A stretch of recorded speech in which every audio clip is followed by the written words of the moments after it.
Ladies and gentlemen, we will now begin the 2022 ILAS-HUFS HK Plus Second International Conference. I am Jae-Hwan Shim, Senior Researcher of the Institute of Latin American Studies and your host for this international event. Allow me to extend my warmest welcome to all academics and experts for participating in this landmark event on behalf of the Institute of Latin American Studies and Hankuk University of Foreign Studies. The conference will be celebrated from February 14 to February 16, 2022 in Korean time in support of and in partnership with UN Harmony with Nature, an official program of the UN Sustainable Development Goals sponsored by Hankuk University of Foreign Studies and the National Research Fund of Korea. This international event will be conducted virtually, streamed live through Zoom and YouTube. I will begin by introducing to you our special guests for the event who are here with us for the opening ceremony. Dr. Kim In-chul, President of Hankuk University of Foreign Studies, Ms. Kang Keum-sil, former Minister of Justice of the Republic of Korea, Mr. Luis Pablo Sio Bustillos, Charge d'Affaires of the Embassy of the Plurinational State of Bolivia in Korea, Mr. Reynoso Vasquez Johnny Dagoberto, Chief of Diplomatic Mission of the Embassy of the Republic of Ecuador in Korea, Professor Im Hyo-sang of Kyunghee University and Honorary Member of the Organizing Committee, Professor Shin Jung-hwan, former Vice President of Hankuk University of Foreign Studies, Professor Kim Shin, Dean of the Liberal Arts Faculty, Professor Ka Jong-jun, Director of the Professor Ka Jong-jun, Dean of External Development, and Professor John Yong-gap, Director of the Institute of Latin American Studies at Hankuk University of Foreign Studies. Once again, I extend my deepest gratitude and welcome to everyone who are with us today in person and to all those who are attending this international event online. We will now begin the opening ceremony of the 2022 ILAS-HUFS HK Plus Second International Conference.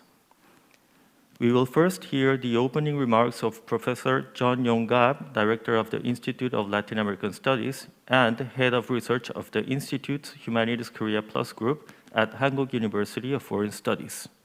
Let us receive him with a big round of applause.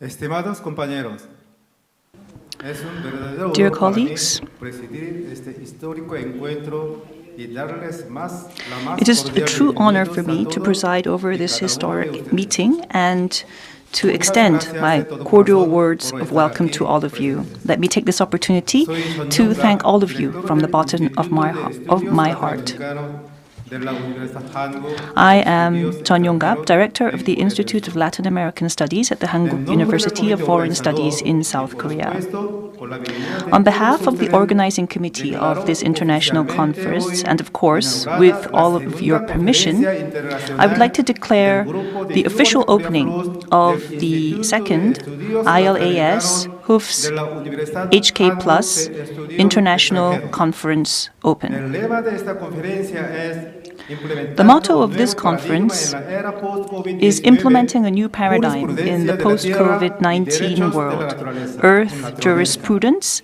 and El propósito Latin de este Americans' evento rights académico of es nature. hacer un minucioso análisis The crítico purpose y of reflexivo sobre this nuestra cosmovisión, academic event la cual ciertamente is ha to make sido a thorough, critical, antropocéntrica and ante reflective la grave analysis crisis of ambiental y our current ecológica worldview, que enfrenta which has nuestro certainly mundo en been la actualidad. Así anthropocentric. como buscar medidas concretas y planes posibles para el desarrollo sostenible Also, del presente y del futuro de la this humanidad conference en will provide the armonía opportunity con la for us naturaleza. Esta conferencia to see internacional concrete measures que and possible gracias a plans ustedes to the se sustainable llevará a development of cabo the durante present and 3 future días of y 2 humanity noches a in partir de harmony hoy with nature. se realiza en apoyo This international y en conference will take asociación place con for UN 3 days Harmony starting with today Nature and is being held in support of and in partnership with the UN Harmony with Nature, which is an official program of the UN Sustainable Development Goals. Harmony with Nature has provided active advice and has not spared their cooperation to our institute throughout the entirety of this event, from the planning stage to setting up the program and recruiting our participants. So let me take this opportunity to warmly and sincerely thank the UN Harmony with Nature for their hard work in this regard. In addition, many people, many entities have helped us, both from home and abroad, to host this excellent event. So first of all, I would like to introduce to you the keynote speakers and personnel who have graced this event. First, His Excellency Mr. David Chocoenca Cespedes, Vice President of the Plurinational State of Bolivia, His Excellency Mr. Ban Ki-moon, President of the Global Green Growth Institute and 8th Secretary General of the United Nations, and Her Excellency Ms. Kang Keum-sil, former Minister of Justice of the Republic of Korea and the President of People for Earth. These three guests will be sharing their keynote remarks shortly. Also today with us, we have many world-renowned experts, and it is a great honor to have these distinguished guests with us. Also, allow me to introduce Dr. De Souto Santos, who is an academic with the University of Coimbra. Also, we have Mr. Cormac Culina, barrister from the Republic of South Africa and author of Wild Law. Also, we have Mr. Rafael Bautista Segal, Bolivian thinker and current Director General of Geopolitical of Living Well and Foreign Policy of the Vice Presidency of the Plurinational State of Bolivia, and also Ms. Sanchez, Coordinator of Harmony with Nature of the UN. These speakers will be with us at the closing ceremony 2 days later on February 16th. So we are very pleased to have these world-renowned specialists in the field of earth, jurisprudence, and rights of nature. I would like to express my sincere gratitude to these distinguished experts for sharing their precious time with us and for taking the podium at this event despite their busy schedules. We have a total of 183 academics and 30 experts hailing from Asia, Africa, Latin America, North America, Europe, and Oceania. Due to the time constraint, I will not be able to name all of these experts and guests, but I would like to express our most sincere thanks to all of you. At the same time, many organizations have supported this event. So allow me to introduce each of these institutions and their representatives. Dr. Pedro Perez Herrero, President of the University Institute for Research in Latin American Studies of the University of Alcachá, Spain. Mr. Johnny Reynos Vasquez, Head of Mission of the Embassy of the Republic of Ecuador in the ROK. Dr. Kim Wang-bae, President of People for Earth.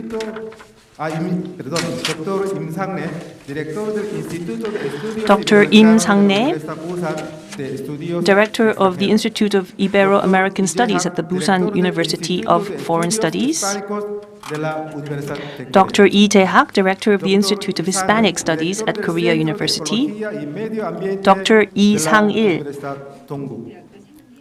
Director of the Center for Ecology and Environment at Dongguk University, Dr. Lee Sang-hyun, Director of the Institute of Spanish and Latin American Studies at Jeonbuk National University, Dr. Hwang Soo-yeon, Director of the Institute of Latin American Studies at Gyeonggi University, Dr. Kim Chang-min, Director of the Institute of Latin American Studies at Seoul National University.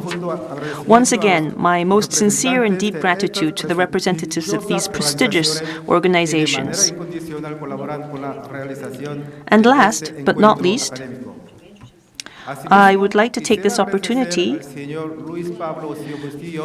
to thank Luis Pablo Bustos of the plurinational state of Bolivia in Korea. We also have Dr. Shin Jung-wan, former Vice President of Hankuk University of Foreign Studies, Professor Kim Shin, Dean of Liberal Arts Faculty at HUFS, Dean Ga Jung-jun, who is Dean of External Development, and also Professor Im Hyo-sang of Gyeonggi University, Honorary Member of the Organizing Committee. And also, I cannot forget Dr. Kim In-tar, President of Hankuk University of Foreign Studies, and also the National Research Foundation of the Ministry of Education at the ROK. I would like to thank both of you for generously supporting this historic event. And also, without wishing to be pretentious, I am very proud to state that this international academic conference is the first of its kind on a large scale, being held in Asia under the theme Earth, Jurisprudence, and Rights of Nature. Now, this theme itself is a very unknown concept, not only in South Korea, but also in other parts of Asia. In this regard, Asia represents 30% of the Earth's surface and hosts 4,500 million people, which is 60% of the world's population, making it the largest continent in the world. We sincerely hope that this event will serve as an opportunity to spread the concept of Earth, jurisprudence, and rights of nature. Also, allow me to point out that due to the COVID-19 pandemic, all sessions except for the opening and closing ceremonies are being held virtually, but can be viewed in real time from anywhere throughout the world via Zoom and YouTube. And in line with this, I would like to take this opportunity to express my gratitude to the technical team in charge of the broadcasts, and also to all of our viewers who are following this conference from so many corners of the world. Thank you very much to each and every one of you for joining this great event. I hope you enjoy it fully and that it is an enriching experience for all of you. Thank you very much for joining us, and welcome.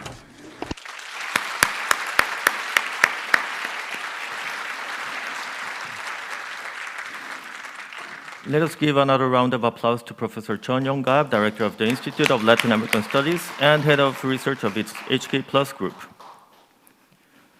We will now proceed to hearing the congratulatory remarks of Dr. Kim In-chul, President of Hankuk University of Foreign Studies, who actively sponsored the celebration of this international event. Ladies and gentlemen, please receive him with a big round of applause.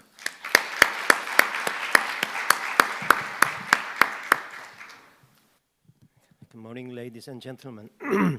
Buenos dias. I am Kim In-chul, President of Hankuk University of Foreign Studies. I would like to begin by extending a very well welcome to all experts and academics, domestic and international, on behalf of Hankuk University of Foreign Studies, or HUFS, H-U-F-S. My special gratitude and thanks go to the UN Harmony with Nature program, excuse me, of the UN Sustainable Development Goal Initiative. The world today is facing unprecedented ecological and environmental crisis, including the COVID-19 pandemic. It is my hope that this event contribute to finding the wisdoms and means to overcome the current crisis. This international conference is all the more significant in a sense that it is the first academic conference in Asia to have Earth jurisprudence and the rights of nature as its main theme.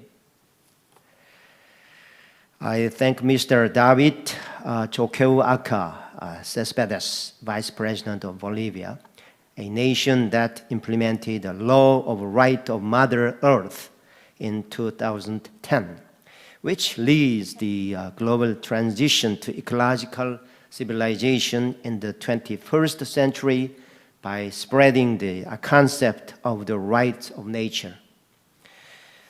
I thank former UN Secretary General Ban Ki-moon, the UN leader who brought together the international community to confront environmental and ecological issues to finalize the Paris Climate Agreement in 2015. I thank Ms. Kang Keum-sil, 55th Minister of Justice of the Republic of Korea, who currently stands as a representative of People for Earth, for her precious presence and keynote speech in this authentic moment. I thank Mr. Cormac Cullinan, author of Wild Law and attorney at law in South Africa. Mr. Rafael Bautista Segales, General Director of Geopolitics of Living Well and Foreign Policy of the Vice Presidency of Bolivia. Dr. Boaventura de Sousa Santos, Portuguese thinker and distinguished academic from the University of Coimbra. Last but not least, I express my special thanks to Maria Mercedes Sanchez, coordinator of the UN Harmony with Nature program. I also have to express my gratitude to Chargé d'Affaires from Bolivia and Ecuador Embassy for their presence and participation today. I extend my gratitude to the 146 speakers and 37 moderators from 30 countries across the 6 continents.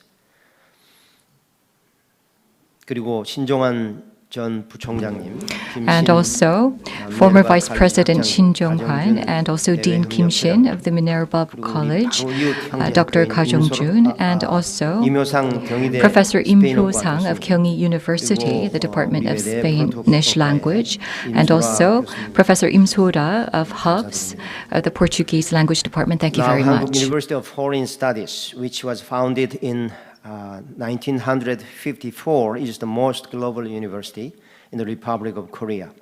It leads in various academic fields such as the humanities, social sciences, natural sciences, and engineering, boasting 45 foreign languages and area studies departments spanning the entire globe. We, Hankuk University of Foreign Studies, also devote itself to interdisciplinary research and education. The Institute of Latin American Studies of the university is a good example of this competitive edge. The Institute of Latin American Studies at HUFS combines natural and social science disciplines with the humanities of the Latin American and Caribbean region, undertaking a nationally funded research agenda titled, quote, Latin America, the platform of the transition of civilization in the 21st century from an industrial civilization to an ecological civilization, unquote. It also cooperates with other universities, research institutes, and international organizations such as the United Nations. This diverse international conference is the result of aforementioned alliances, and I have no doubt that the sharing of knowledge and experiences will raise our research achievement to a global level.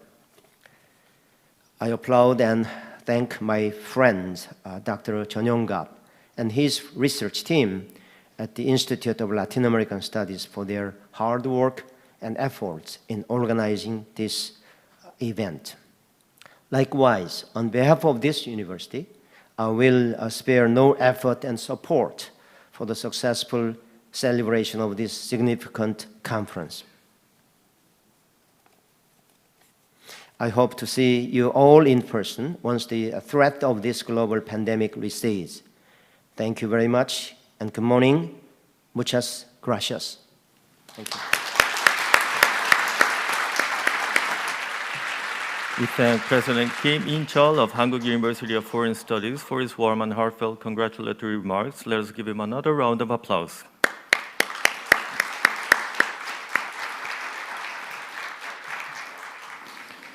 We will next have the congratulatory remarks of Mr. Reynoso Vasquez Johnny Dagoberto, Chief of Diplomatic Mission of the Embassy of the Republic of Ecuador in Korea. Let us receive him with a big round of applause.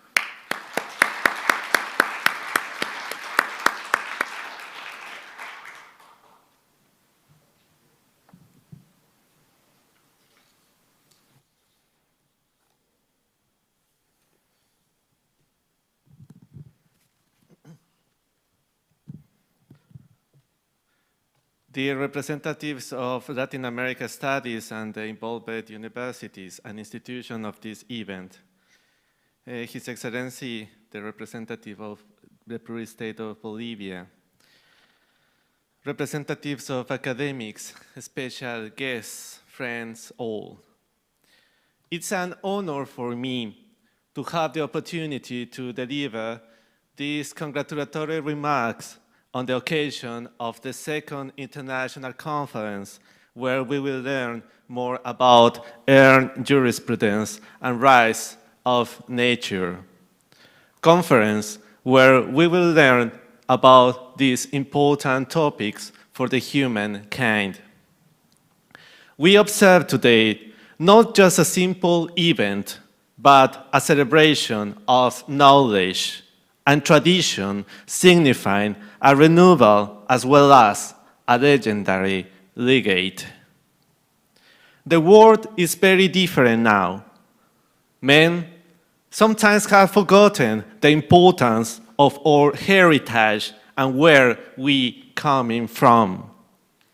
Sometimes we used to forget to hold this immortal path, but not today.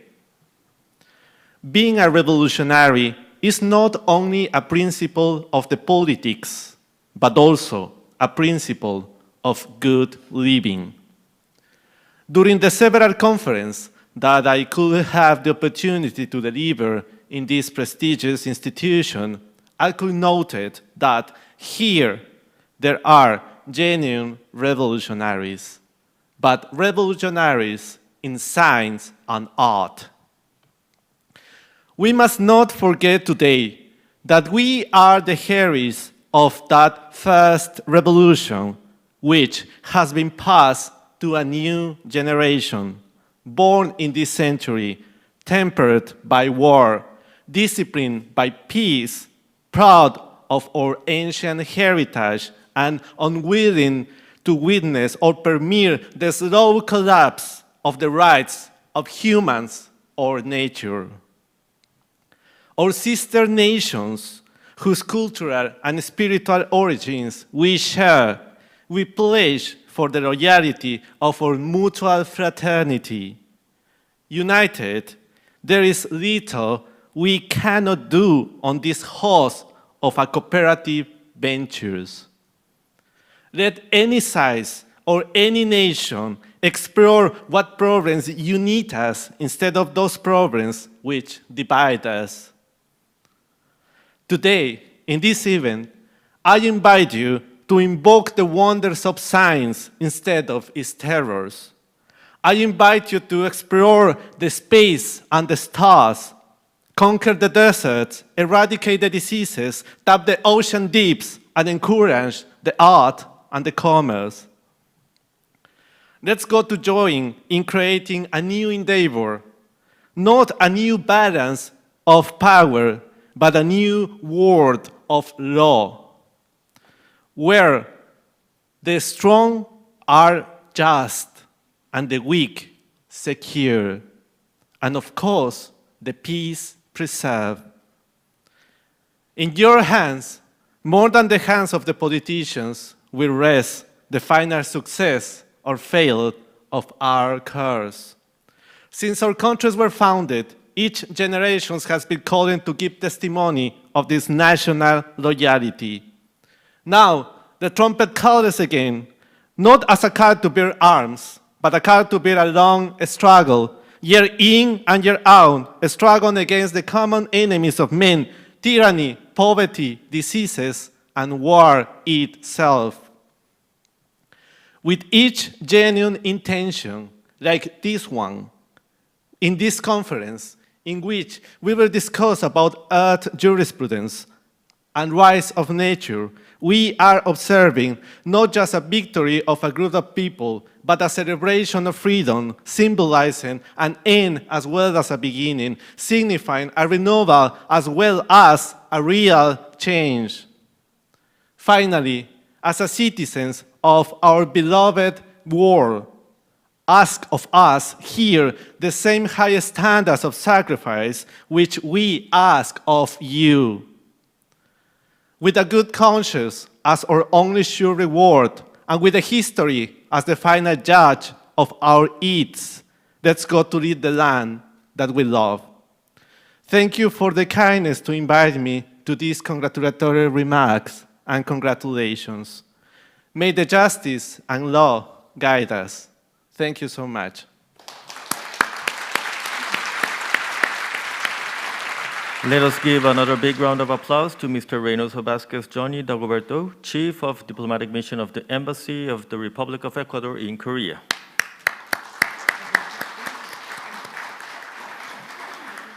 Ladies and gentlemen, we will now take a brief moment to take a commemorative picture with our guests of honor who have contributed to the celebration of this landmark event. We ask our guests of honor to come forward to the podium at this time.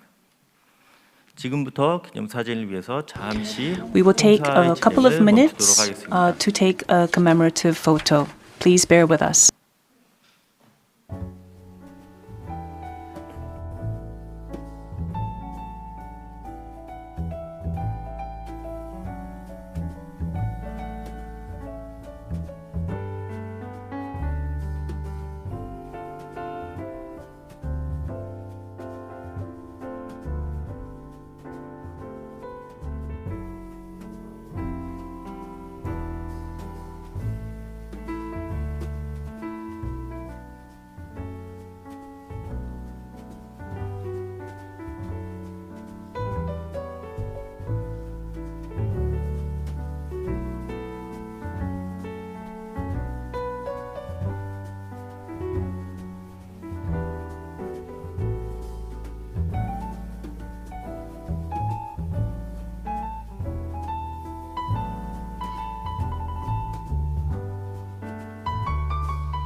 We will now proceed to the opening keynote speeches of three very special and honorable participants. The first keynote speech will be given by Mr. David Choquehuanca Céspedes, Vice President of the Plurinational State of Bolivia. Ladies and gentlemen, let us all receive him with a huge round of applause.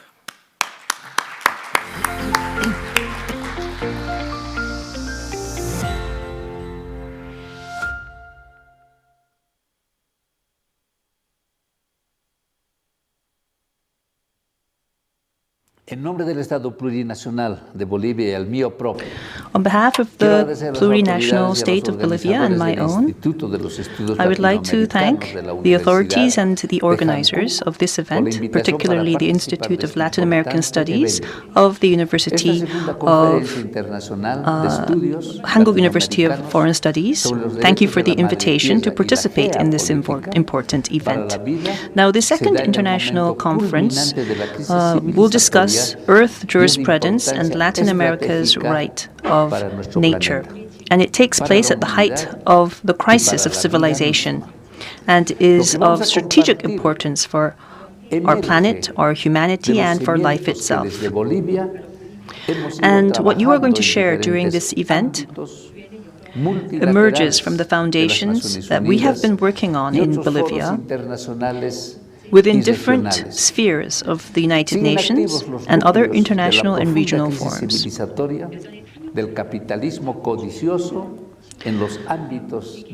We are in a deep crisis of civilization, which comes from greedy capitalism, and it's still active in areas of climate crisis, economic crisis, the food crisis, the energy crisis, the educational crisis, the art and cultural crisis, the spiritual, ethical crisis, and the great health crisis. However, many of us are already perceiving changes of the 10th Pachacuti, which begins a new civilizational horizon and also encompasses a complementarity, balance, and a harmony between humanity, Mother Earth, and the great matrix of life.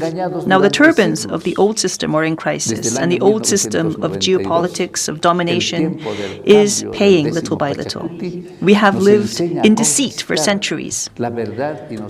Since the year 1992, the time of change of the 10th Pachacuti has taught us to conquer the truth and reveal the truth to all of us. We live in a very privileged times because the truth is accessible to everyone, and we can draw our own conclusions. People who know the truth and know what they want are much more difficult to deceive and manipulate, and with good reason. The great Chinese thinker Sun Tzu, 5 centuries BC, warned against the importance of deception in his work, The Art of War. Understanding who manipulates the truth and produces falsehoods and why is very important. So we need to understand who boycotts the life of peoples, countries, nature, Mother Earth, the biosphere, and the cosmos with falsehoods and deceit, and also why. We also need to understand how deception can take place without fighting, without the shedding of blood. The time of change that we are seeing in the 10th Pachacuti is revealing to us who is boycotting us, who is deceiving us, and how the decolonization of humanity and the destabilization of sovereignties of people are advancing. And he is also showing us how to free ourselves and how to defend ourselves. The 10th Pachacuti is preparing us for the battles for truth. And also, for the truth of this time will be won on the energetic stage of individual consciousness and community consciousness. He warns us that the decolonization of this time has a global reach and advances according to deception, without bloodshed. So what I want to ask the Hankuk University of Foreign Studies is to investigate and to look into the warnings and callings that we are seeing in this time of change in the 10th Pachacuti. Humanity, Mother Earth, and life itself are adding to the contributions so that this inflection point of civilization crisis does not disperse. The time of the change that we are seeing in the 10th Pachacuti is requiring free men and women to do their part and prepare to understand and transcend the shameful conquests of the geopolitics of domination. This means that we need to understand how division, confrontation, and exclusion weaken our people, dominate and plunder our people and our natural resources. It means that we need to realize that humanity has been deceived for centuries, and also that politicized injustice and institutionalized deception has been in place to sustain poverty and famine in the world. Also, it requires us to open our eyes to terror, fear, and hatred, and how these produce crises around the world.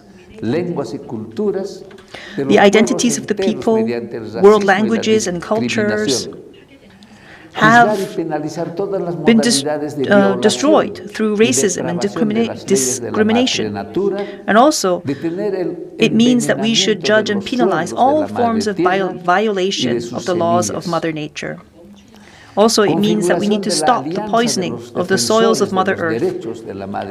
And it means that we need to configure an alliance of the defenders of the rights of Mother Earth. This cannot be stopped or postponed. The destructive forces can only scatter and delay the inevitable victory of life over death. And they have no choice but to deny the victory that we have over fear and chaos. Censorship, disinformation, and manipulated truth need to be analyzed critically. Crime, wars, corruption, extortion, mafias, terrorism, intervention, and many other phenomena need to be understood, what their causes are.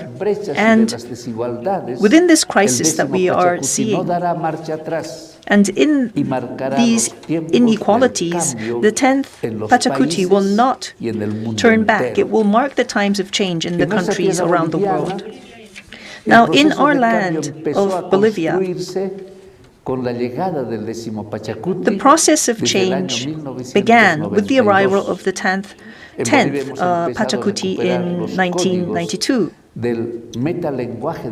In Bolivia, we have begun to recover the meta-language codes of civilizational matrix of our indigenous ancestors, which originates from the magical and fertile lands. We are recovering our rituals, spirituality, materiality, economy, modes of production, philosophy, ontology, epistemology of culture, life, and living well in harmony with Mother Earth and with the great matrix of life.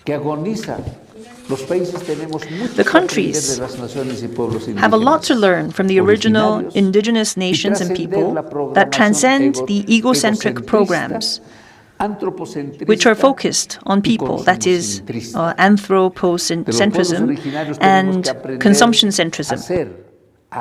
From the indigenous people, we have to learn to do, to feel, and to think from the cosmobiocene. The time has come for everyone to find their center and from there connect with the inexhaustible source of life, with living beings, with nature, universalizing the culture of life. During the past decade, the representations of the developed countries and those that are developing have come together on many occasions to find the best solutions to the problems that affect humanity, Mother Earth, and life itself.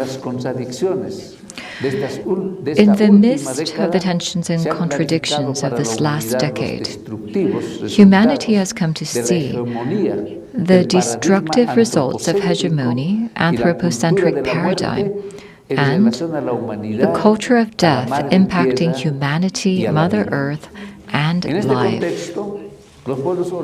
In this context, the Aboriginal peoples of the world have begun to give visibility to the cosmo-biocentric paradigm of Mother Earth, and we have positioned the need for a reunion with Mother Earth and the postulates of the culture of life throughout the world. From our original indigenous worldview, which translates into the culture of life, the individual is not above the community, the common is not a property of anyone, but is a service for all. That is why we perceive ourselves as daughters and sons of Mother Earth. We are not owners of nature, and we form a community because life itself is communal. The land is sacred to us. We owe it to the land, and that is why we raise her as she raises us. In this sense, we believe that human rights cannot start from the individual separated from the relationship with Mother Earth, but in consonance and correspondence with Mother Earth.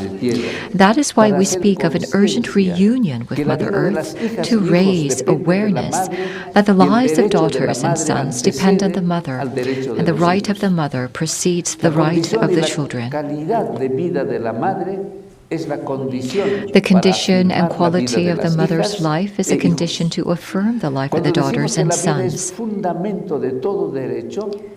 When we say that life is a foundation of all rights, we point out that rights are not granted, but are manifested when the trialectics of complementarity, balance, and harmony of living phenomena is being violated. We at Bolivia are advanced in this matter, and that is why we are working to declare the sacred lake, Titicaca, as a subject of rights, recognizing its condition as a creative subject of life and consequent political responsibility according to the paradigm of living well. Consequently, when we refer to the rights of Mother Earth, we are referring to the need to recognize Mother Earth as the creator of life.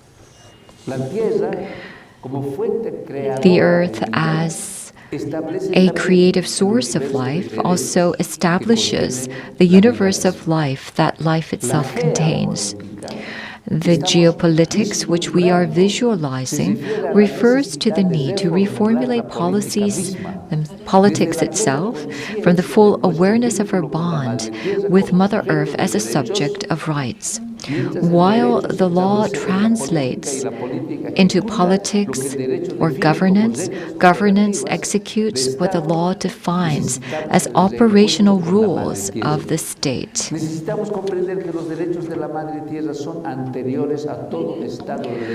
We need the reunion with Mother Earth. We need to understand that the rights of Mother Earth are prior to any rule of law and are recognized when life is being violated. The crisis of civilization shows that the most vulnerable is life of Mother Earth itself, of Pachamama herself. For the immediate future, work is pending for the approval of the Universal Declaration of the Rights of Mother Earth. The task of commodifying nature to provide solutions to the climate crisis is still pending. It is necessary to incorporate in the negotiations of biological diversity the approach based on the rights of Mother Earth as a most appropriate alternative to defend the biodiversity of our planet. It is necessary also to regulate and control the use of technology, geoengineering, biotechnology, and experiments with artificial intelligence. Especially during the past decade, we have seen a strong mobilization of the resources of the governments of the countries of the global north to distort and weaken the contributions of the people of the south. Responsibilities of developed countries regarding the climate crisis and the environmental crisis that developing countries are experiencing were suspended. Anthropocentrism has been radicalized by implementing a sophisticated dissimulation in language. The concept of green economy, bioeconomy, green business, or biosolutions. The interest groups and the world's richest egocentric, anthropocentric, Eurocentric powers have sharpened their mechanistic vision and have strengthened their priorities to have a world agenda that prolongs the anthropocentric approach, reducing Mother Earth to being a provider of natural resources and ecosystems. The original people of the world, the indigenous people of the world, and the people of the South have begun to irradiate the world with hope, with a new narrative, and with a new philosophy of the culture of life. The destructive ecocidal forces want to stop the formation of alliances between the defenders of the rights of Mother Earth and hinder the massive return of humanity to the great matrix of life. The ecocidal forces are unaware that the force of love for Mother Earth cannot be stopped or eliminated. The love for Mother Earth will win because she is indestructible. Halala to the indigenous people of the world.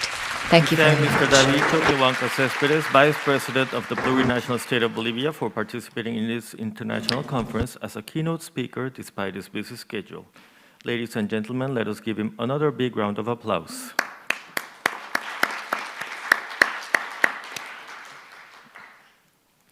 We will now have the keynote speech of Mr. Ban Ki-moon, 8th Secretary General of the UN and President and Chair of the Global Green Growth Institute. Ladies and gentlemen, please welcome him with a big round of applause.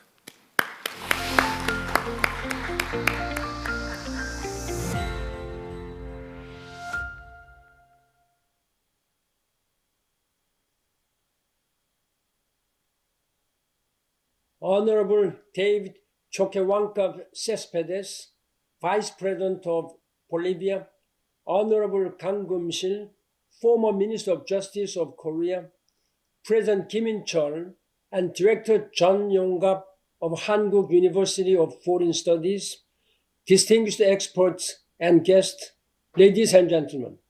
Hello, buenos dias, 안녕하십니까? Thank you for inviting me to join this important international conference today. It is my honor to address all of you, the distinguished participants who will examine the post-COVID world and the rights of nature. And I'd like to thank everyone at Hankuk University of Foreign Studies and the UN Harmony with the Nature program for organizing the conference. As you know, in 2012, global leaders gathered in Rio de Janeiro for the United Nations Conference on Sustainable Development, more commonly known as Rio+20. I was there as the Secretary General of the United Nations when the world affirmed its political will to pursue sustainable development with the climate change and environmental issues at the center of focus. And it was also at Rio+20 that the Global Green Growth Institute, GGGI, was established as a treaty-based intergovernmental organization. The conference is referred to as Rio+20 because it marked the 20-year anniversary of the 1992 UN Conference on Environment and Development. And while this year marks the 10-year anniversary of Rio Plus 20, now 30 years since the 1992 Rio Conference, we are in the gravest situation today in terms of the climate crisis and the destruction of our ecosystems.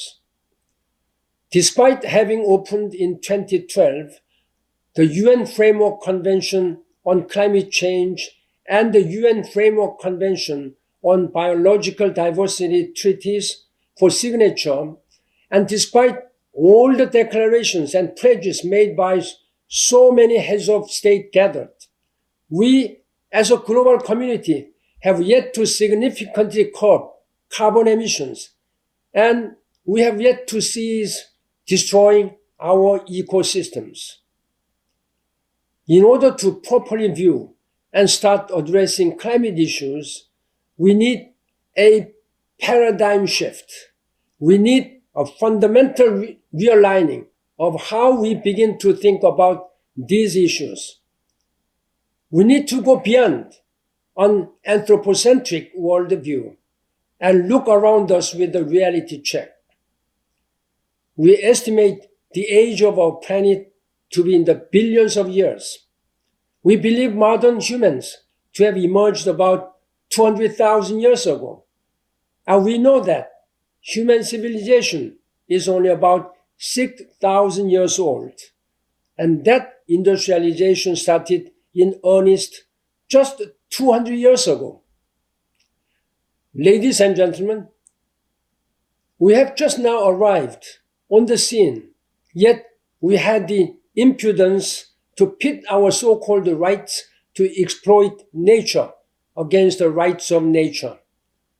Rather than think of human rights competing against nature rights, perhaps we could be thinking about our human rights as within the bigger picture of nature rights. It is a fact that the health of the planet has a direct consequences on the well-being of humanity.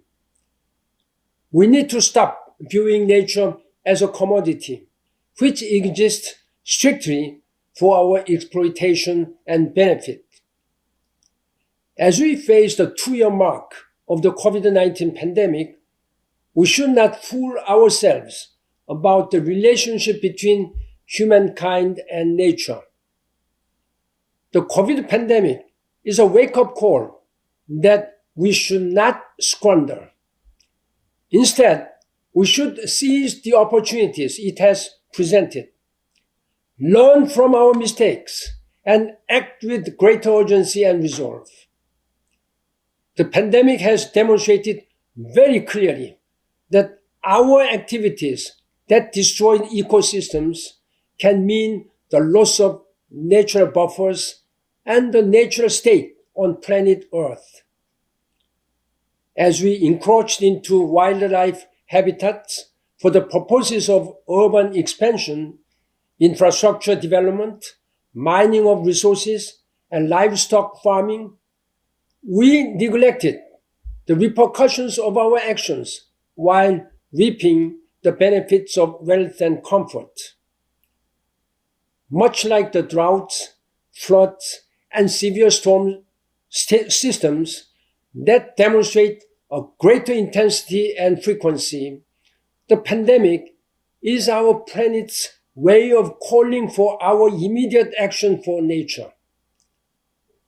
We failed to heed the warnings of previous zoonotic diseases such as rabies, yellow fever, and the Ebola virus, and we must not fail to act this time. Thankfully, we are becoming more aware of the rights of nature to existence and regeneration, and the fact that nature holds some of the best resources to fight climate change, create green jobs, and improve health and well-being. However, it is still far from being a mainstream topic among world leaders. We need more decision makers, business leaders, and civil society groups to become informed. Most importantly, there needs to be more than concurrence and declaration of goodwill. We need real practical decisions with legislation and regulations to stop destroying nature. And we need to provide incentives when people's well-being seem to come into conflict with such decisions. Ladies and gentlemen, following my retirement from the United Nations, I have been leading the Global Green Growth Institute as the President of the Assembly and Chair of the Council, and I am pleased that the GGGI is actively helping countries develop nature-based solutions by way of sustainable landscape and climate-smart agriculture.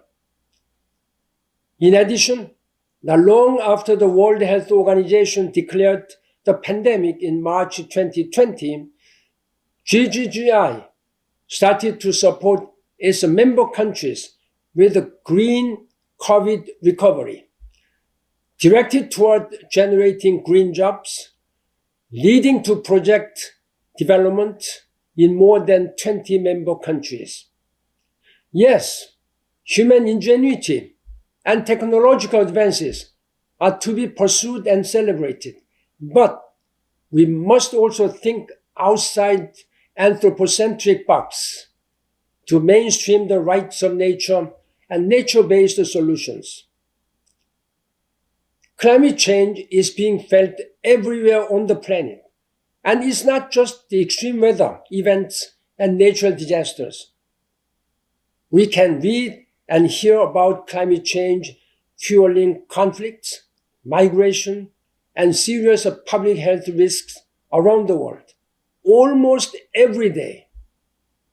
Without actions to eliminate greenhouse gas emissions and to stop encroaching on wildlife habitats, we will find ourselves faced with more such challenges and new diseases. The path of the 21st century, dependent on fossil fuels and focused on short-term growth, is no longer an option. We need to adopt green growth, on environmentally sustainable and socially inclusive growth that starts with a view that humankind is a part of nature. Ladies and gentlemen, there are some encouraging signs.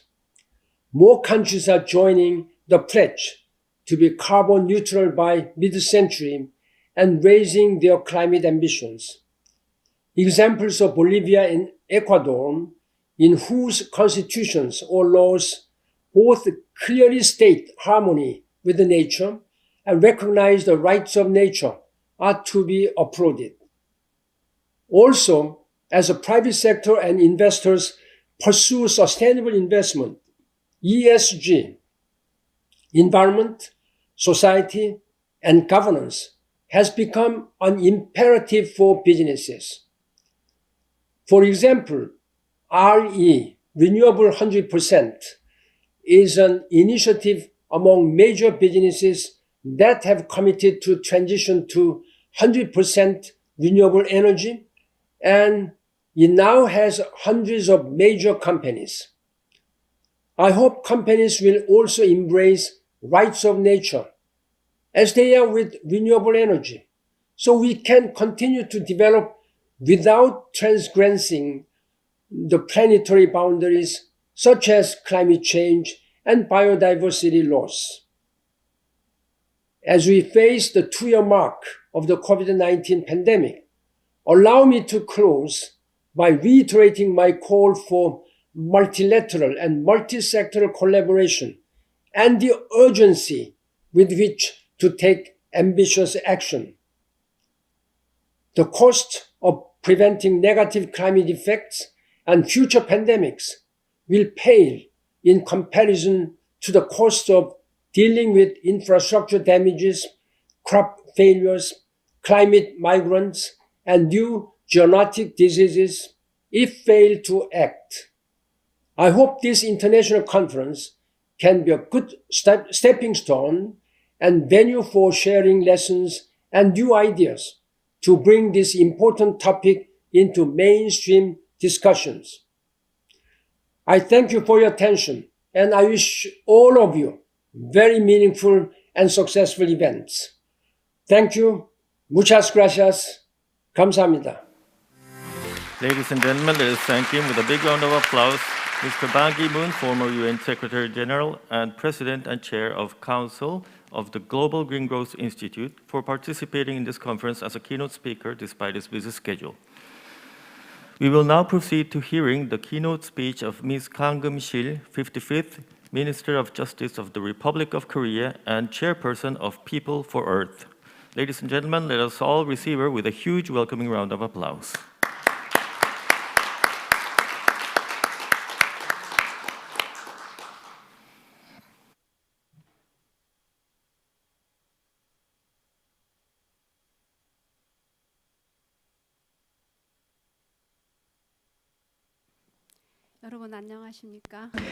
Good morning, ladies and gentlemen. As was just introduced, my name is Kang Keum-sil. I would like to first congratulate this international conference, which will be held for the next 3 days on the topic of implementing a new paradigm, the post-COVID-19 world. We'll be talking about the Earth jurisprudence in Latin America's rights of nature, and it is a pleasure to be part of this significant conference and also an honor to be a keynote speaker.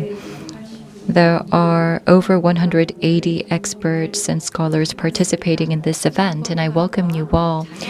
Earth jurisprudence and the rights of nature being discussed by so many people around the world. I think that this is indeed a precious event. I would like to take this opportunity to thank President Kim In-cheol of HUFS and also Dr.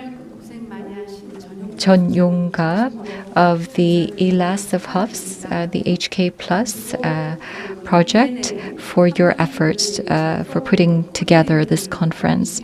Also, I would like to acknowledge Ms. Maria Mercedes Sanchez, coordinator of the UN Harmony with Nature program. I met her a couple of years ago, and I understand that she had suggested and also supported the hosting and organization of this event from beginning to end. Thank you very much. Now, if I may introduce myself to you before I begin my keynote address. From 2015, I established the People for Earth Foundation, and also this organization offers the Earth Jurisprudence Lecture Series to lawyers as an educational program. So we have this program in place for the past 6 years.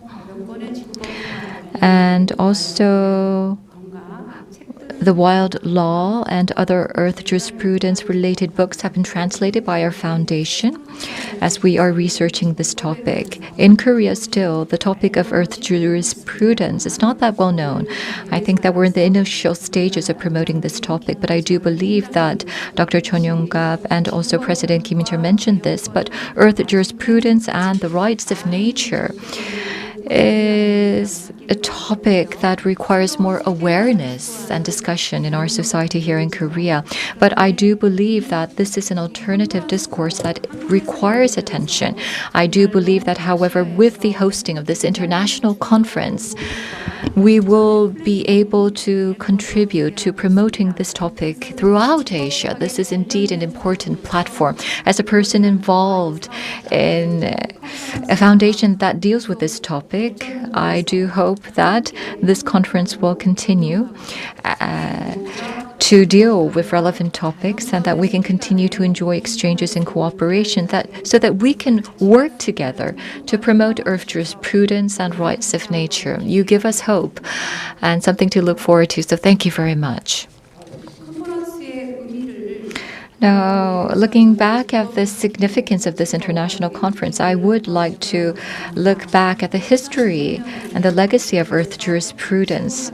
In 2001, the geologian, that's how he calls himself, the geologian Thomas Barry, well, he passed away in 2009. If you look at his work, it's remarkable. He was born in 1914, and at the age of 87,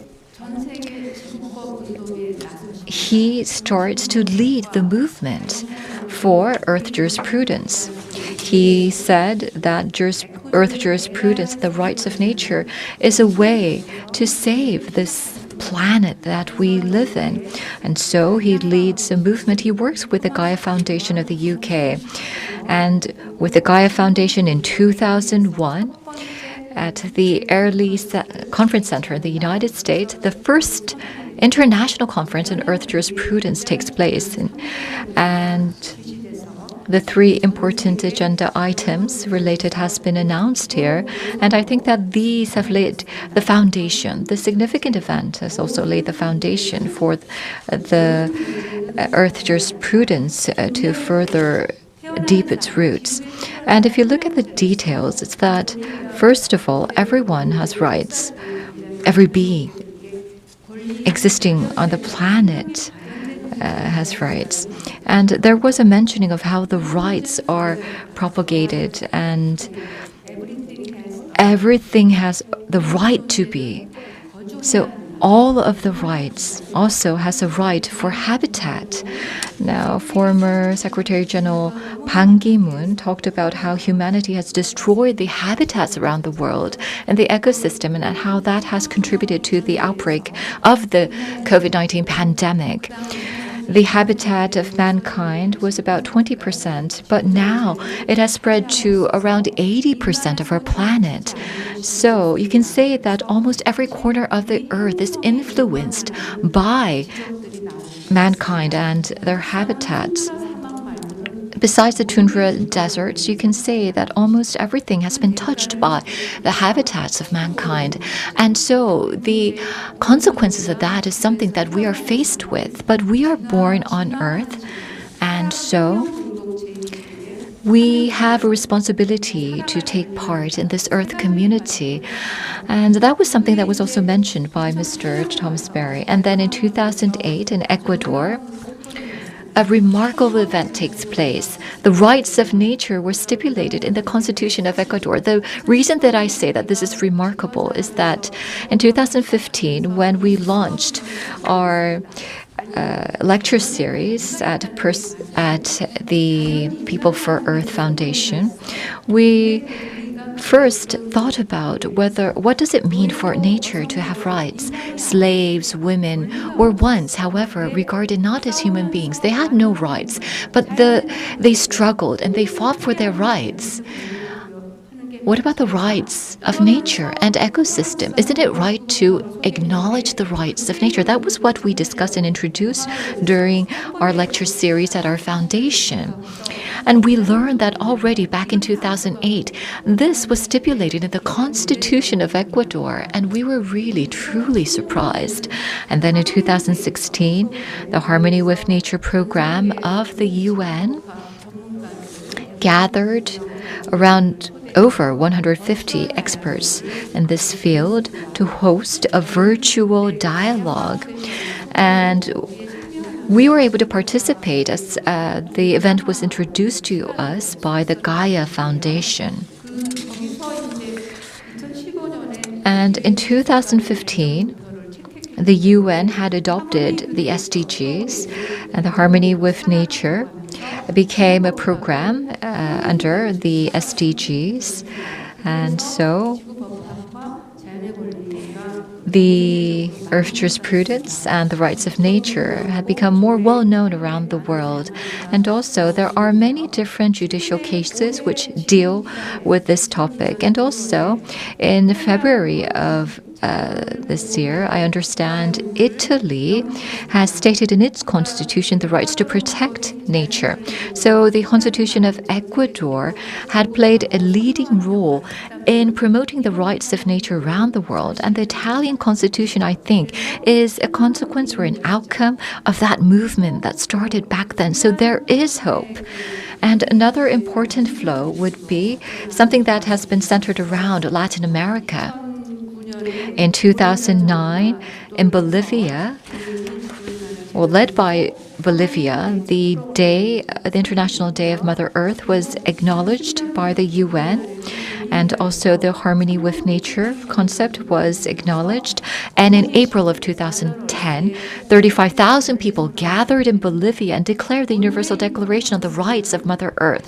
Today's conference is the first large-scale conference in Asia to deal with this topic.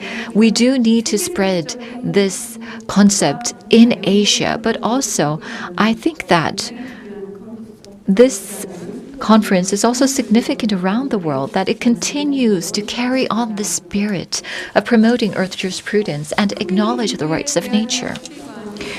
Now, what is alternative paradigm in the post-COVID-19 era? We are living in an era of dilemma. On one hand, well, you have all heard about Netflix, and if you look at all the films that are popular on Netflix, you can see that there are explorations to space, there are high-tech science technologies that are being introduced in these films, and people love these. But what about the benefits that we have realized, the material benefits that have been brought to us through the advancement of science and technology? We truly enjoy the benefits. When I go and talk about the technologies, however, despite these benefits and the advancement of technology, people ask me, what can we do in the face of a climate crisis? We live in an era of modernity, which is full of material affluence and materialistic prosperity. But we have to take a turn for greater acknowledgement of the rights of nature and protection of nature. This is not an easy task for us to take on. However, we do have to think about this and also the alternatives for a post-COVID-19 era. And sometimes we are disappointed that it's really difficult to change mankind. But as you all know, the first time that the world was truly united and truly felt the same pain was indeed a historic moment. Unfortunately, this was because of a pandemic. But as you know, in Europe, the Black Death was that occasion that led us to take a turn in history and transition towards a new era. So people talk about the COVID-19 and talk about the changes that this will bring. Everything is dependent upon modern technology these days. For example, vaccines. We can see further polarization in vaccination. In Korea also, there were struggles and pains because of COVID-19, but you can see that the have-nots, they suffer more. So, the polarization in the industrialized civilization is worsening. And also Koreans, Asians are being discriminated, and violence is carried out against them because they're Asians. We have to realize what has led to COVID-19. The destruction that has led to COVID-19 is something that we have to acknowledge. On the one hand, also, COVID-19 is giving us new opportunities, but on the other hand, it's bringing us more difficult and concerning circumstances. For example, the violence and the hate crimes against Asians. So at this time, can we be only optimistic about a new era or a change in the post-pandemic era? We really have to think about our way forward. And also, the world is realizing the perils of the climate crisis. The world is recognizing the dangers of the climate crisis. But as it was mentioned by former Secretary General Ban Ki-moon of the UN, there has been legislations and various actions taken to go towards carbon neutrality. But I feel that, first of all, Europe is doing very well. The United States is doing very well. But when you think about the culprits of the climate crisis, those are the developed countries. What about the developing countries, however? The developed countries continue to grow, and the developing countries, they want to grow as well, but at the same time, they have to deal with this energy crisis, but at the same time, they have to grow economically. And so the advanced countries, through the climate agreement, they have been trying to come up with they have to come up with the financing and the financial resources to help the developing countries to overcome the crisis and obtain growth at the same time. But can such measures be binding? I'm a little bit skeptic about this. The world is still enjoying the materialistic wealth of the industrialized society, and we have a tendency to still want to dwell in this affluence. But at the same time, there are the side effects of this. For example, the COVID-19, the side effects of the destruction of our ecosystems is something that we are feeling these days. And so there are warnings that we all recognize about the outcomes of the destruction of nature. But we truly have to make that massive transition, the civilization transition. But are we up to this? Can we do this? At this point in time, in Korea, the fact that we are hosting this international conference is indeed significant in that light. As you know, the Republic of Korea, within a short period of time, was able to obtain industrialization, reach the peak of industrialization, and we are among the top 10 economies of the world. Many countries in Asia and also many developing countries also acknowledge Korea, our status, and Korea is acknowledged and beloved around the world. What we have achieved has been recognized throughout the global community. But on the other hand, Korea is a major emitter of CO2. We are ranked in the world 6th to 7th when it comes to the emission of greenhouse gases. So we are known to be a country that has played a very negative role in terms of the climate. So for the ESG, for carbon neutrality, we are making legislative efforts. However, I think that we really have to see that Korea is a country that has experienced both the benefits and the downsides of industrialization. And I think that Korea, we are faced in a dilemma. We have obtained a lot, but at the same time, we have contributed to the negative outcomes of development. So I think that here, as we talk about a new paradigm and about Earth jurisprudence and Latin America's rights of nature, I think that we are gathered here at a very significant event, and we are given a very important opportunity to discuss this important topic. So at such a time, I would like to talk about a little bit more about the Earth jurisprudence. Now, it was touched upon our two keynote speakers already, the Vice President of Bolivia and also former Secretary General Ban Ki-moon. But we want to move away from the human-centered psychology and philosophy. But what does this mean?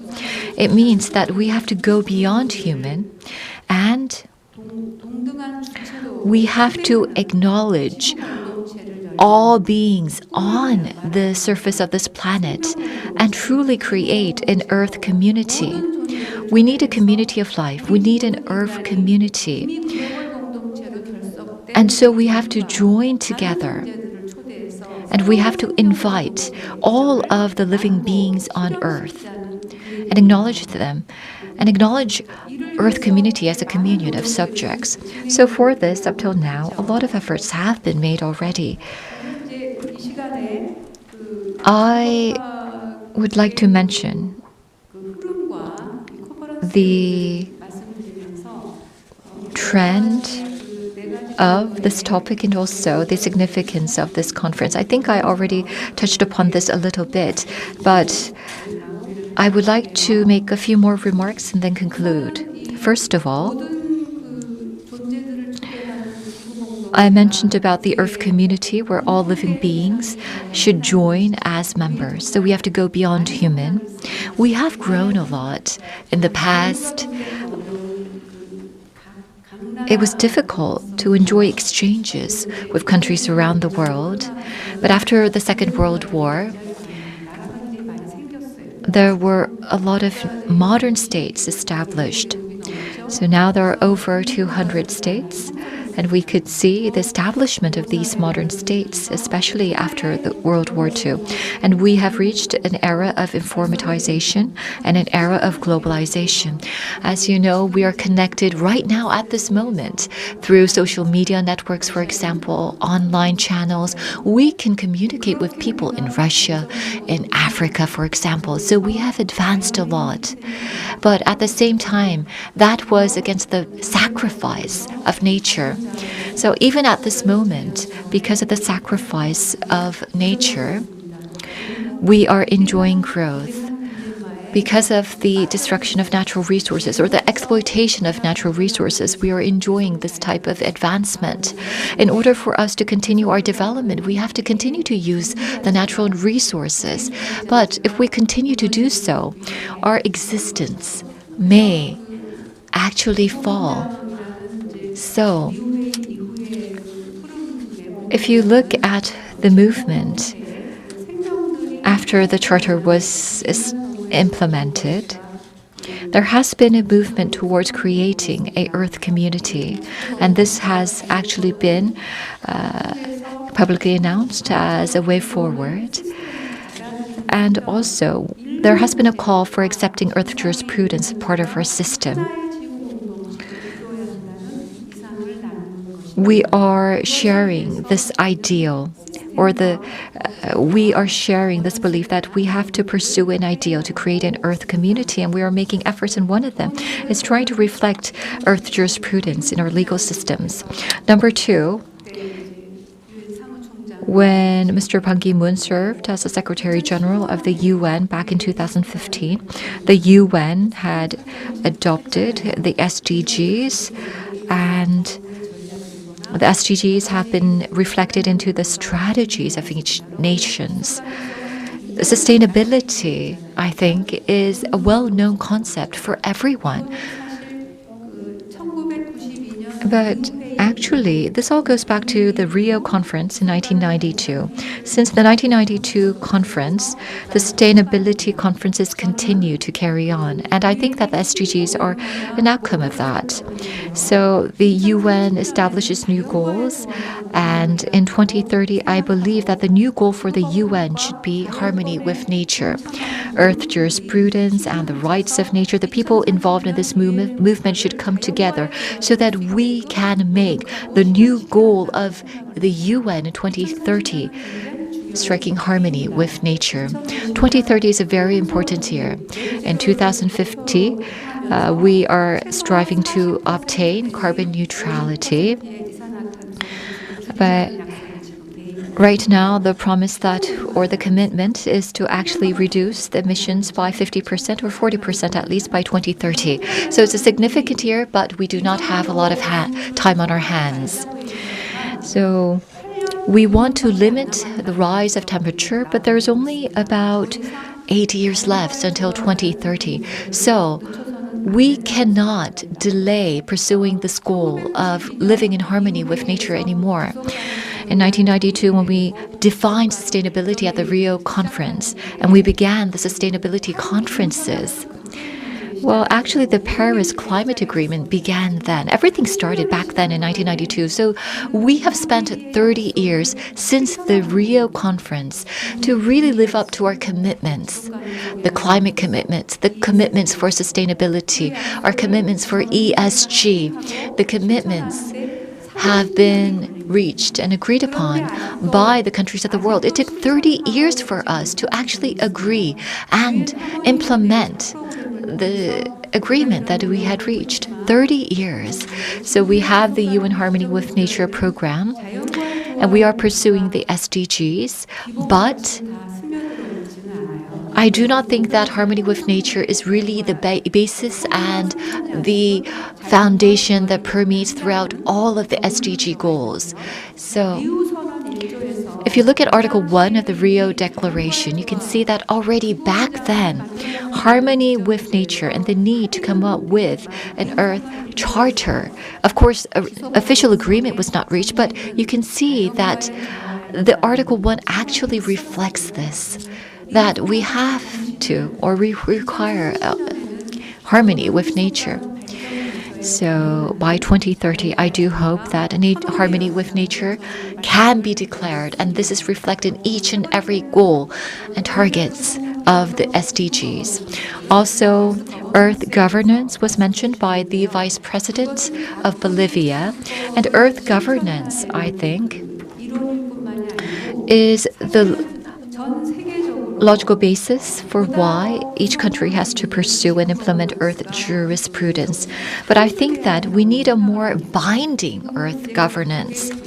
So right now we have the agenda-based conferences, and also the efforts are led by the UN to go towards realizing Earth jurisprudence. But I think that we need an actual Earth governance mechanism. So I believe that we need this kind of a mechanism, a pan-global mechanism that can deal with these issues on a global scale. It might seem unrealistic at this moment or difficult to achieve in reality, but all of the experts participating in this conference and all of the young people, the young generation, the audience listening to this conference, if you have the commitment, the passion, if you have a clear goal in your heads, then I do believe that this is attainable. So, in order to protect our one and only Earth, we need Earth governance. It doesn't make sense if we do not have the governance to protect our planet. But at this moment, we do not have an agreed binding governance mechanism. We only have voluntary efforts being made, led by the UN, and also we have the different conferences under relevant topics, for example, biodiversity. So I believe that we need this binding mechanism. I'm not sure how we can make this, but I am certain that we do need this binding mechanism. So I talked about Earth community and harmony with nature and the need for Earth governance. And last but not least, I would like to talk about the importance of education for our future generation. That is something that we really have to focus on. In 2001, Earth jurisprudence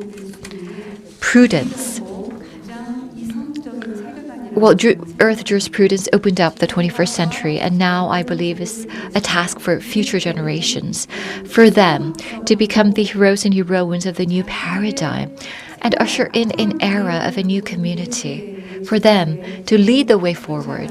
They will become the center of the future. And, well, Toonberry is a well-known young person around the world. I'm a part of the old generation. I enjoy the benefits of the industrialized civilization. But the young generation, well, they have experienced the outcomes of the destruction of nature. And they may be faced with the fall of our planet. So I think that it's the future generation that really have to take the lead, take the initiative, and create a new paradigm, lead the way forward for establishing this new paradigm. So that is why we have to continuously support their education. We have to reinforce the education for the young people.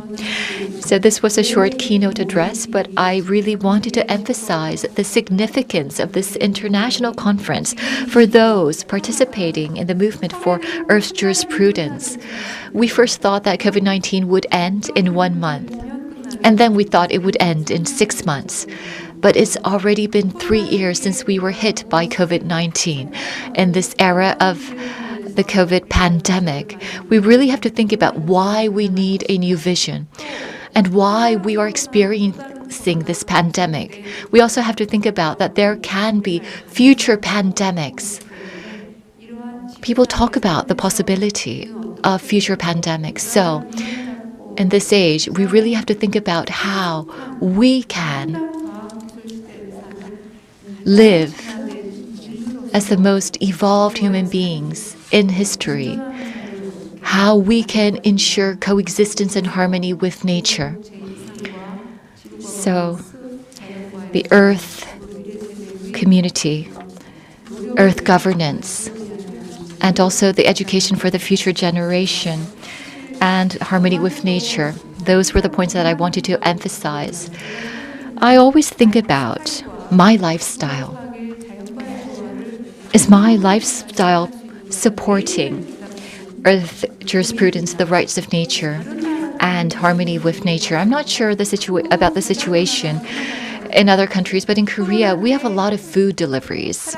We have food delivery platforms widespread. And in this age of the COVID-19, we recognize that it is mankind that's led to the destruction of nature that led to COVID-19. But in this era of the pandemic, we are still enjoying food deliveries that use plastic cases to deliver the food. So we really have to think about our current state. We have to think creatively so that every being on this earth can truly enjoy this planet and live together in harmony. We need your help. We need your endeavors. We need your action. And with this, I would like to conclude my keynote address. Thank you very much. Ladies and gentlemen, let us give former Minister of Justice Kang Geum-sil a big round of applause for her excellent keynote speech and for participating in this conference in person despite her busy schedule. This concludes the opening keynote speeches for the opening ceremony of the 2022 ILAS-HUFS HK Plus Second International Conference. Individual sessions for this conference will begin at 12 p.m. noon in Korean time. A total of 183 academics and experts participate in 36 sessions organized to take place during 3 days. Please refer to the session schedule in the conference program for further details. We will also have 4 very special keynote speeches for the closing ceremony of this international event on the 16th of February, starting at 6 p.m. in Korean time, given by Dr. Boaventura de Santos Souza, Professor of Sociology of the University of Coimbra, Dr. Cormac Cullinan, Director of Wadlaw Institute, Mr. Rafael Bautista, Director General of Geopolitics of Living Well and Foreign Policy of the Vice Presidency of the Plurinational State of Bolivia, and Ms. Maria Mercedes Sanchez, Coordinator of UN Harmony with Nature Program of the Sustainable Development Goals. We ask you all to attend the closing ceremony to hear their keynote speeches. I will see you again on February 16th at the closing ceremony of this international conference. Thank you all for attending the opening ceremony of the 2022 ILAS-HUFS HK Plus Second International Conference.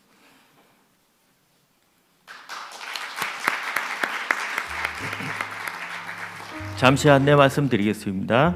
지금 특별히 이 Some 자리에 words of 초대되신 announcement. 손님분들의 퇴장하실 때까지 I would like to ask all of the 다른 participants to 참석자분들은 please 잠시만 take their 기다려주시기 seats 바랍니다. until the guests have left the hall. Please stay in your seats as the VIPs leave. Thank you.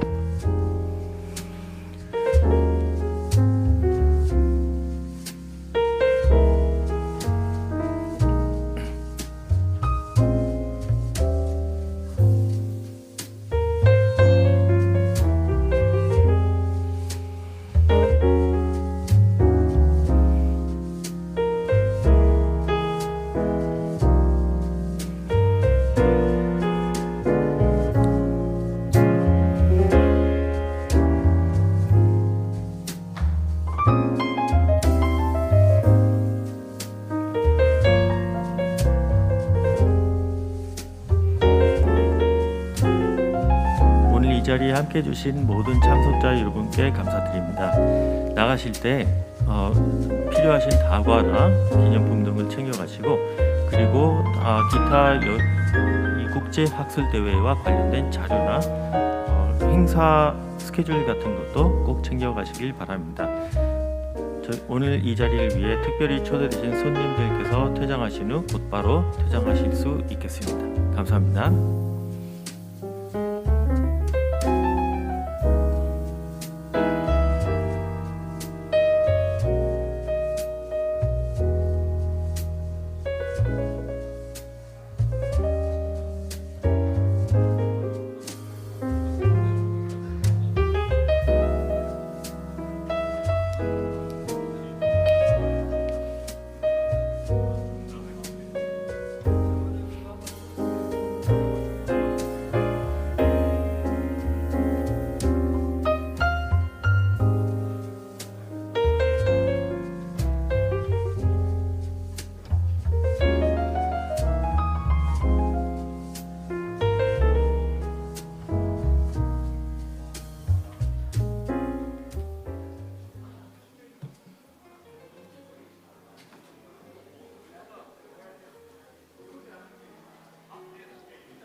오늘 개회식에 참석해 주신 모든 여러분께 다시 한번 감사의 말씀을 드리며 이제 곧 저희 손님들이 다 퇴장하신 후 바로 퇴실하실 수 있음을 알려드립니다. 나가시면서 필요하신 다과나 기타, 책자, 스케줄, 세션 스케줄, 기념품 등을 꼭 챙겨가시기 바랍니다. 감사합니다.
not like since that he is not here, probably Dr. Lee, could you like present after, Recording in progress. right after like Professor Bob? Is that okay? Yeah. Okay. And then originally like we have 4 presenters, and then each one has more or less 20 minutes. And then after that, we can have a discussion for like 20 minutes. And but like I don't know, but he is whether he is coming or not. But like I think each of 3 presenters can have like enough time.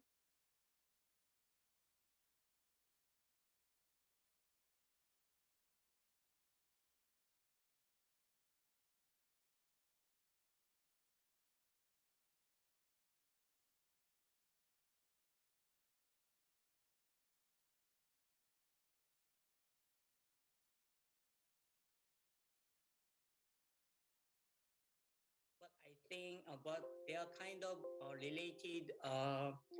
related and interconnected in terms of like the topics of Anthropocene and post-pandemic, and then we can discuss with in these 4 presentations on the issue of like we can call it the new normal, right? So we can start with the first presenter.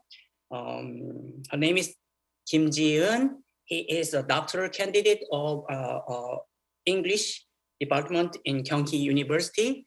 And then the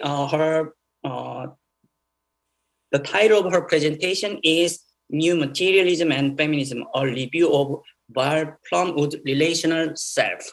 Kim Ji-eun 선생님, can you start? Yes. Can you see my screen? Not yet. Oh, yes. Yeah, thank you. Thank you for introducing me, Dr. Jong Pao. And thank you for the ILAS and the HUFS who giving me an opportunity to present my very draft idea. Since I'm the candidate of the PhD students, maybe my presentation is not very professional, but please understand this part. And this is the presentation I just drew in some line.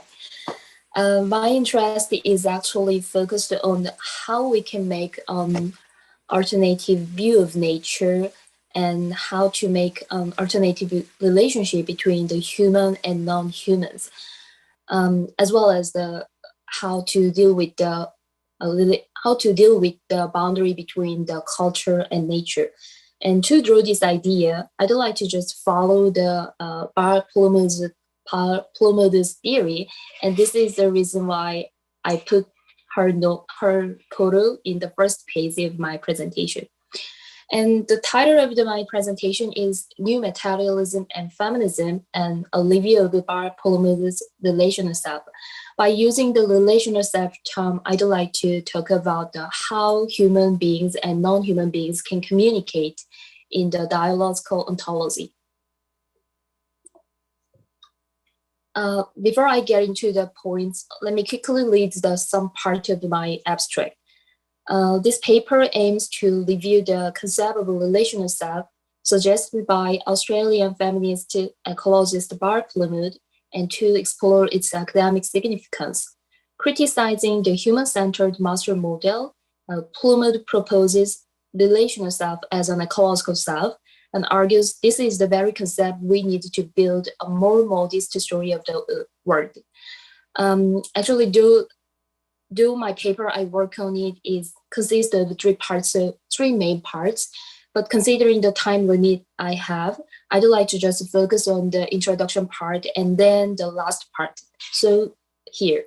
Lastly, the search for the way to coexist between humans and non-human beings can never be predicted or not always peacefully predicted. This is the point where new materialism can be adopted. Indeed, for Plumwood, who miraculously survived after being attacked by a huge crocodile, actually it was a sea salt crocodile, which is one of the most giant predator in the world.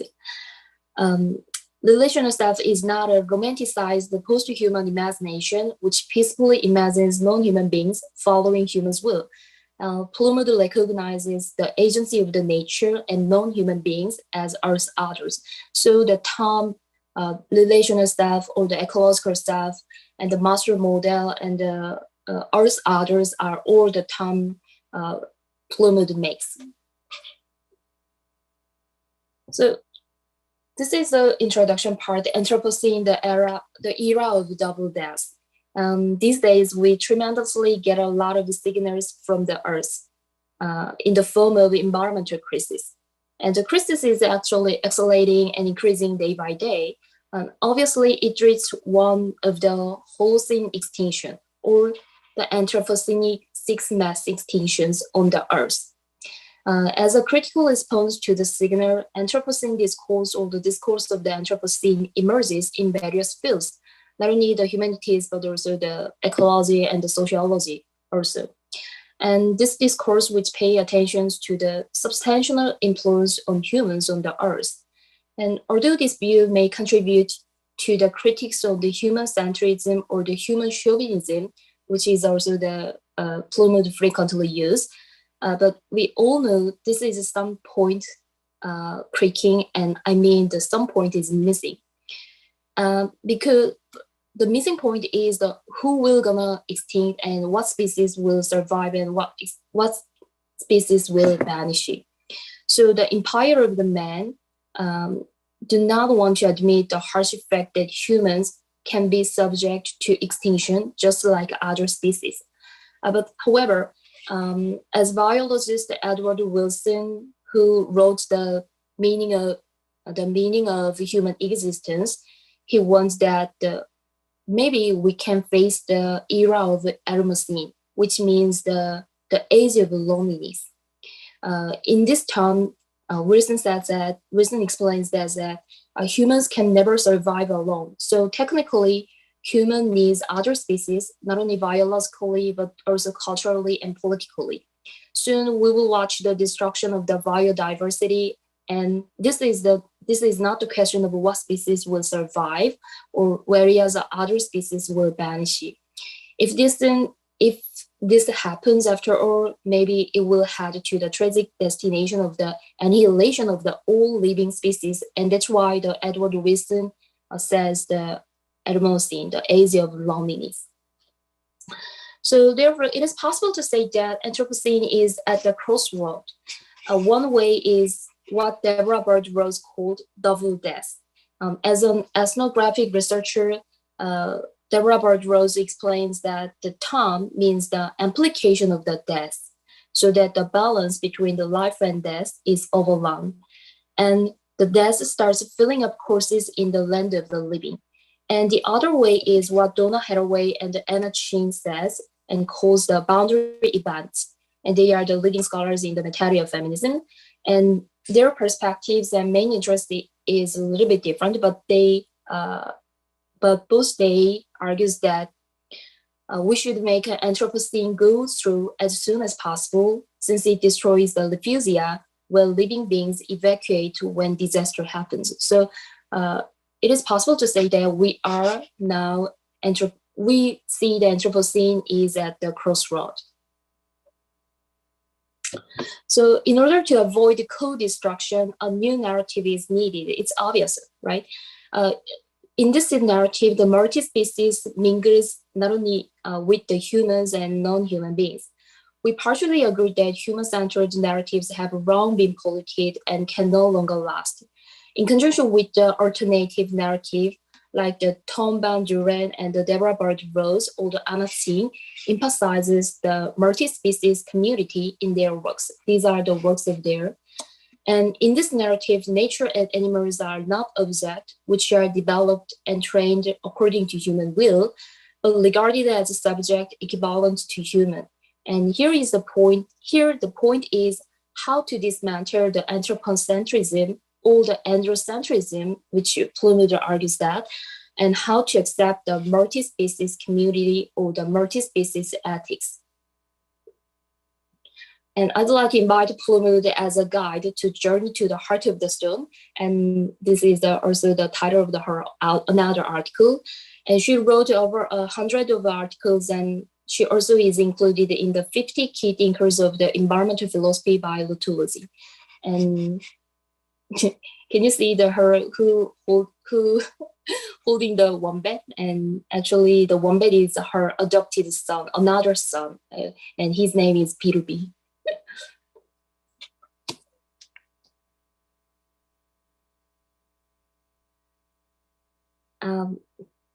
Plumwood says that I see human nature dualism as a failing of my culture, time, and history. It also creates dangerous illusion by denying embeddedness in nature and dependency on nature. For her, to handle this problem, two tasks that must be integrated. These are the tasks of resituating human life in ecological terms and resituating non-human life in ethical terms. So to Plumwood, human and nature dualism is the cause of all forms of oppressions and conflicts that Western culture have. And dualism is more than a relation of dichotomy because it always links to the hierarchical relationship. And most problematic dualism is the Cartesian mind-nature dualism as well as mind-body dualism. And since it depicts humans as a master and places humans' superiority and power of mind, also it regards body and nature as a mere matter. And while forgetting materiality of the body, this is the point where Plumwood points out. And honestly, as we human don't want to admit that our body is a meat, and even juicy meat for a carnivorous animal like a crocodile. And Plumwood was deeply impressed by the Gary Lawson's cartoon, which is on the screen. And if you look at this cartoon, you can see the two crocodiles and saying that was incredible. No fur, clothes, horns, antlers, or nothing, just soft and pink. And it implies that the crocodile already had eaten the human beings, right? The reason Plumwood was attracted by the Gary Lawson's cartoon is that she really attracted by the crocodile at the Kakadu National Park in 1985. And she experiences the death roar by the crocodile almost 3 times, and she miraculously survived. And this is this is actually interesting and also the creepy because this is the real comment that Plumwood was writing when she was attacked by the crocodile. And this traumatic experience, being prey, makes her to recognize the very important but almost forgotten fact. Human is not a master of the nature. And crocodile, who appears to Plumwood's eye as a trickster, is not passive as we thought. Indeed, its power, the crocodile's power, is actually over humans' power. Most importantly, it doesn't care about the human's superiority, and it doesn't care about the human's life, and it doesn't care about the Plumwood's life. From the first time, she realized that her position, not as a scholar or not as a human or not as a female, but not as a predator. But she just, for the first time, she experiences her position as a prey in the ecological order. She plexes back her experiences like this. The thought, this can be happening to me, I'm a human being, not meat, I don't deserve this fate, was one component of my terminal incredulity. Confronting the brute fact of the being prey together with the astonishing view of this larger story in which my normal ethical terms of struggle, some seemed absent or meaningless. She says that. And it brought home to me rather sharply that we inhabit not only an ethical order, but also the ecological order. She says that. In ecological order and in the food chain, human exists not as a predator, but as a prey. Through the golden hoop, I mean the eye of a crocodile, she entered into a parallel universe, which has a completely different rules with humans' society. And Plumwood names this parallel universe as a Heraclitean universe, While everything flows and while we live the other's death, while we die the other's life. This parallel universe is not illusion, but real, she says, and we are entangled with the different with the two different universe. One is familiar universe we can control, and the other is very strange universe which we will never control. By glancing the Heraclitean universe, Plumwood realized that the Western culture has so strongly denied materiality or the corporeality because it reminds us a crude fact that we human beings are not different from other animals, but material beings, which is vulnerable to death and decay. So, do we hate to admit in a ecological order humans are so vulnerable? And Plumwood maintains that whether hiding our vulnerability or the embeddedness in nature, it's time to accept and to resituate our position in ecological order.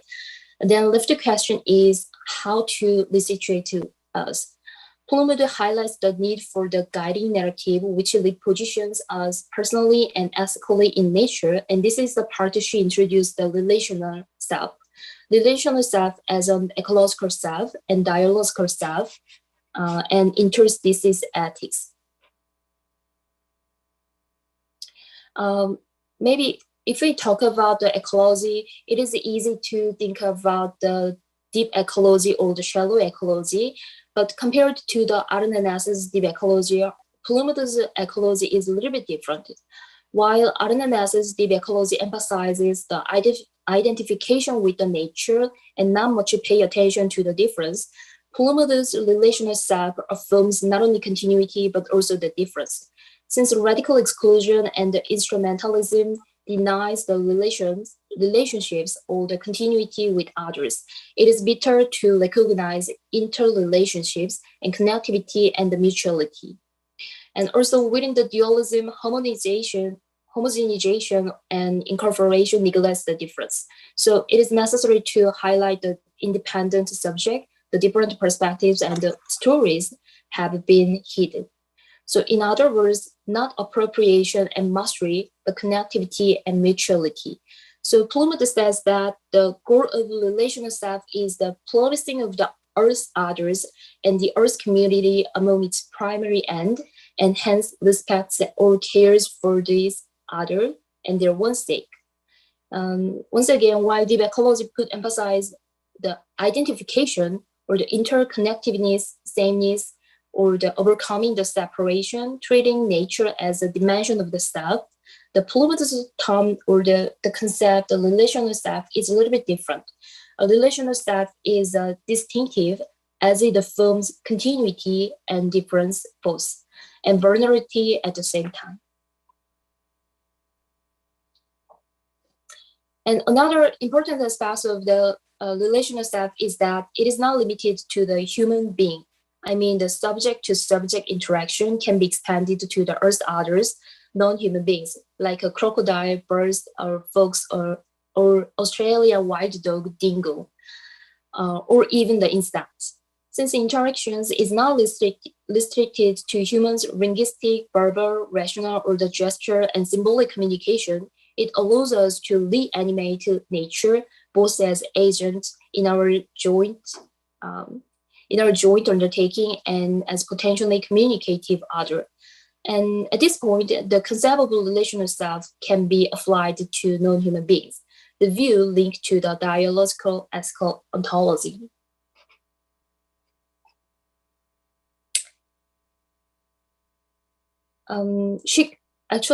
This is the part where the dialogical ethical ontology was explained, but this is very easy and maybe the same word before. So I just like to skip this part. And she claims nature has mind-like properties than consciousness, and suggests to conceive the mind as more bodily and the body as more mind-like.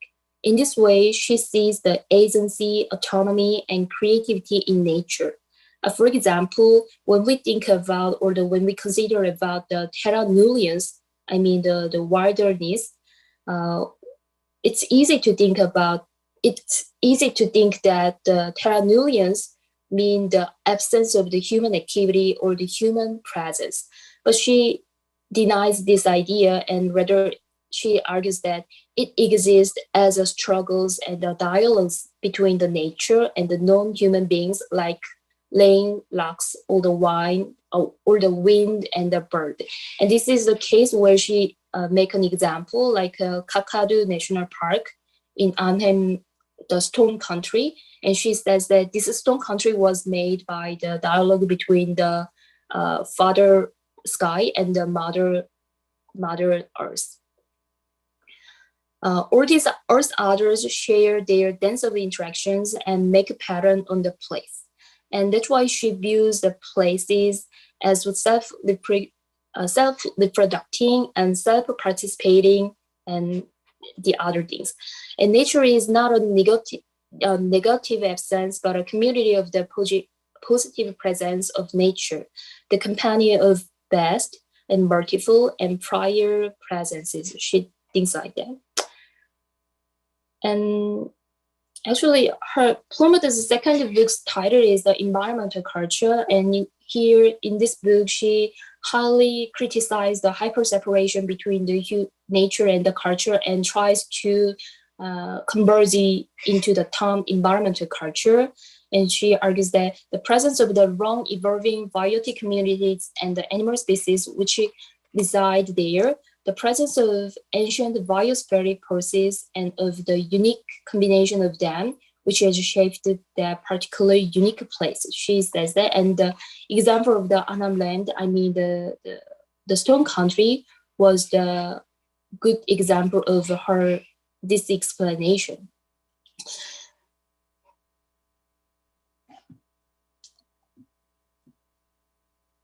To Plummet, and to me, Plummett's explanation on the parallel universe is actually very fascinating, and I just like to look deep in the term of the parallel universe. But unfortunately, she passed away before finishing her article on the parallel universe, and very sad. So far, her theory has been mainly discussed on the ecological philosophy, but I think her theory, especially the relational self or the dialogical ethical ontology, can be discussed in the new materialistic view and the feministic view. And since she talks about the nature and the non-human beings as agency, there are a lot of interesting points to be discussed from this point. This is the part where the Susan Heckman and the Stacy Alamo suggest. They say that environmental feminists have wrong insistence that feminism needs to take the materiality of the more than human world seriously. And material ethics allow us to shift the focus from the ethical principle to the ethical practices. And practices are by nature embodied, situated action, ethical practices, which unfold in time and take place in particular context, invites the recognition of the response to expected as well as unexpected material phenomena. So I think maybe the bridge between the new materialism and feminism can be the part Plummett's ideas or the terms or the thought, like the relational self or the dialogical ethical ontology or the parallel universe. And maybe that point will be, or that part will be discussed seriously from now on. And this is the reference I used in my presentation. And this is the last page of my, I prepared. So thank you for listening. And if you have any questions to me, please use the discussion time. Thank you. Thank you so much, Im Ji-eun 선생님. I think this is a very interesting and fascinating presentation. And then, I just remember thanks for introducing the Australian theorist and anthropologist Val Plummet, who is not as well known as Donia Haraway or something, but as I think is very as important as other theorists. And like I can remember the one phrase like accept vulnerability, right? And then we can realize like we are like we are not separated, or like we are not independent being, rather we are like relational self, right? And then it's especially like entangled with other species, right? And then in this process, Kim Ji-yeon 선생님 said, argued that like feminism can be very important role in like understanding connectivity and maturity, right? So Barb Plumwood is not is also is the person who is the theorist who like discuss on the ecological thinking, but also can be connected or should be related to with feminism and the theory of new materialism. Probably that's why I understand from her like wonderful presentation, and I think I have also everyone has like are interested and then have questions, right? And then as she just said, like we can leave the questions and then discussions on in the letter side. Also, I'm very interesting because the Plumwood could develop her theories and ideas by her through her own personal experience of being attacked by crocodile, right? I mean, I cannot smile, but like it's very interesting. Okay, then we can move on to the next presentation.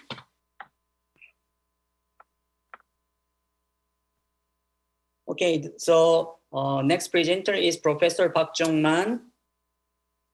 He is, okay, I just Googled it, and then he is Associate Professor, Faculty of English for Interpretation and Translation, at Hankuk University of Foreign Studies in South Korea. And then he published a lot of like books and then articles. And then today's presentation is titled Extinction of Human Ecology and Lessons for the Post-COVID Era, a Canadian Black Community Afrique Bear as Dramatized in Consecrated Ground. Professor Park, are you ready? Yeah, the script is, manuscript is already open, okay? Can you make your mic on, please? Sorry. Okay. Thank you for introducing me to the audience. I am Jong-man Park. Actually, my major part is world theater history, especially American history in the early state, from the beginning of the before 20th century. Today, my topic related to the very historical moment of Canadian Black community, Africville. Actually, this community has disappeared into history in 1960s. So this historical moment really talk about the relationship between developmental logic and ecology. And this kind of combination really give a special meaning to the present in the post-corona era, especially it really talk about the what is the side effect of the anthropocentrality. So I just read through my paper for the time limit. Okay, I'll start.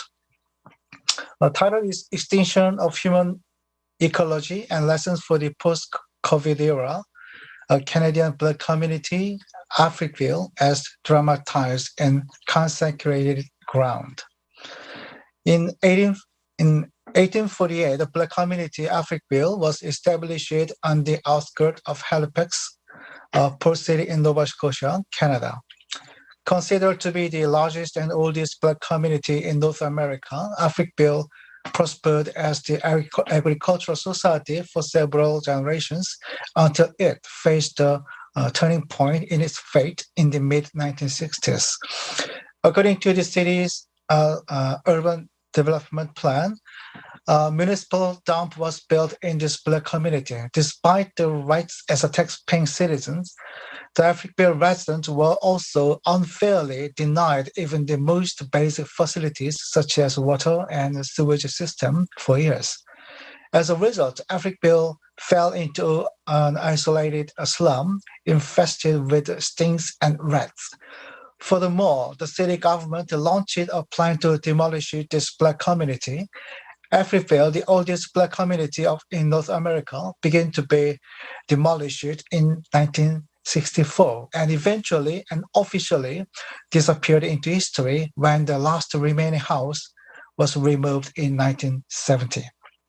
Nova Scotia playwright George Boyce and his play Consecrated Ground deals with the demolition of Africville and the migration of about 400 residents.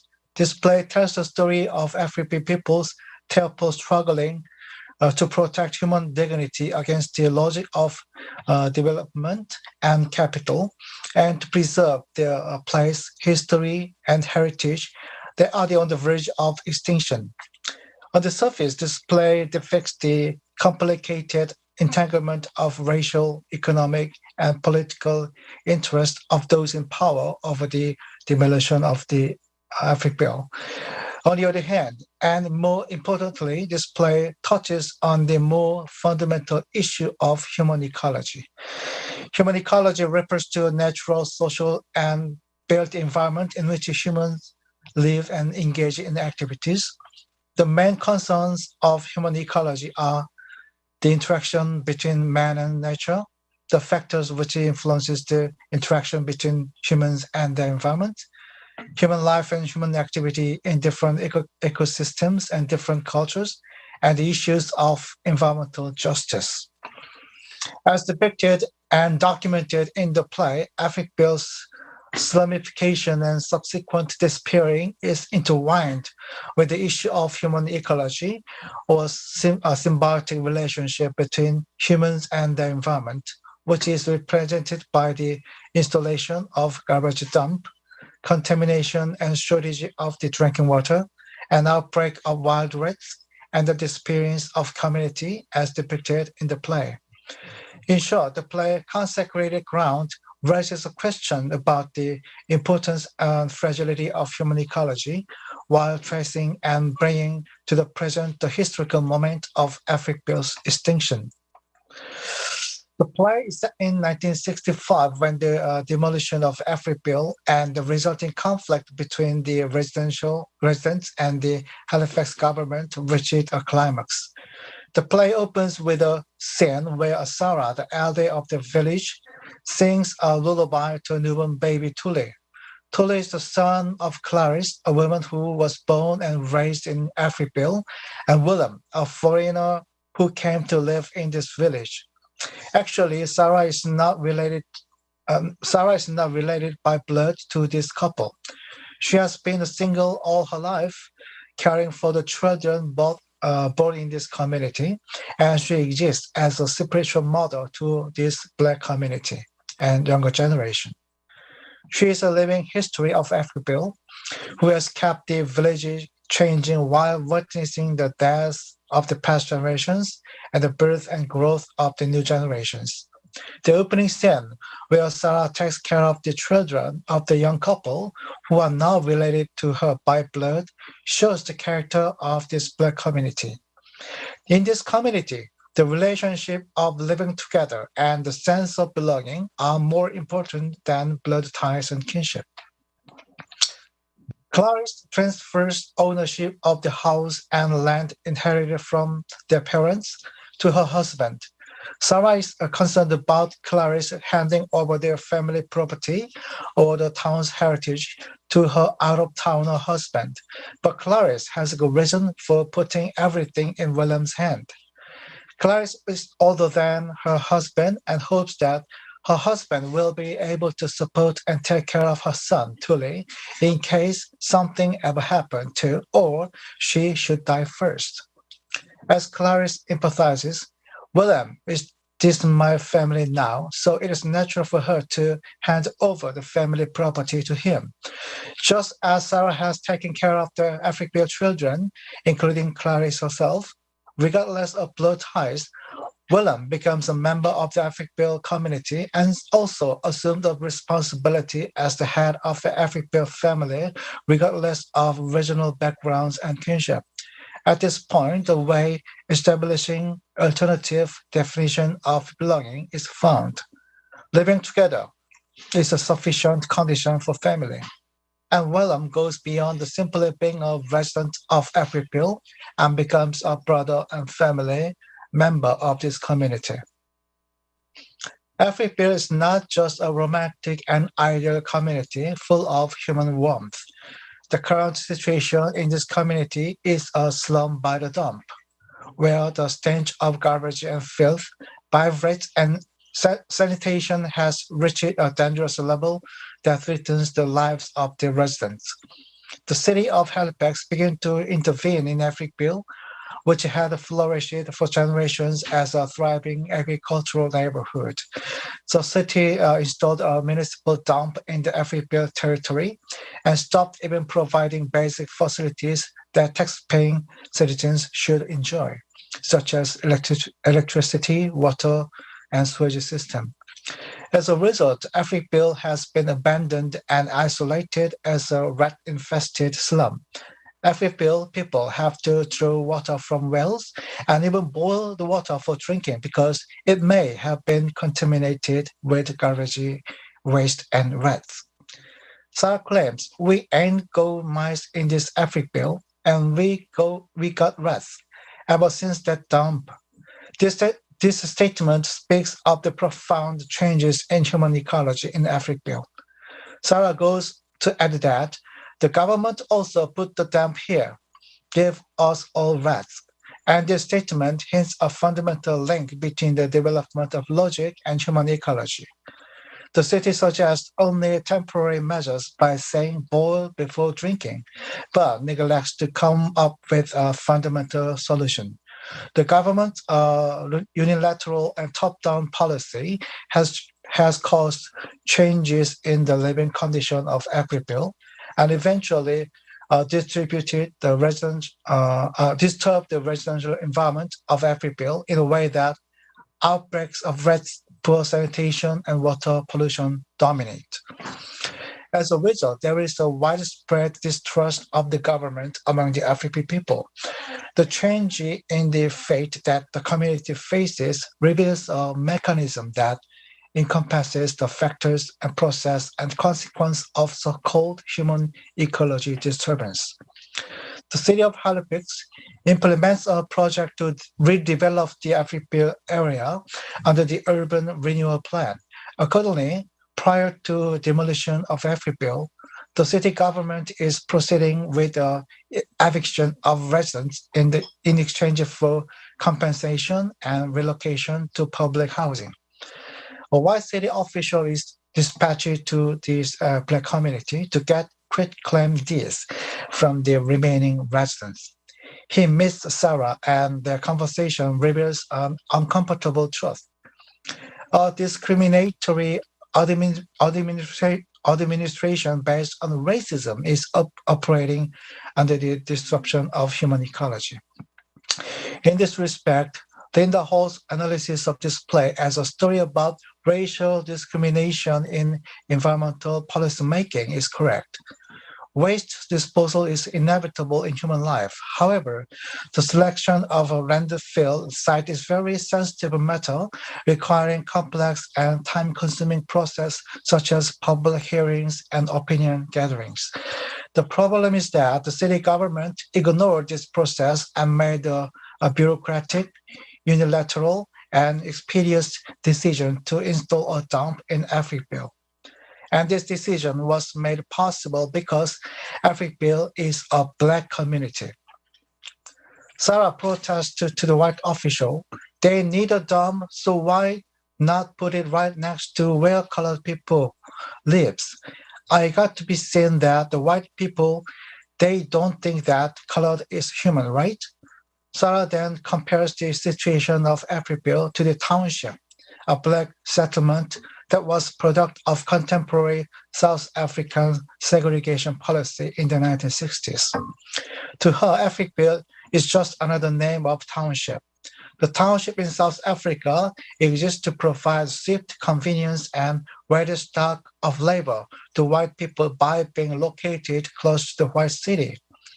Africville also serves as a dumping grounds to dispose of the white people's waste, satisfying the needs of the white people.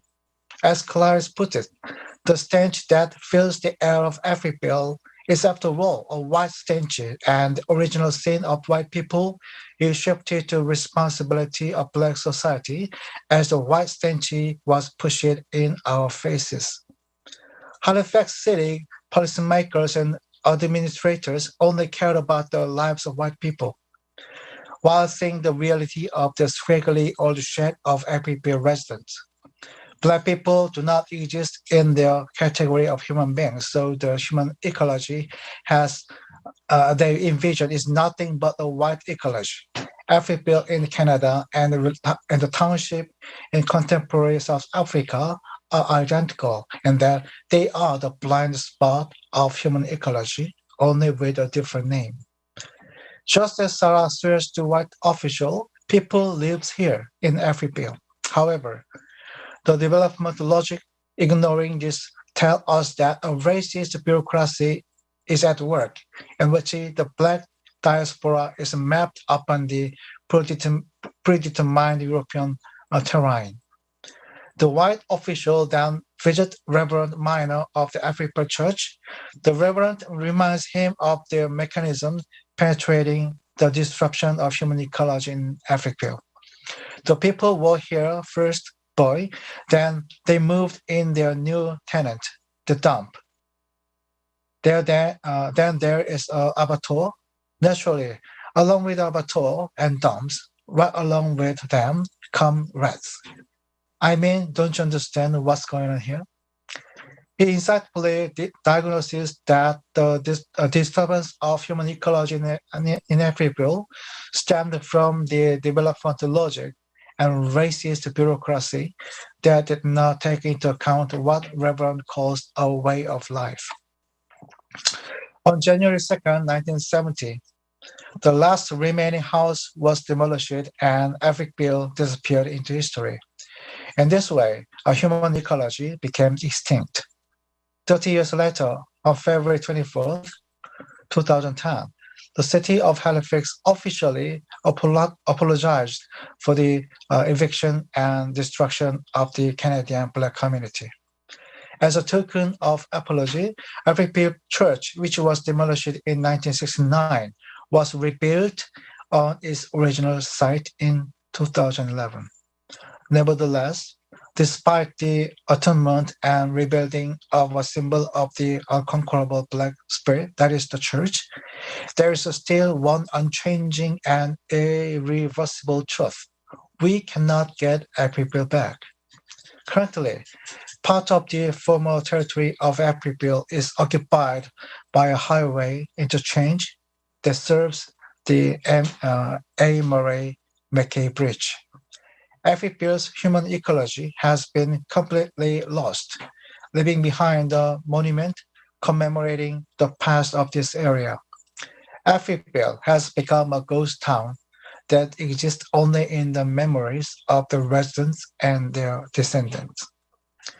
The history of human beings, the history of human began with obtaining food and shelter from nature, nurturing from and relying on nature, taking nature as a mother, and living in harmony with nature.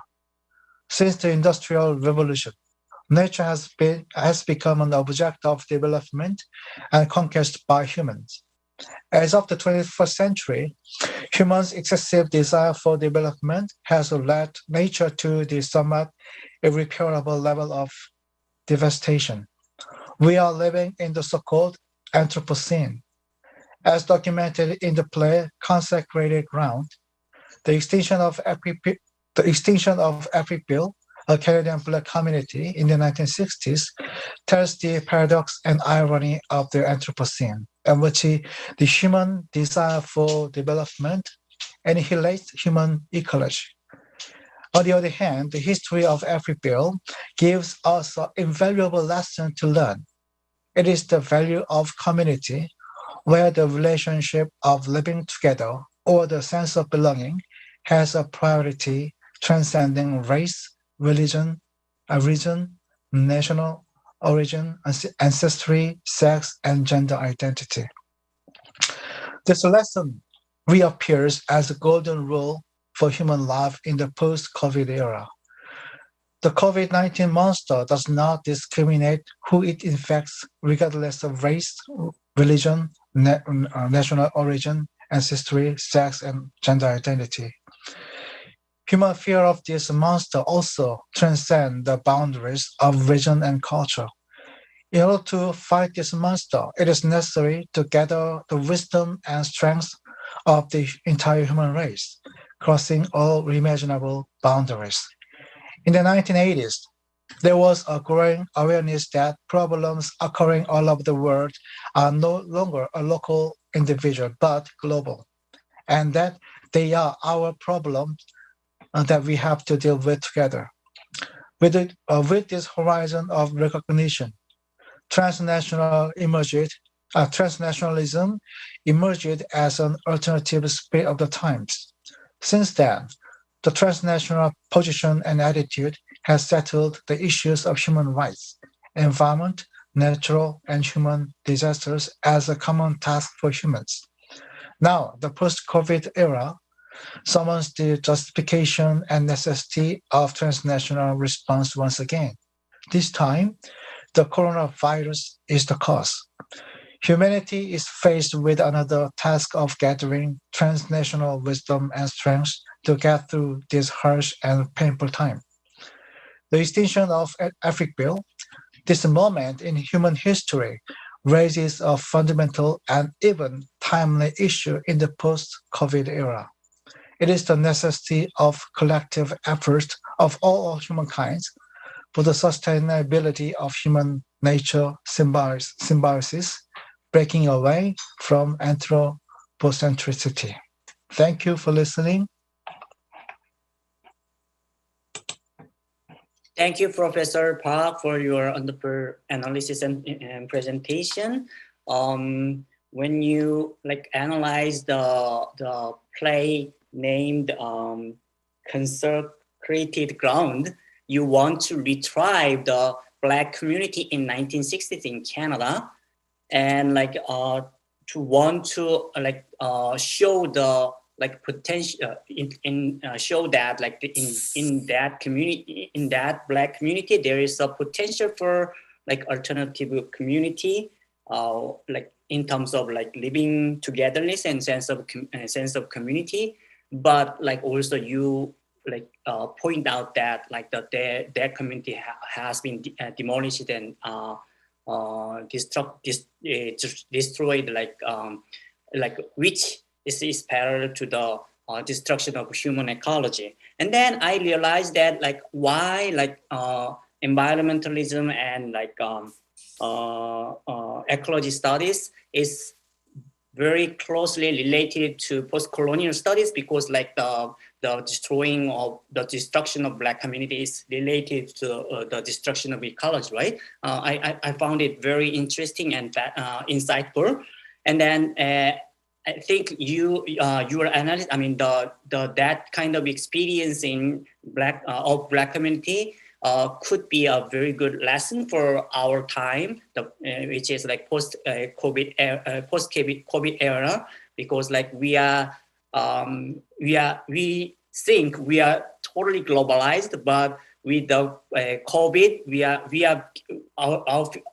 feel that we are getting more and more nationalistic and chauvinistic. So, which is what is necessary for our time is to see and go back to the 1960s in Canada and then see the Black community and then their potential, right? Oh, thank you so much. And then it seems like that Professor Mario Ruiz is here, right?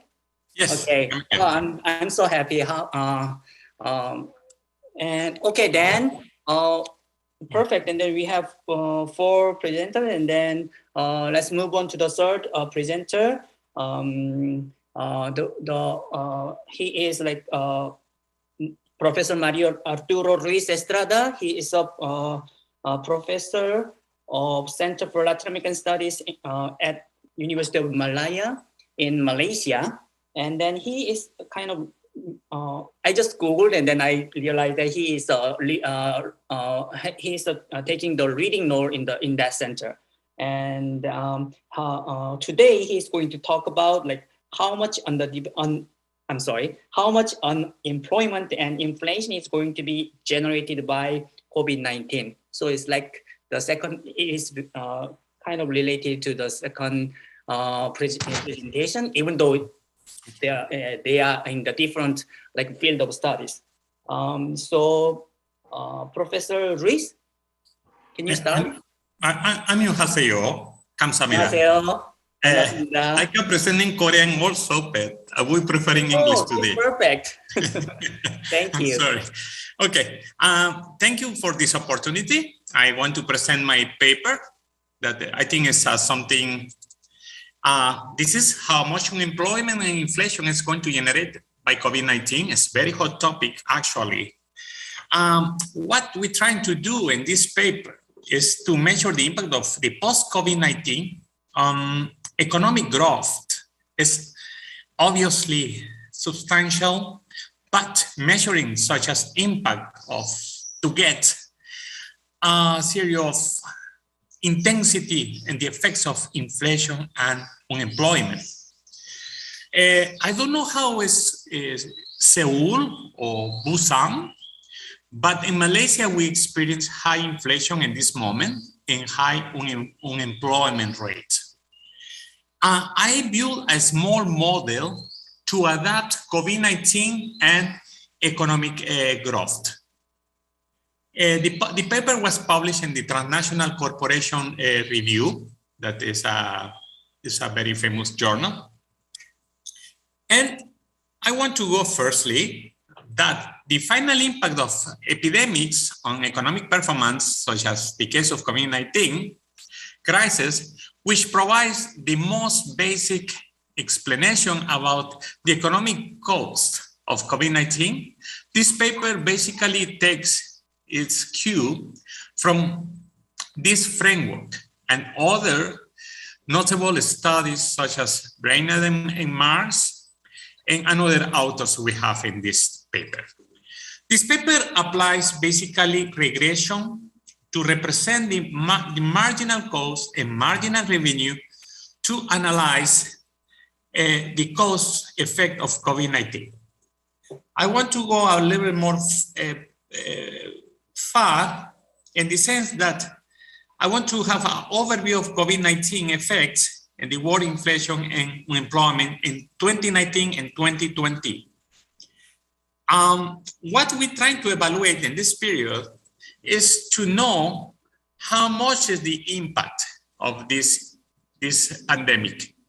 And when I did the research, in this case, we have only the case of we have 5,639,844, and the worldwide average growth rate daily, what I did is 16%.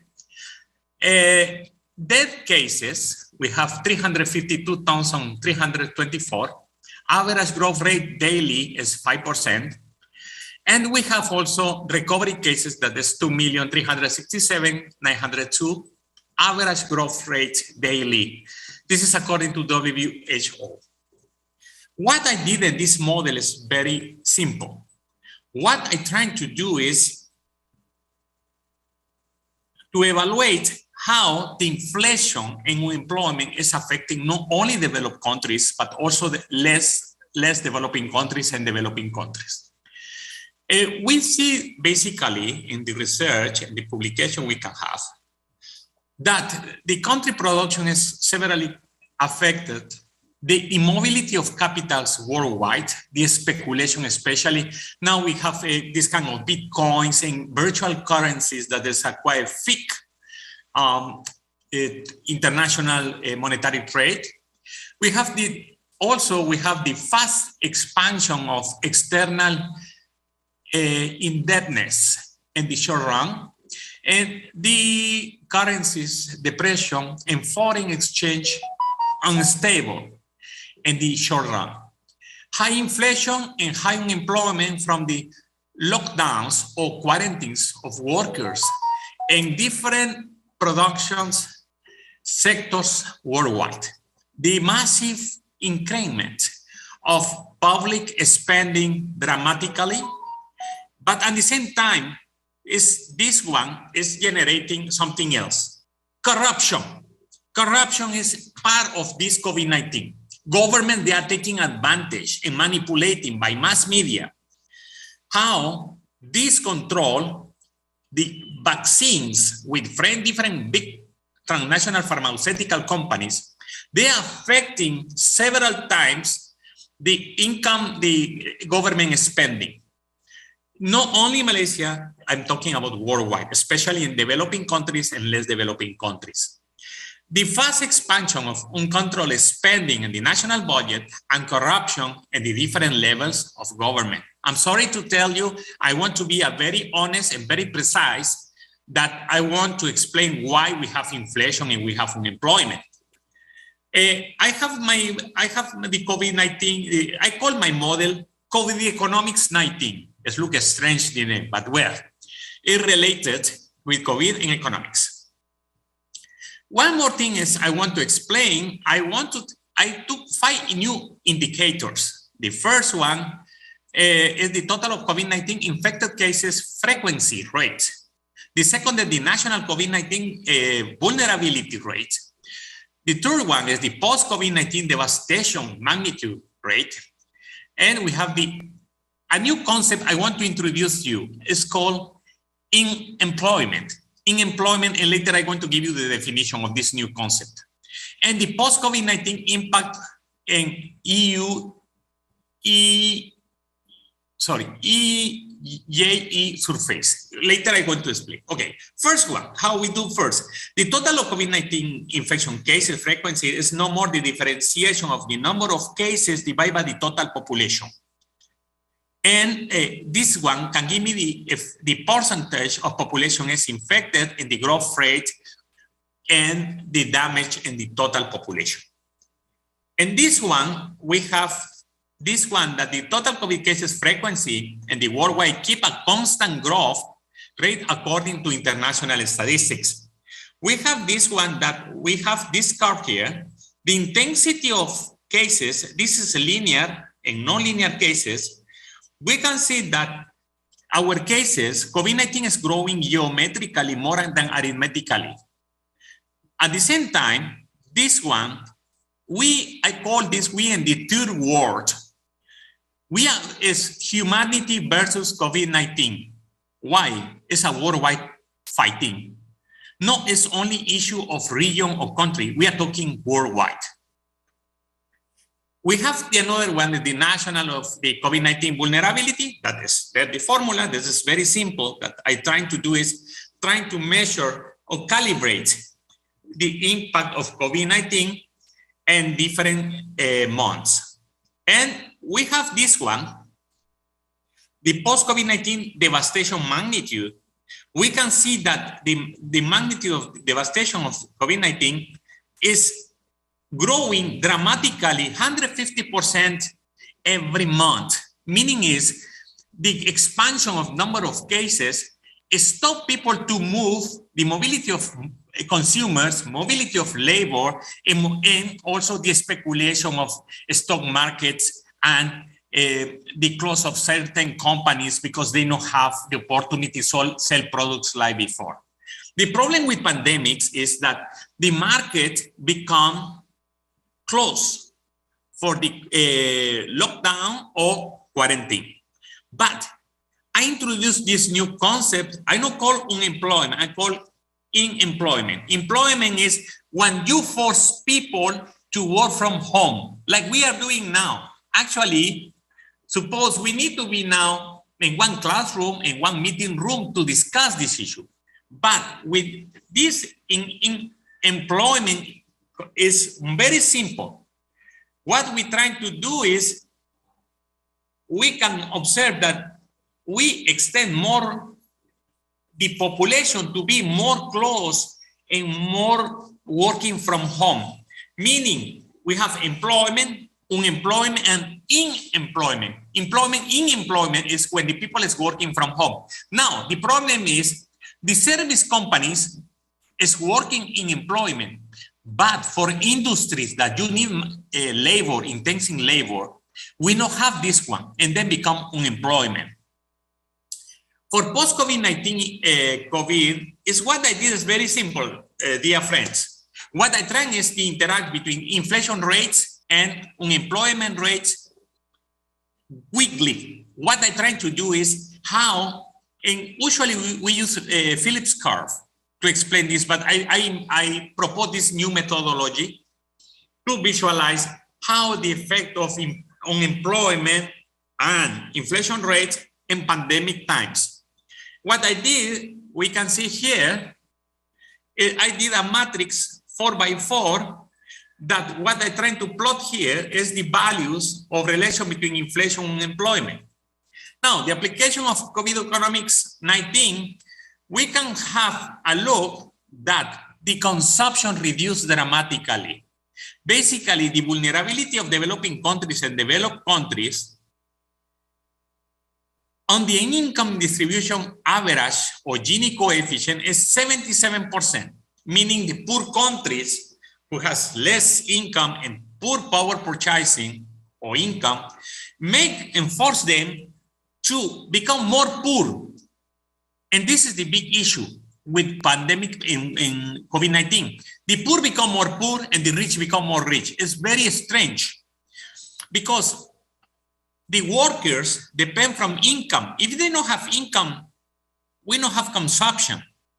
If not have consumption, affect investment, affect government spending, and affect international trade. I don't know how you experience in Korea, but we become import products become very highly expensive in Malaysia. I want to inform you that in Malaysia, we consume a lot of Korean products, a lot.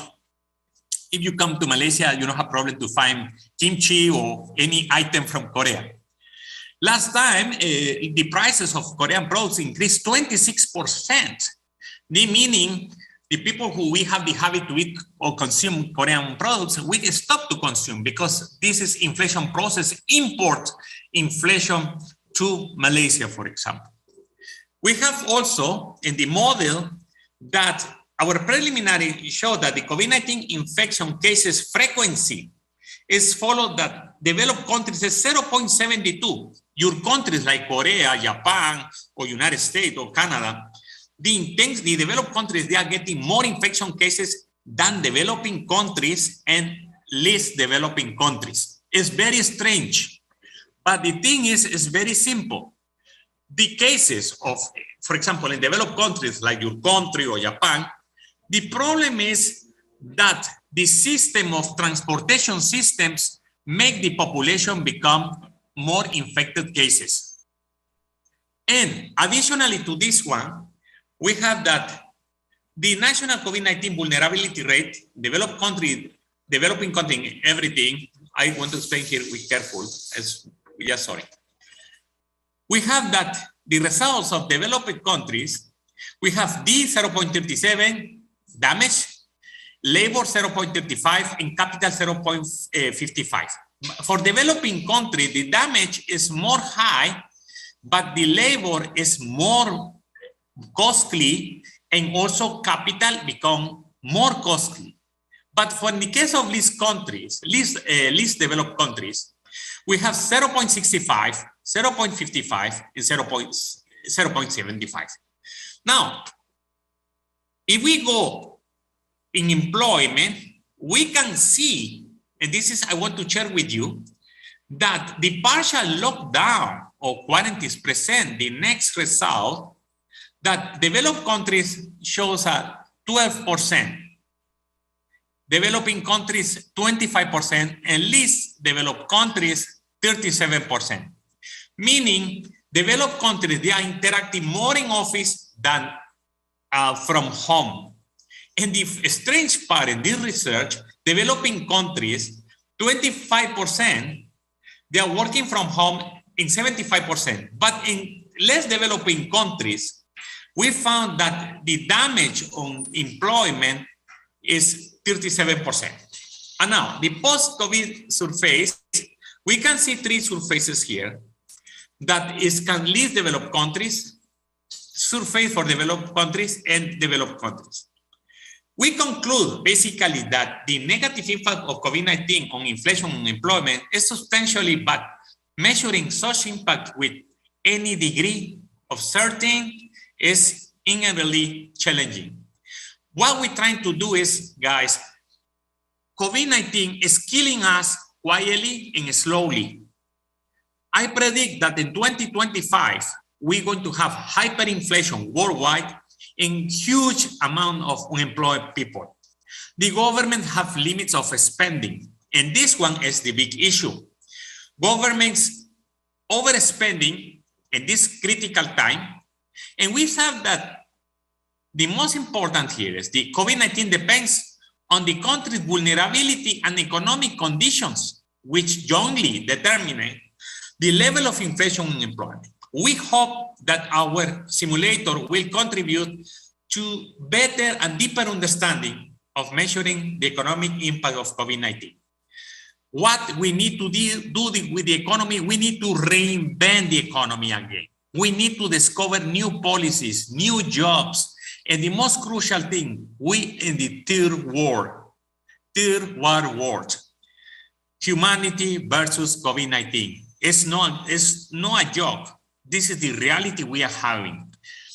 I check Korea, I follow Japan, I follow China, I follow all Asia, and we have 7 parameters in similar conditions.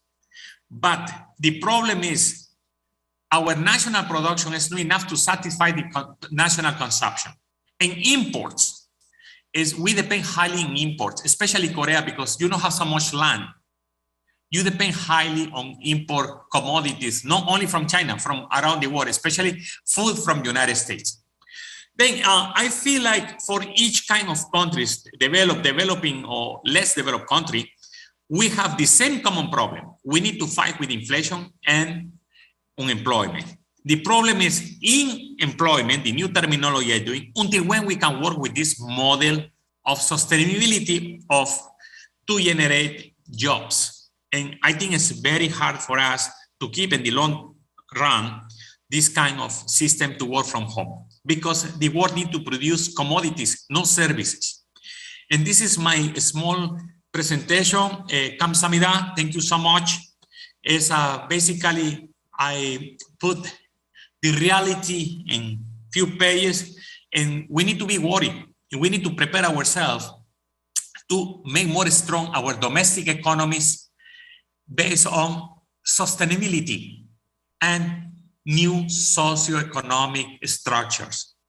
Not only in the economic, also we need to find how to generate a new model for environment, for production, for labor. We need to prepare our world. Now Korea cannot depend so much from overseas. Now you need to have your regional internal model. I wrote a lot about the conflict about South Korea. I have some publications about South Korea and North Korea. And we can see that this crisis not only is domestic, you have also with your neighbors some certain of problems. And with this problem with North Korea is because COVID-19 is increasing in North Korea and the crisis become more critical. And you see when the critical of crisis in North Korea, they start to show missiles or bombs or everything. But in the reality is that everyone is suffering with COVID-19, politically and economically. I wish South Korea can support this crisis because you have two fronts, COVID-19 and your internal North Korea problem. I wish my presentation, thank you so much. I enjoy to be in this presentation. Thanks to Prof for inviting me. And I expect my small presentation open the minds and out of the box to analyze and express ourselves about this thing. World Bank fight with me because I told them we're going to have inflation and unemployment. And World Bank say no. But in the end, I win. And we have inflation and unemployment. And something else that I forgot to remark is that the real estate everywhere is dropping. And this is very dangerous because we have, I know Seoul, I know Busan, you have very nice building, you have very good real estate, but we have a bubble, real estate bubble. And this is depend from the service sector. Now is until when you can handle. This is the big question, and inflation and unemployment. I want to hear from you because you are expert, you live in Korea. I'm see only by books and brochures or data, but I want to hear from you how the inflation, unemployment from you. Thank you so much. God bless Korea and all the participants in this fantastic conference. Thank you so much. Thank you so much, Professor Ruiz Estrada. I'm really impressed by your powerful presentation and then analysis. I'm not a social scientist, so I don't know much about the situation regarding pandemic and post-COVID economy. And then you mentioned about the inflation is coexisting with unemployment across the globe, and then also there is a kind of the issue of corruption behind this issue, and then you also point out that this is not just on the developed country or less developed countries, developing country or less developed countries, or just also the general issue for all of us. Also, I'm really thank you for your concern and sharing concerns on the Korean situation. I mean, Korea is going through the same situation, the inflation and then bubble in the real estate. So I think your presentation is very insightful. Thank you. And so if you have any questions and comment, you can leave your questions, or you can leave the message comments on the chat, and then after the final presentation we will discuss. Okay. So let's move on to the next last presentation. The title is the road networks, cattle, soybean, and climate change, emerging ecosystem, presented by the Professor Lee Tae-hyo. He is one of the most active scholars on Latin American studies in Korea, I believe, and I know, and his recent interest is exactly the related to the Anthropocene and the ecology and then environmentalism, right? And then okay, so I'm sorry, he's he's from Busan University of Foreign Studies, and then in Korea, and then he is the research professor. And now you have a word, Professor Lee. Okay, thank you. Can you see guys my slide? Yes. Okay, thank you. Hello all. As moderator, just introduce me. This is once again Tae-hyo Lee. I'm from the Busan University of Foreign Studies and here in South Korea. And it is truly honor and privilege for me to participate in this very timely manner conference. My research puts Latin America at the center of a global context, and what implication can Latin American locals have for global, or the other way around. In other words, this is about the relationship between global and local, which is global, so to speak, global questions and local answers, also the other way around. In this vein, the Amazon we knew betrayed us. In other words, the Amazon is no longer the Amazon. The lung of the earth is broken. The function of exhaling oxygen by inhaling carbon dioxide was destroyed. The reverse function of exhaling carbons occurred. The scientific academic committee such as Nature is using scientific data to reveal that the year of the 2021 is the turning point about what I have just stated. So I have started studying why it happened and how we can find a relevant solution. It seems that the future is already here. So by asking macro questions, I came across the concept of the Anthropocene, which was first proposed by atmospheric chemistry Paul Crucians, the Nobel Prize winner. The Anthropocene is a new geological age defined as the present in order to reveal the human activities have become decisive factor in global environmental change. Geologically, as you can see in the first pictures, you can see in the geological age called Holocene, as humans and human activities drive geological changes. Scholars have named it, right? The Anthropocene. I think of this as the modernizations, another expression of the era of capitalism, and like a vessel of awareness in which human beings are embracing human-centered behavior on the planet Earth. As you see in the slide, Karl Marx, who inspired the social change as an analytical unit called class, also has a following perception of natures.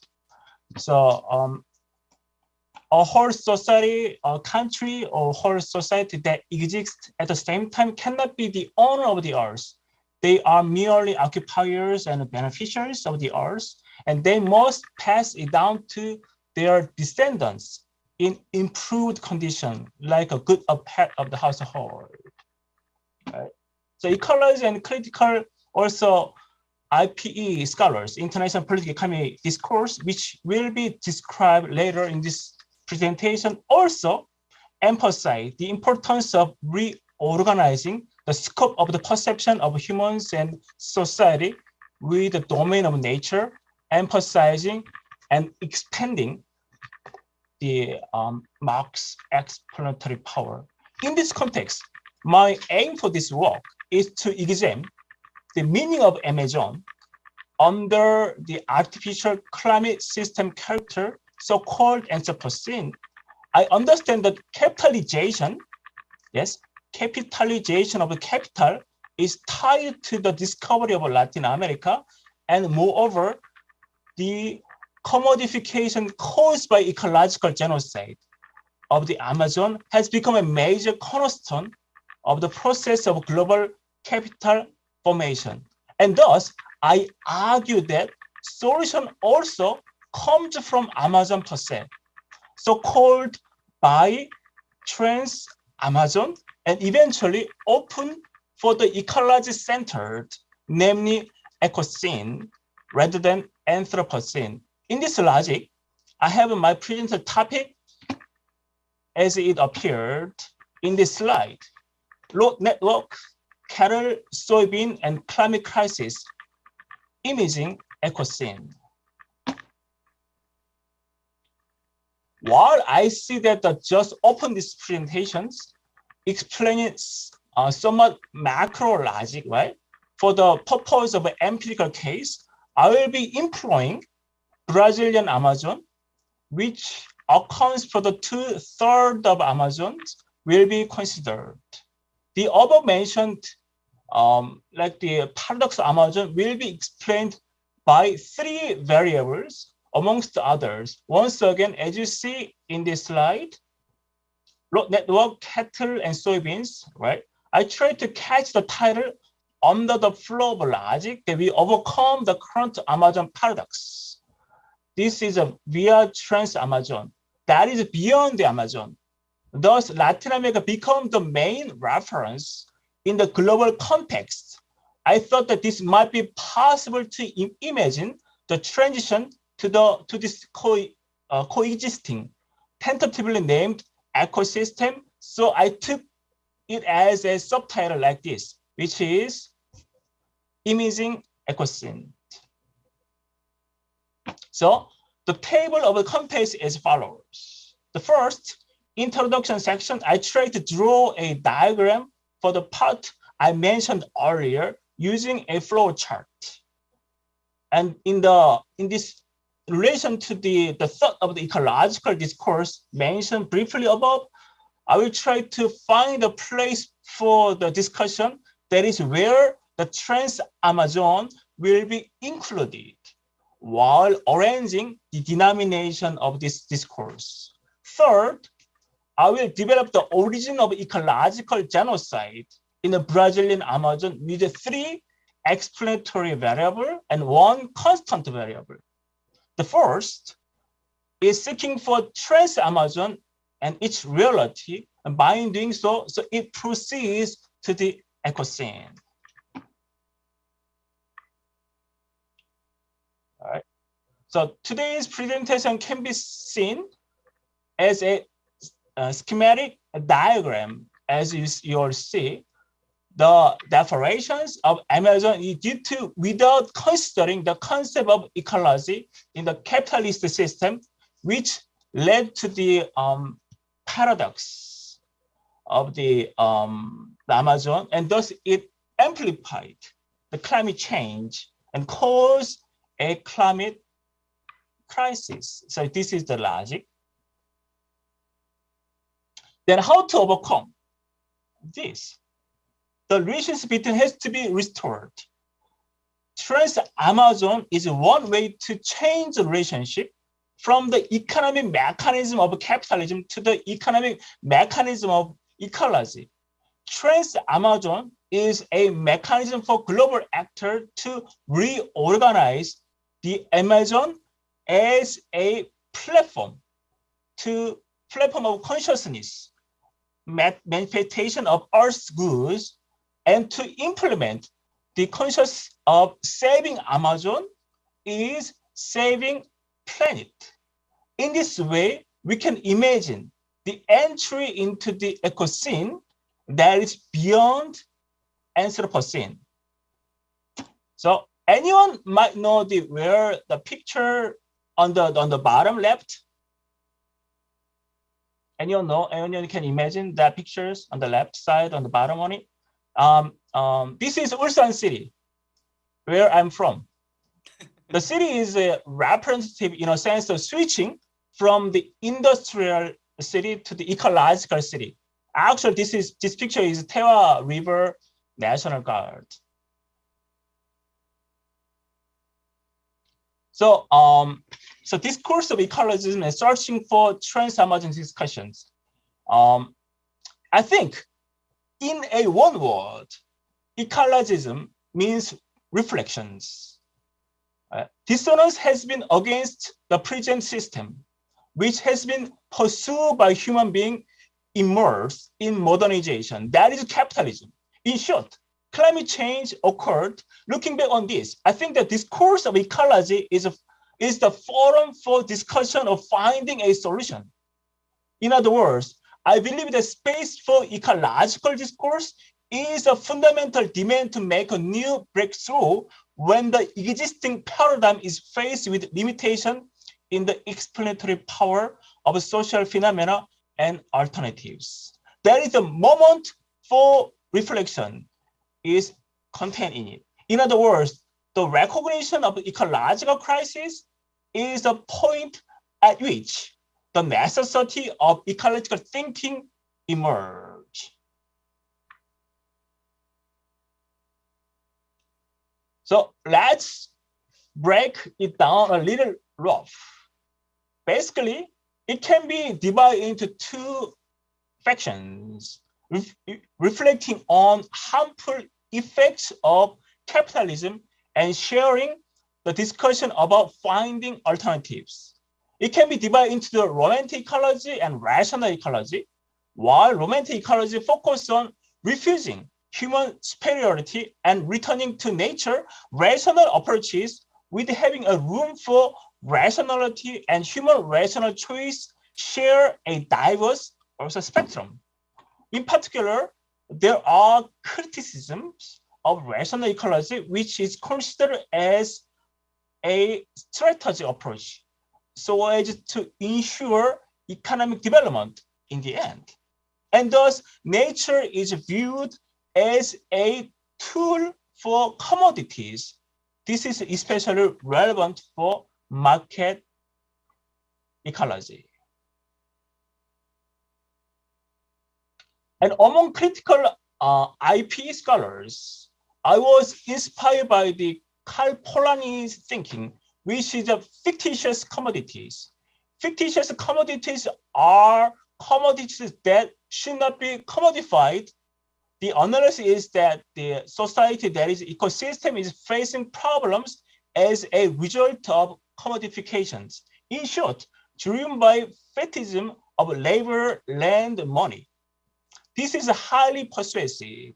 Karl Polanyi argued that these three factors, which should not be constituted in the market economy, are embedded in the market logic, which puts society at risk in the end.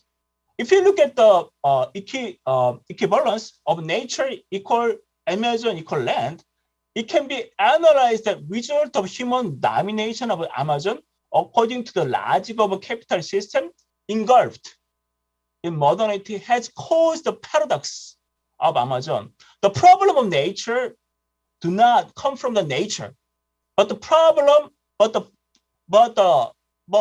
from the commercialization and commodification of nature by human being, in short, by you and me. So from this perspective, let's take a look at the three explanatory variables. One constant variable drove ecological genocide of the Amazon. Except for the one above the first pictures with the fire, the rest of the photos pictures were taken by me. The place with the rusty pipelines and oil refining pools in the Ecuadorian Amazon. Another picture I took was that I was touching the cows. This backlight was in the Brazilian Amazon. These cattle are from India. Cattle in the Brazilian Amazon are part of the military Amazon development that will be explained later. In fact, importing large quantities of Indian cattle are suitable for the humid Amazon environment, and exporting meat and beef that drives Brazilian economy. In fact, in addition to the deforestation in Amazon, it is a major variable in driving climate crisis, such as cowpot, methane gas emissions, and also will be discussed in later. As mentioned earlier, the Amazon ecological genocide is the reason for the development of Amazon with the inherent nationalism. This is a constant factor in the development of the Amazon. After the military in the 1960s, the civilian government took the power since the 1984, like the Lula, Dilma, Temer, also the current regime, the Bolsonaro, also justified development Amazon under the belief that Amazon is ours. So radical, actually, once again, as you see here, the slide, the radical destruction of Amazon forest was starting from the 1970s when the actual military regime took power. And then the military understand Amazon once again as economic and political and security legacy.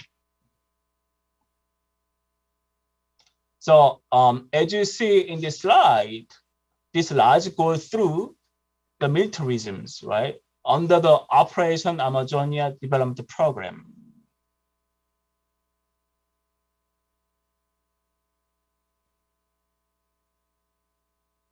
And then Also, the Trans-Amazon Highway project, Amazon ecological genocide expands. So it could be considered as a paradigm shift in terms of the extent of Amazon deforestations.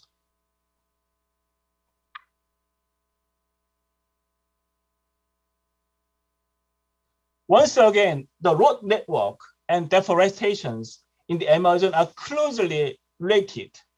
In short, 95% of deforestations in the Amazon is located in less than 5 kilometers from the roads. Also, the major road connecting Amazon was developed by the government. And also soybean is also another variable in explaining Amazon deforestations. As of 2021, Brazilian soybean ranks the first worldwide, globally, in terms of productions and export. And also, as of 2021, which is last year, about 74.5% of Brazil's soybean production is entirely exported to China. And one aspect I would like to emphasize is that the large scale production of soybean is decisively the result of Brazilian agricultural technology. Here saying that, Empresa Brasileira Pesquisa Agropecuária is an organization under the Ministry of Agriculture established during the Medici government, which is the militarism, developed soybean seed suitable for tropical climates.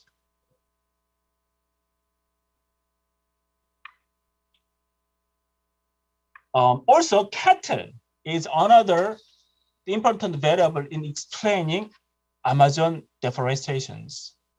So according to the existing research, Amazon deforestation is roughly 70% related to the cattle productions.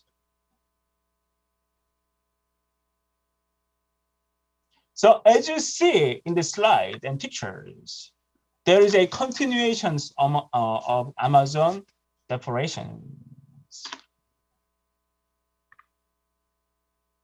So some thought on Amazon. So in the global economic system, Brazil regards Amazon as a nationally owned property. Excessive destruction of a well-functioning Amazon, which used to function as a lung, is now causing dysfunction that call for the climate crisis. In terms of carbon dioxide emissions compared to the oxygen, Amazon has already crossed the tipping point due to the de-Amazonizations with changed characteristics of Amazon. However, there is still time in the global context. At the 26th United Nations Climate Change Conventions held in the last year, the international community sought a new order in face of climate crisis and draw meaningful result. I will be discussing this one later on. So it is now a turning point to prepare for the tipping point of climate disaster because global deforestation begins with realizations of trans-Amazon imaginations. In other words, the moment you can turn before entering the tipping point, which is a point of no return, is the implementation of trans-Amazon.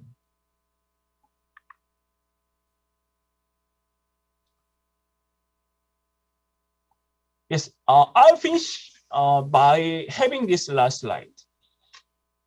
In fact, in this global context, there is a moment or movement that the international community is confirmed by considering the importance of Amazon.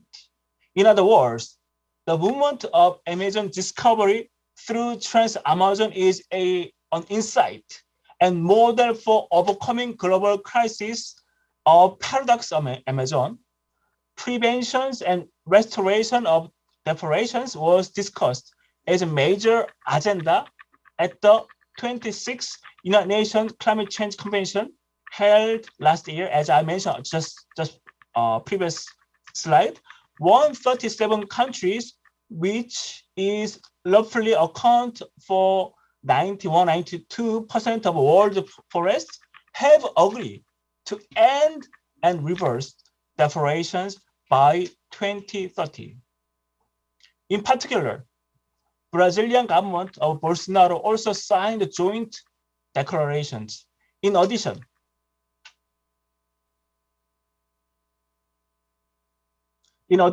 Brazilian government of Bolsonaro also signed a joint declaration. In addition, Brazil has also declared net zero of reducing carbon emissions by 50% by 2030, and net zero greenhouse gas emissions by 2050. Brazil, which has been designated as a so-called climate villain, has room to explain such forward-looking as a shift in the perception of the Amazon to an ecological logic rather than market logic. As we have just seen, right, the entire Brazilian government, including Bolsonaro, a current regime, regarded Amazon as an exclusive property and use it as a major national development. In addition, it is due to the various drives of multi-layered actors in the international community. So I would like to finish my sharing of this presentation once again, showing mentioning the concept of Ubuntu in South Africa. This is the effort that the Ubuntu in South Africa, right? This is the ethos that I am because you are. By adopting this notion and then applying it, we are because nature is.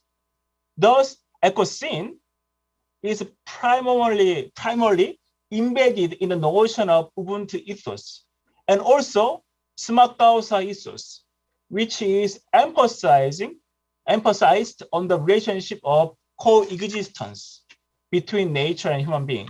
So ecocene is the imagination. However, it would be modus vivendi, and it would be realized by way of Trans-Amazon. In short, saving Amazon is saving the planet.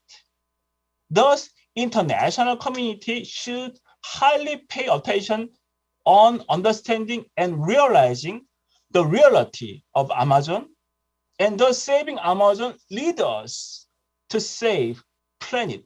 And this will introduce ecocene rather than anthropocene that we are living in now. Many thanks, and thank you for you guys' attention. Thank you. Thank you so much, Professor Lee, and for your insightful and passionate presentation. And then in your presentation, you argue that like the term Anthropocene has been discussed mainly by the Western scholars, and then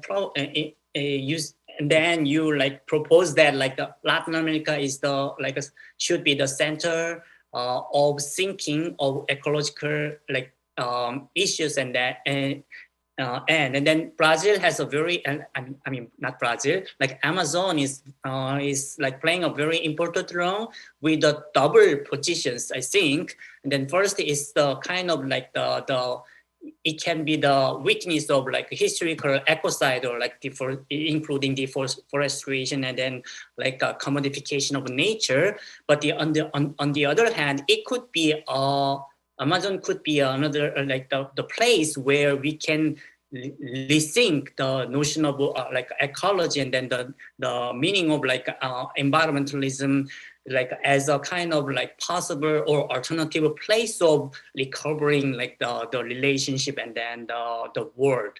Thank you so much. And then I think the ecozone is the Amazon is the very interesting and the important concept to think and then imagining the ecosystem. Thank you. And then now, oh, perfect. We have like around 15 minutes of for like discussion. If you have any questions, please just turn your microphone on, and then you can just say speak.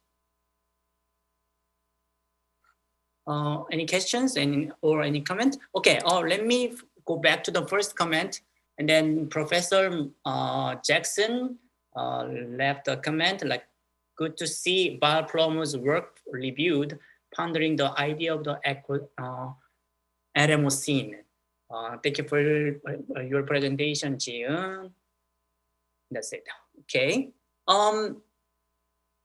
And I have a question for like 김지은 선생님 and then 박정만 선생님. And my question is that like Jiun, I'm very like I totally agreed on your perspective, like like the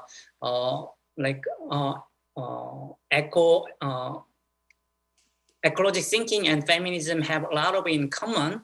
And then when we think about like ecological thought, feminism can be a very important role because it like is more like materialistic, and then not materialistic, is composed of more material, and then feminism can like feminism is more related to the like mutuality and then connectivity. So I totally agree that, but like in that case, feminism, like the idea of feminine or feminism could be a little bit fundamental. So because like you already presuppose that like the feminine or like the being feminine is like more related to, essentially more related to the like connectivity. How would you like answer about those like concerns? Yeah, thank you for asking the question. Actually, the question is a very significant and very meaningful question, because feminism always think about that part. Interestingly, even though we talk about the Val Plomo's ideas in feministic view and the new materialistic view, at first, Plomo disagrees with the ecofeminism because at the first time, Plomo thinks that ecofeminism relates the woman and the earth, I mean the Mother Earth, which fundamentally implies the connectivity or the continuity of the woman and the body and the earth. So at the first, Plomo disagrees with the ecofeminism but later the Plomo meets the Arya Saleh, who is the leader scholar in the ecofeminism at the conference, and then Plomo talk about with her, and she just moved from the original point, and then that's the point where she made another feminism, which she calls a critical ecofeminism. And this is the point, and this is the very important point, because these days the Greta Guard or the queer ecofeminism who denies the continuity of the woman and the nature also follows the Plomo's idea, a critical ecofeminism. So in the ecofeminism, there is numerous ways it deals with the woman, the relation between the woman and nature. And interestingly, Plomo shows a very unique idea, because even though she deals with the corporeality and the materiality of the woman's body, that does not mean that the woman's body is always she does not agree with that the woman's body is the mother's nature, and she also really hates the idea of the danger of the ecosystem. So. Oh, okay. Oh, can I add into that? Oh, okay. Actually, the feminism is an abstract idea of feminism. I think is really about the dualistic and hierarchical relationship between man and women, right? So actually, traditionally, man has been identified as kind of having a conquering position over the women. So this kind of perspective applied to the eco-critical system. So human being, roughly since the Industrial Revolution, man thinks himself that I'm kind of having a conquering position over the nature, including animals.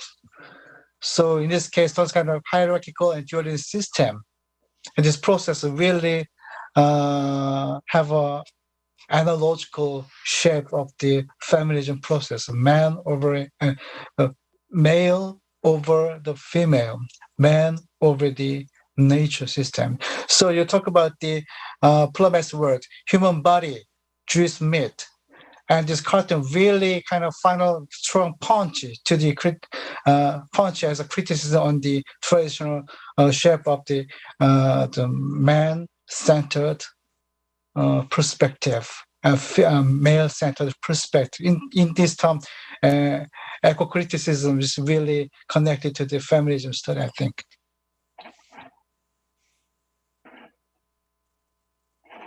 Thank you so much for wonderful comment, Professor Park. And I have a question for we have time, right? Could you one for Professor Park is another for Professor Lee, and then also I have a question for Professor Luis. But could you elaborate a little bit more of the concept of human ecology, and then that is also, do you think that is also useful or effective term in the time of Anthropocene, or how the concept how have the concept has been developed or have to be developed? I think human ecology, the concept of human ecology, I think right from the ecology. But human ecology more have a stress on the human relationship with nature. So human relationship, including as I talked in my presentation, racial, political, economic perspective and the sector in human life. So this Afric Bill episode really not totally talk about the ecosystem, but ecosystem is very umbrella term, including human life and nature itself, any kinds of discourses related to eco-critical perspective. And so I just talk about that the Afric Bill position really talk about development logic and environment and the racial, economical crossroads. So anyway, the fact is that human ecology, that means Afric Bill disappeared. Those kind of things, historical fact, really makes us to bring the historical moment to the present and rethink. Professor,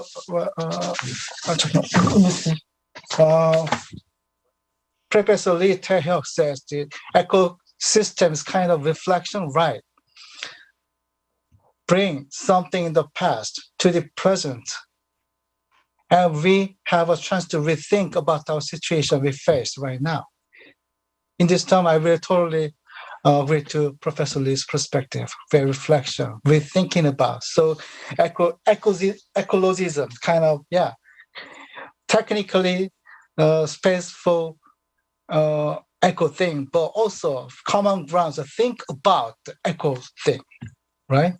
So I think the Professor Lee really stressed on this point, right? So in the sense, I really totally agree with that.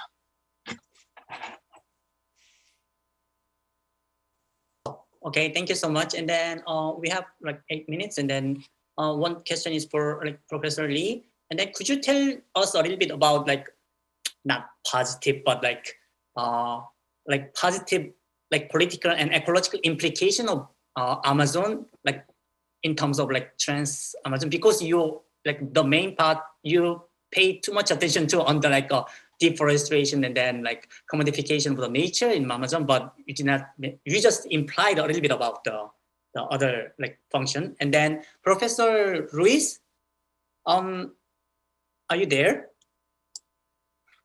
Okay. Yes, I'm here. Yeah, okay. Yeah.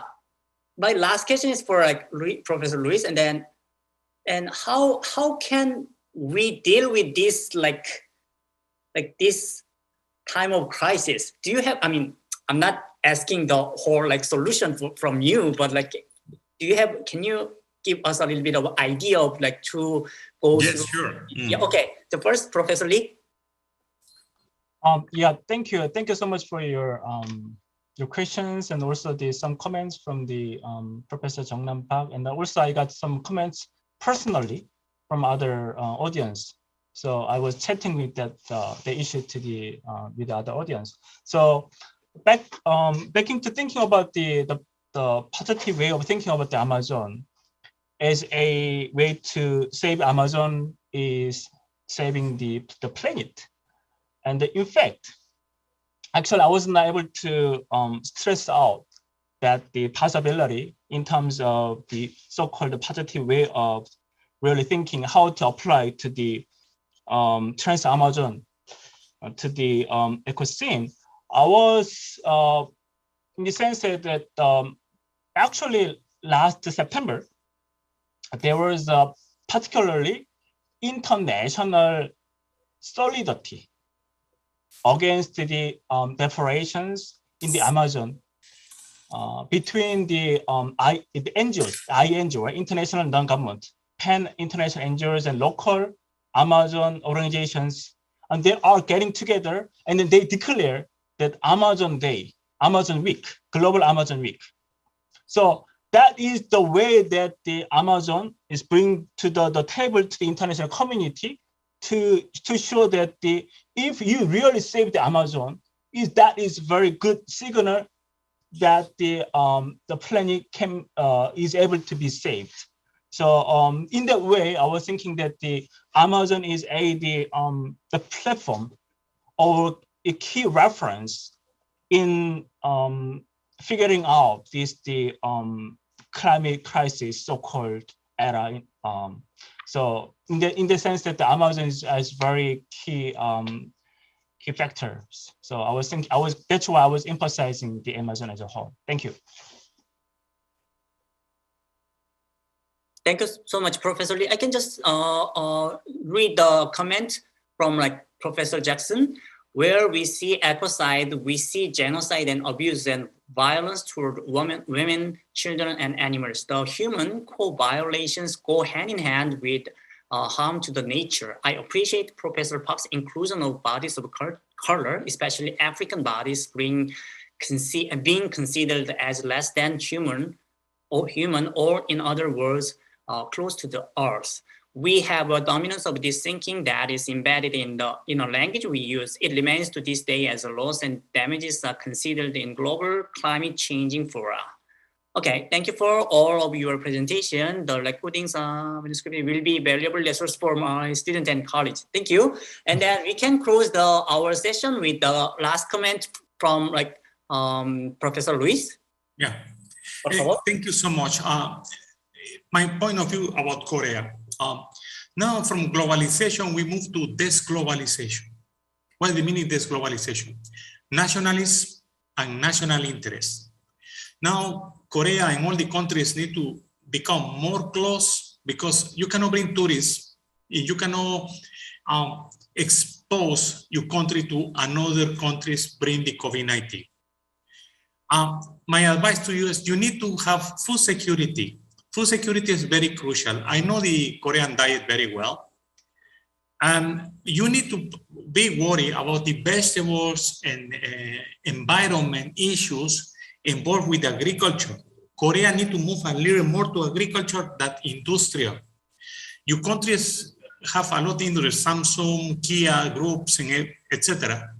But you need to find that people from big cities need to move to villages to produce agriculture products, because food security is crucial to have and support the country in the short and long term. I feel Korea have sometimes a scarcity of land, but with biotechnology it's possible to produce vegetables or reproduce animals in certain environments and places. And additionally, to all of you, I recommend to generate your research, domestic research, to benefit the society internally more than externally. You need to generate your knowledge in economics, in biology, mathematics, in all the fields. The work become more selfish and everything become more centralized. We cannot depend from technologies or knowledge from overseas all the time. We need to produce our knowledge.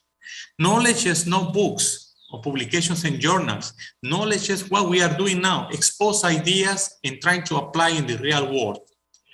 I wish Korea, I trust that Korea can do a good role in the deglobalization process.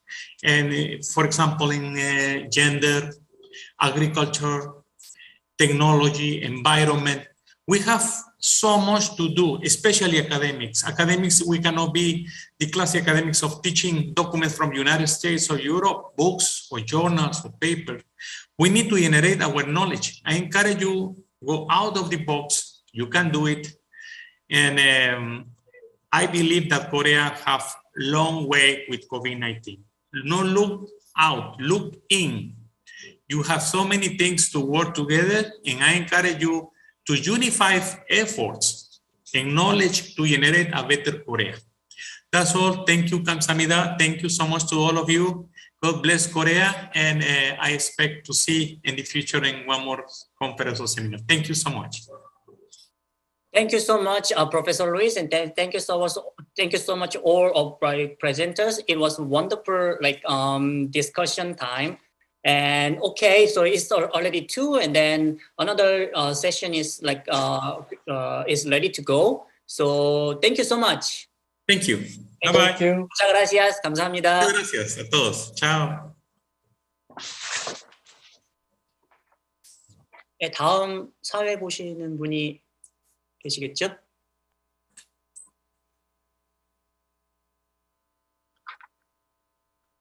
수고하셨습니다. 김진 선생님, 이태영 선생님 수고하셨습니다. 고맙습니다. 수고하셨습니다. 네, 수고하셨습니다.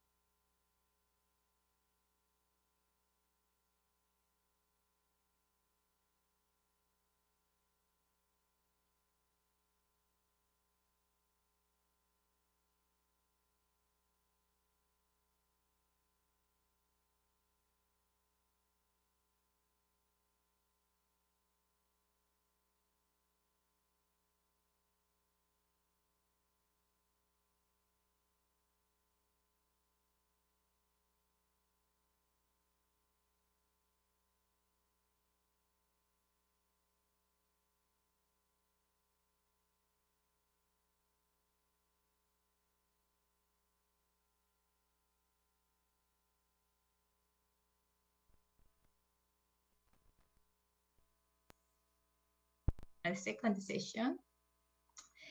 So as you know, this is the very important event that is hosted by the Institute of Latin American Studies of Hankuk University of Foreign Studies in partnership with the UN Harmony with Nature program.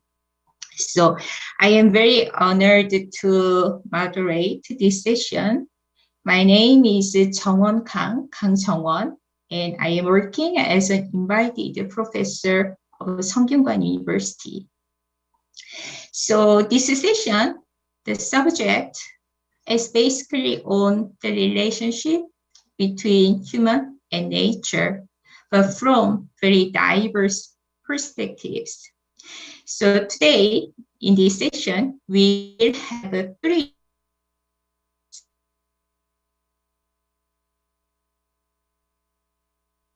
screens, including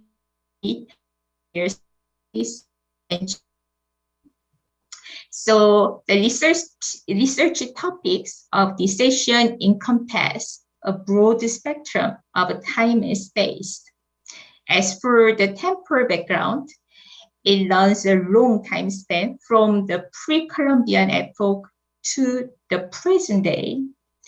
Likewise, the research area also covers Latin American countries from the Andes, Cuba, Colombia, as well as the Asian country, the South Korea. So what is interesting about this session will be that how these speakers integrate these different contexts by adhering to the coherent research question, particularly on the relationship between human and nature. So this will be the interesting point to look at this session. Then before getting started, I want to briefly introduce the speakers of our session. So our first speaker is Dr. Jeon Chu-ram. Dr. Jeon is research professor of ILAS at Hankuk University of Foreign Studies. In fact, all our speakers are the colleagues of ILAS and Hankuk University of Foreign Studies. The hosting committee, the organizer of this event. So today, Dr. Jeon Chu-ram will present her research entitled Sustainability of Colombia's Mining Company. And afterwards, our second speaker is Professor Jang Soo-hwan. He will be talking about the expansion of the sugar industry and change in the Cuban forest from late 18th to early 20th century. Our final and the third speaker is Professor Kim Yoon-kyung. Her presentation is entitled A Comparative Analysis of the Joint Organization between the Andes and South Korea. It is a very interesting and unique effort to compare this traditional practice, the Minga of the Andes and Gyure in South Korea, in the traditional South Korean society. So before getting started, I want to explain how we will organize this session. As we have three presentations, we are relatively in a better place to allow sufficient time to all our speakers. So each speaker may have a maximum 30 or 35 minutes for the presentation. Also, we do not have any designated discussions. So we will continue all the presentation without a break. Then we are supposed to finish the presentation 10 or 20 minutes before the end of the session. So let's use this time for the discussion and questions and answers. So to facilitate the questions and answers from the audience and speakers, if any of you prefer to ask a question in the chat box, if you are connected online and participating in this session, I'd be glad to gather the questions from the chat box throughout the presentation and put the questions to our speakers after all the presentations were over. Okay, so this is how we will organize this session. And let's get started. Let's move to our first speaker, Professor Jeon Chu-ram. So as I mentioned, should be talking about particularly concentrated on the ESG practice in the Colombian mining industry. So please go ahead.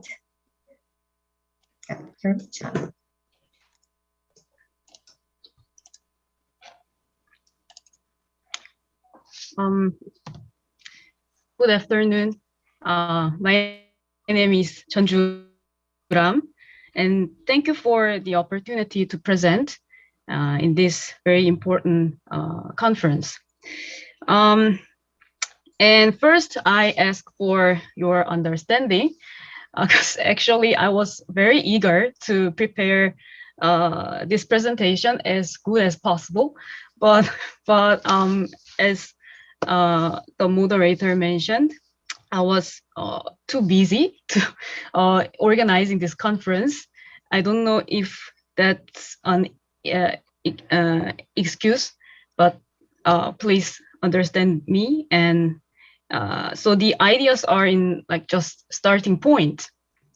So any ideas helps are welcomed to develop my further studies. Help me. Then I'm going to start. Today I'm going to present about the sustainability of Colombia's mining companies. And this presentation is structured as follows. First, the subject and questions of the research will be introduced, and we'll look at the ESG trend and characteristics of mining sector.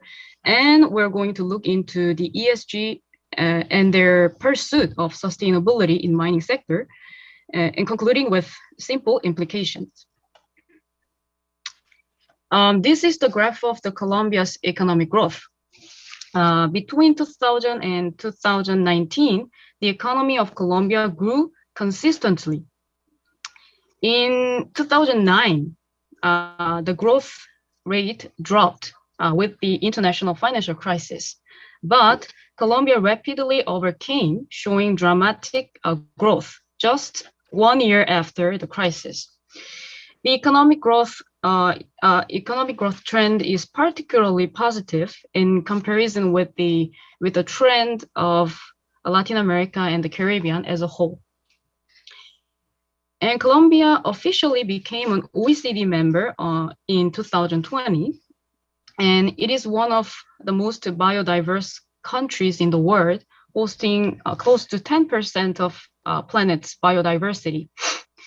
And it is also rich in natural resources. The natural resources in Colombia range from like arable land to minerals such as gold and coal. The natural resources have been vital to its economic success. And many or most industries in the country are driven by agriculture and commodities. And despite the constant economic growth, today the country is facing various challenges such as environmental problems, social inequalities, and human rights abuses committed by companies. In order to address these challenges, Colombia is planning and implementing strategies balancing between growth and conservation by bringing sustainable development strategies and ESG to the forefront. In terms of the corporate activities, the government of Colombia is making various attempts to legislate the ESG. The demand for transparency on sustainable practices is on the rise. Stakeholders of a company, such as investors, customers, employees, want to know and evaluate the company's impact on the world. In that extension, ESG stands for environment, social, and governance. So when the ESG is expanding, it means that the ESG criteria is being integrated in the investment or credit decision-making process. When managing a company or deciding investment to a company, not only its financial outcomes, but also non-financial aspects like social, environmental and governance aspects are also considered. And that way, resources are allocated in projects with positive impact on sustainable development. Therefore, ESG and sustainable development or sustainability are closely related. The global interests in ESG are increased, and it is the same in Colombia. Comparing with Europe, Colombia's ESG expansion is kind of late. However, in Latin America, it is one of the leading countries in the ESG expansion. According to the lately published report of KOTRA, Korea Trade Investment Promotion Agency, ESG is expanding in Colombia in comparison with its neighboring countries. However, these trends are limited to large-scale companies, and it is needed to be expanded in small and medium-sized enterprises. In this presentation, I would like to look at the cases of mining companies in Colombia. Why? Mining sector has been a driving force of economic growth of Colombia for a long time. And this sector is closely related to the local communities and environmental issues. Therefore, I would like to answer the following questions through this presentation. First, is the ESG expanding in mining sector of Colombia? And is there any limitation on the ESG expansion in Colombia's mining sector? And finally, in order to be a leader of the ESG in the region, what should Colombia consider? Focusing also on mining sector.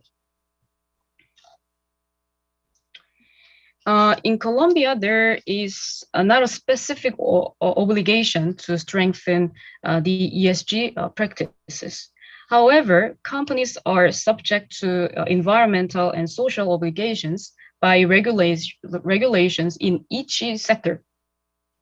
And the government is in the process of institutionalizing the ESG.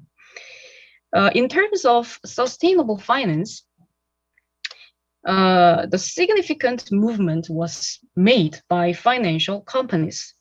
In 2012, Asobancaria, the Colombian Banking Association, launched an ENS environmental and social framework for the financial sector named Green Protocol, Protocolo Verde. And in 2016, Asobancaria released general guidelines for the implementation of environmental and social risk analysis. Even though the movements were started by financial corporates, the government demonstrated that it supports the elaboration and implementation of the ENS framework by signing the guidelines. So the guidelines were signed by the Ministry of Environment and Sustainable Development and the President of Colombia.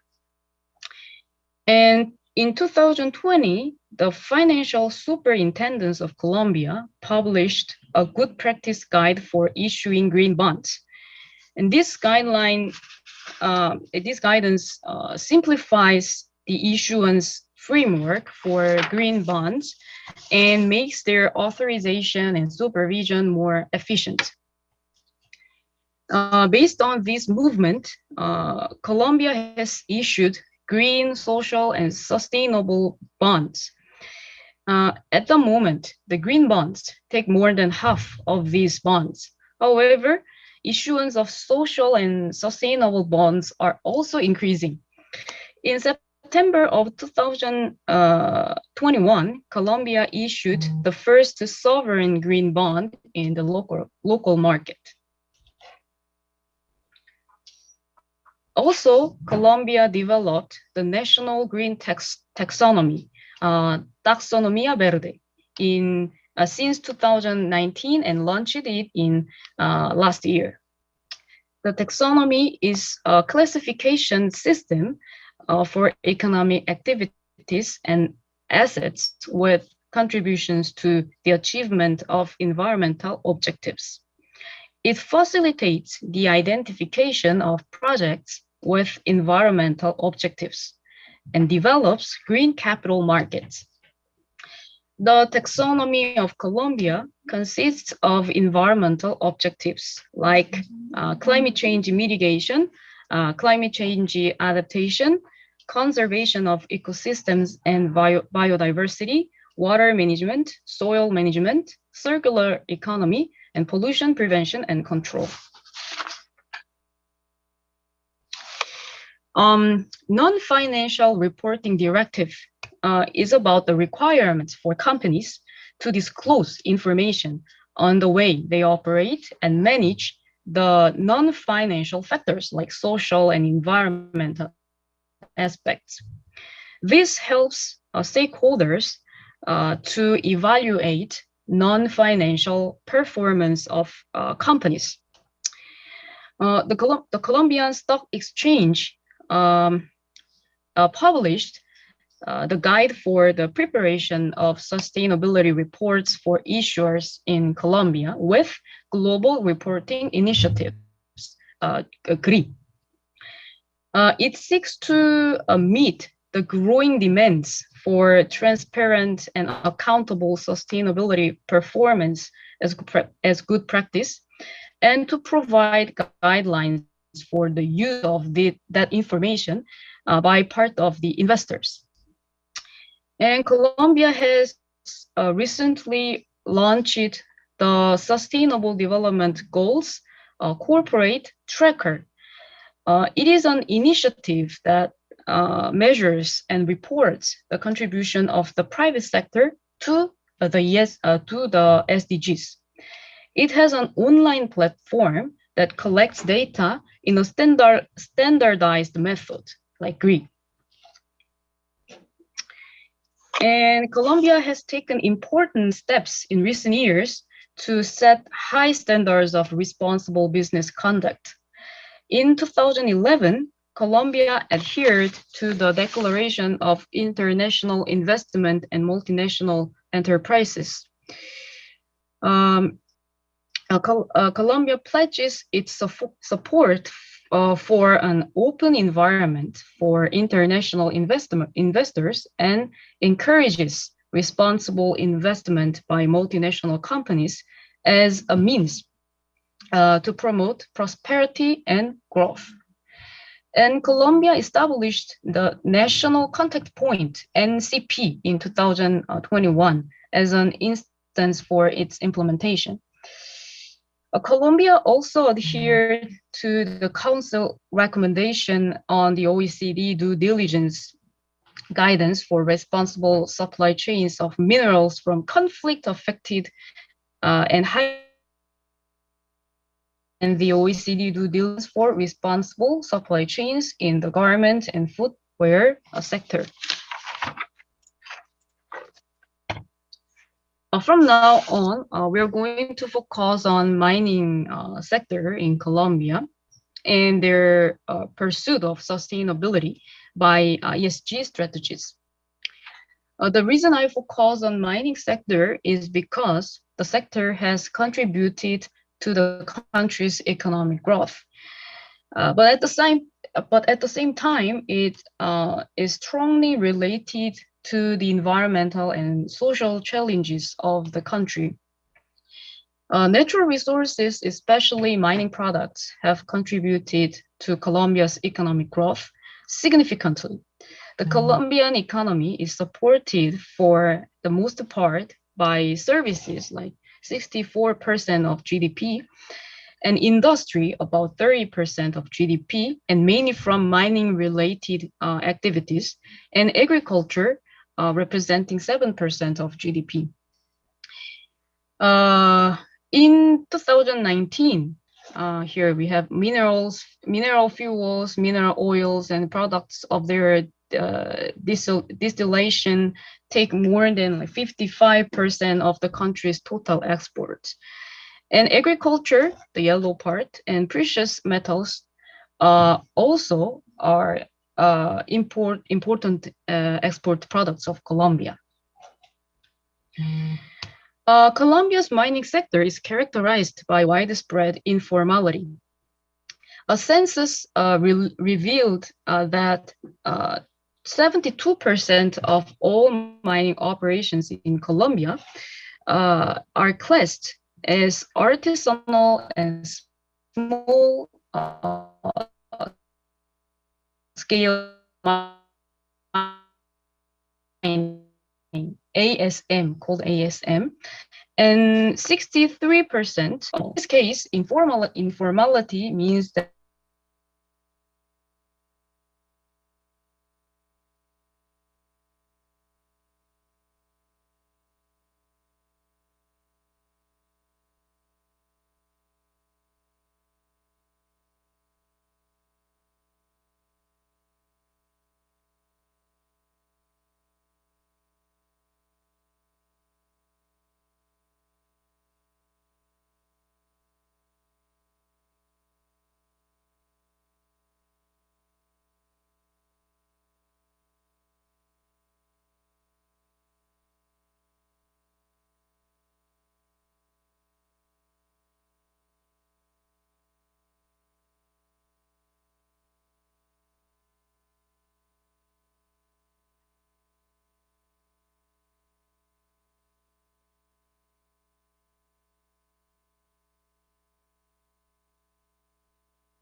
I think we are going through some problems in the internet connectivity, right? Yeah, sorry. Yeah. From the certain point, I just lost it. It stopped. So, which point did you stop? I think it was about the importance of the mining industry in the Colombia, in the economic structure of Colombia, right? Yes, the percentage of like the census, right? Yeah. So I think we are now ready to go back to the presentation, this part, right? The slide showing the composition of export and import. Okay. Export and import. Okay. Yeah, my YouTube channel shows this slide. Then very long time it was stopped. I think so, right? Am I right? Then we're going to start from this page? Or yeah, I think so. Yeah, because the Pachamama TV starts from the slide about this composition of export and import. So I think we had better go back to the slide and get started again. Okay. I'm sorry for the inconvenience.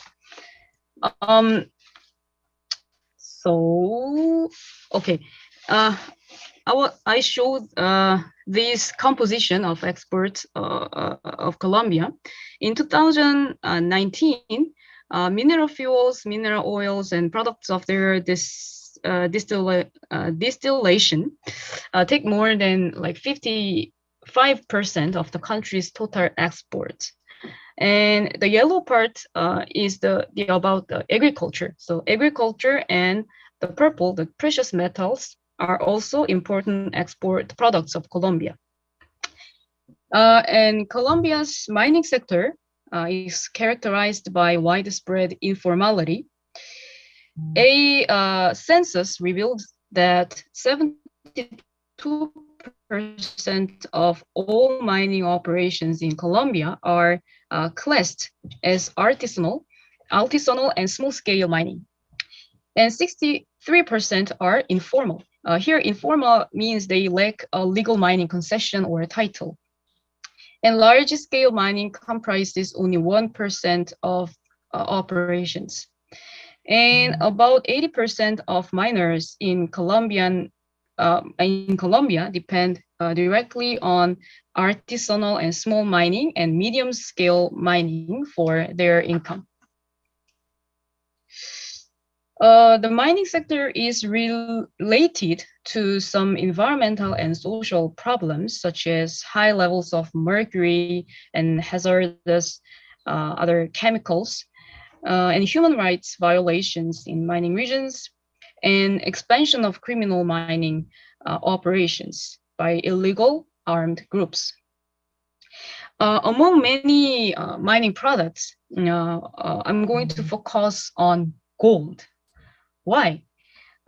Because Colombia's gold mining sector has grown in the last decade, and gold is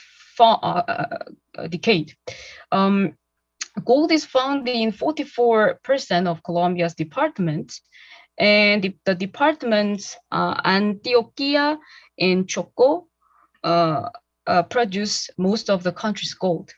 And the gold prices sharply increased, and illegal armed groups expanded their criminal mining operations over many mining areas, seeking to profit from the high price of gold. And gold mining is the largest source of mercury pollution, and it is related to various and representative challenges in mining sectors. So I chose gold to be focused. And how the companies are reacting to these challenges. First, we're going to look into the large companies' cases. I chose 2 representative gold producing companies in Colombia based on a research. Considering sales, growth, jobs, and income per employee, in 2019, Gran Colombia Gold maintained the leadership, and Grupo Mineros followed it. And Gran Colombia Gold is a foreign company operated in Colombia, and Grupo Mineros is Colombian company operated in Colombia and other Latin American countries. Gran Colombia Gold is a Canadian-based gold producer with its primary focus on Colombia. It is currently the largest underground gold and silver producer with several mines in operation and its high-grade Segovia operations. Gran Colombia is committed to delivering value to its shareholders while providing economic and social benefits to the region where it operates, fostering a healthy and safe work environment and minimizing environmental footprint. Gran Colombia identified the most critical ESG issues.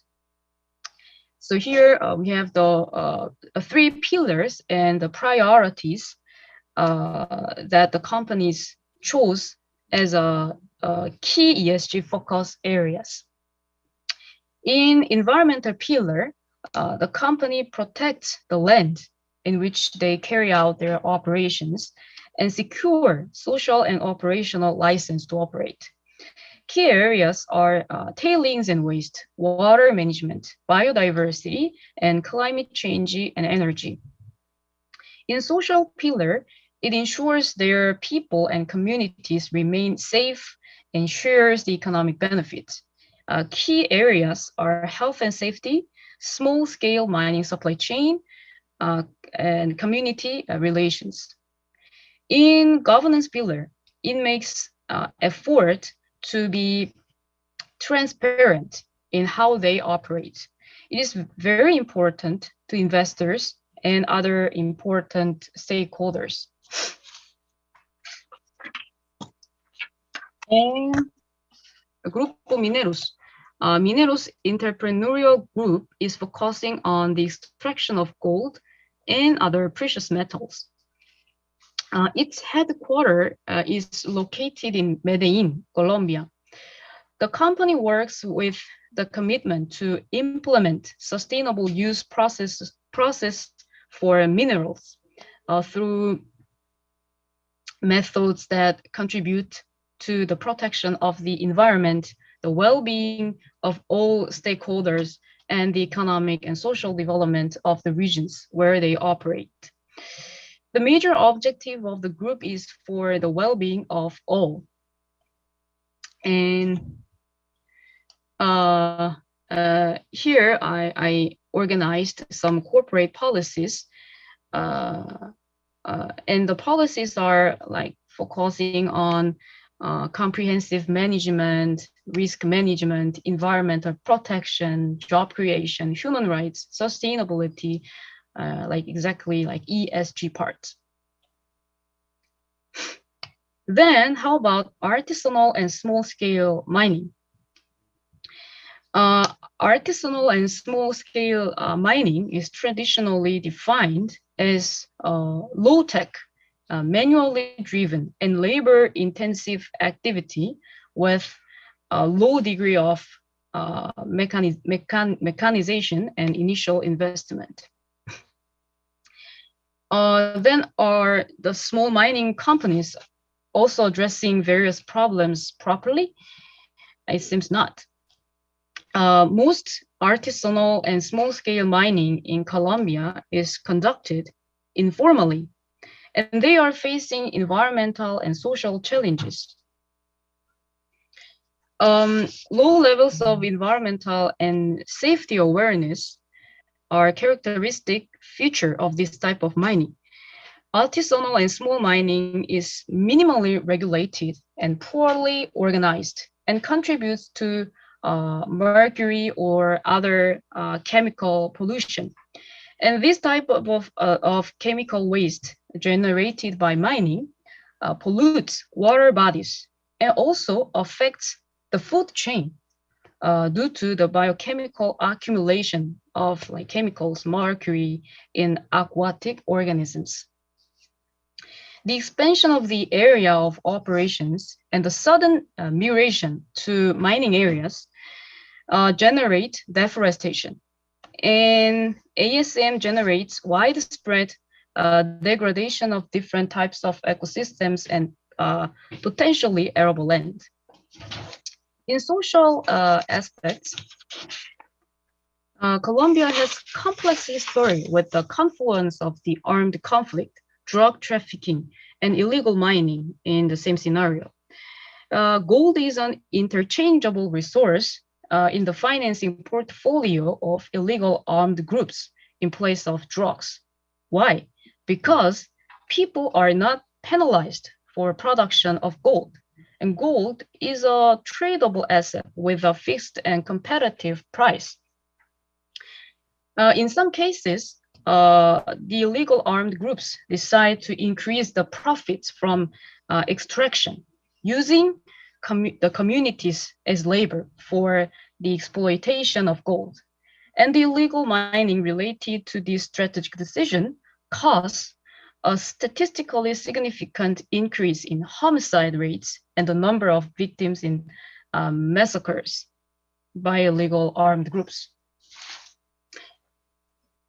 Safety, hygiene, and occupational health measures are absent in about 72% of Colombia's mining production units. And about 20% of miners in Colombia are not insured under the social security system, and 55% do not have formal employment contracts. These conditions are related to the lack of protection for small mining workers. The situation in which the small-scale mining is marginalized and at a disadvantage can increase the conflicts between artisanal and small-scale mining and large-scale mining. Sometimes the small mining producers cannot sell the products in proper price and sell them in like lower prices. So in order to protect the ASM, the formalization of mining is needed. Because without legal permit, it is hard to be protected from various violence or threats. For many decades, actually, the ASM activities could be legally conducted in Colombia in the absence of a mining title. And in 1988, the first mining code was made to formalize small-scale mining in the country. It recognized the diversity of mining types and enabled different policies and plans based on the differences. And this first mining code was subsequently reinforced in 2001 by new mining code. And in this year, the government set out its strategy for attracting FDI. The code stipulated the requirements of mining permit in order to explore and exploit the mining areas. And this code established a standard procedure for requesting mining concessions without consideration for the operator's size or capacity.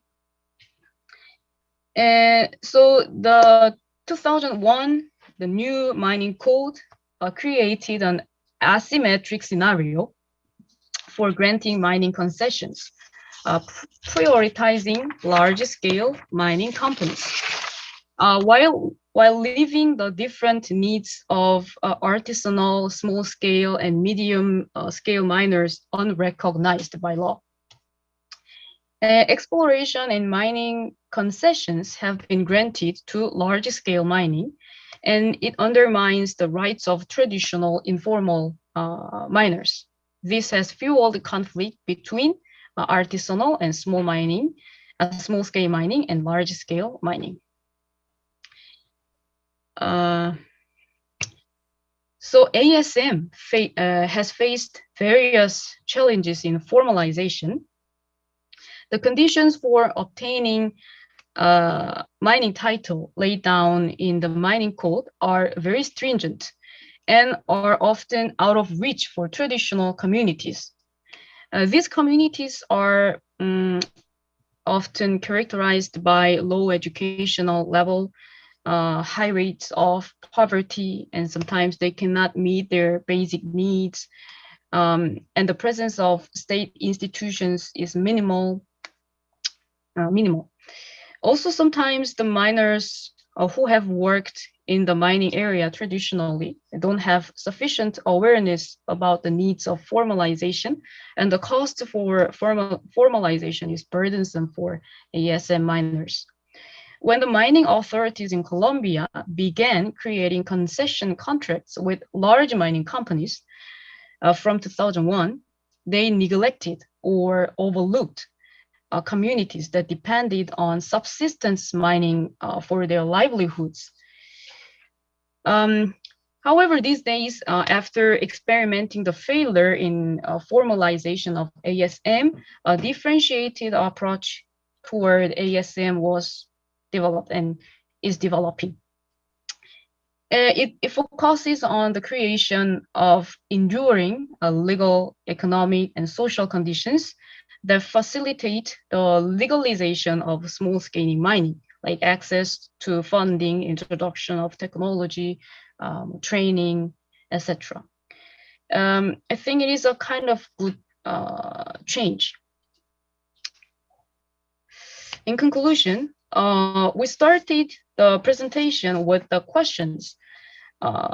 Is the ESG expanding in the mining sector of Colombia? Is there any limitation on the ESG expansion in Colombia's mining sector? In order to be a leader of the ESG, what should Colombia consider? The ESG in Colombia's mining sector is expanding, but in a very restrictive manner in larger scale companies. However, most mining operations are small scale and are informal. These companies and their operating areas are facing various environmental and social and other challenges without proper protection and social services.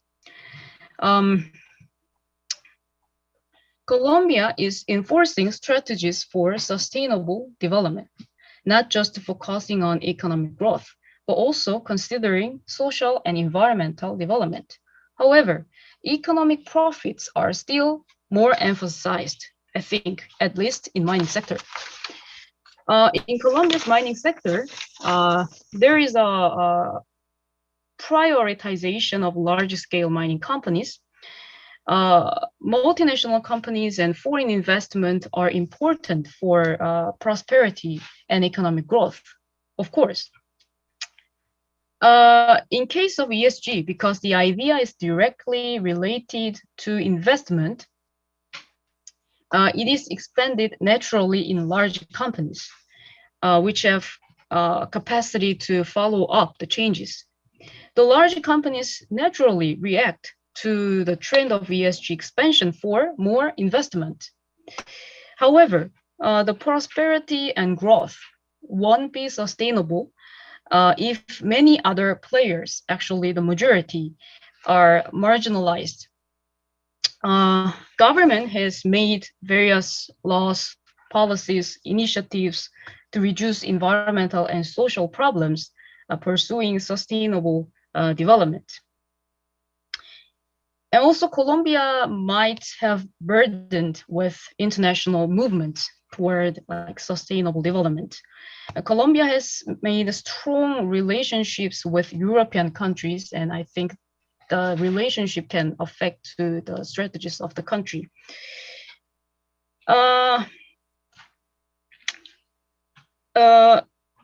However, these regulations possibly rather restrict the sustainable development of the country.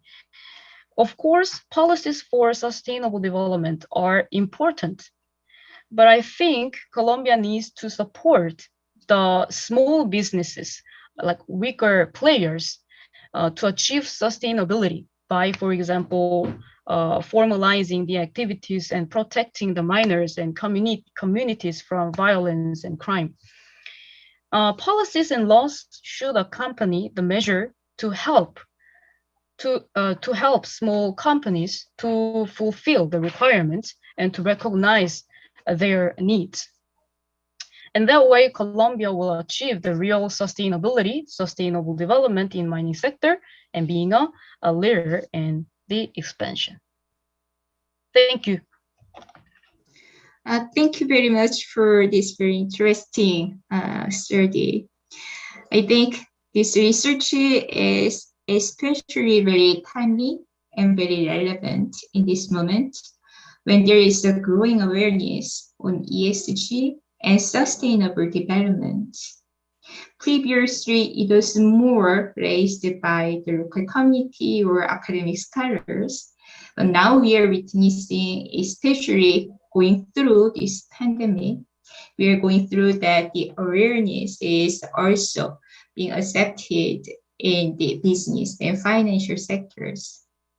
Especially in this aspect, as Professor Jeonjuram well mentioned, Colombia is in a very unique position, especially even among the Latin American countries, especially the very representative mining countries like Peru and Chile.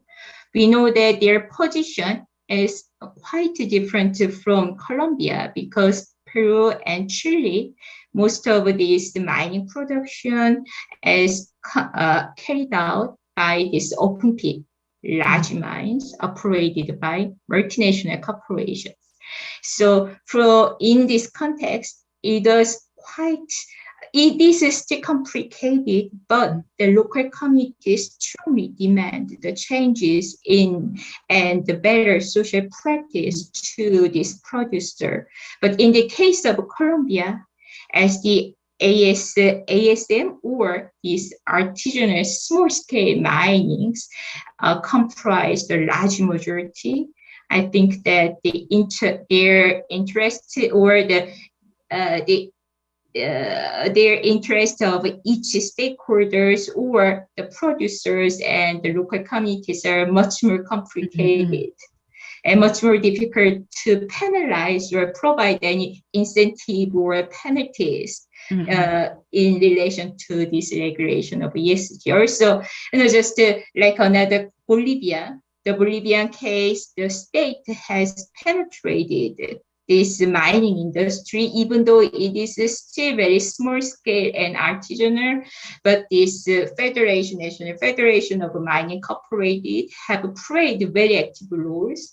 So it is also very different from Colombia because it is not characterized by such a huge illegality or informality. So I think Colombia, the government of Colombia is in a very difficult position, especially as they are very pressured after becoming the member of OECD. They should meet all these global standards and global norms. But I am very, very aware that Colombian government has made very impressive efforts to innovate their systems and to meet these global norms. As Dr. Jeonjula mentioned, like this green bonds or green taxonomy, I think it is a very interesting practice that we need to learn, and that is carried out by the Colombian government. So about all these aspects, especially whether this ESG can be relevant and can be carried out in actual practice in Colombia, about all these issues, we will be able to hear a little more after all the present at the end of this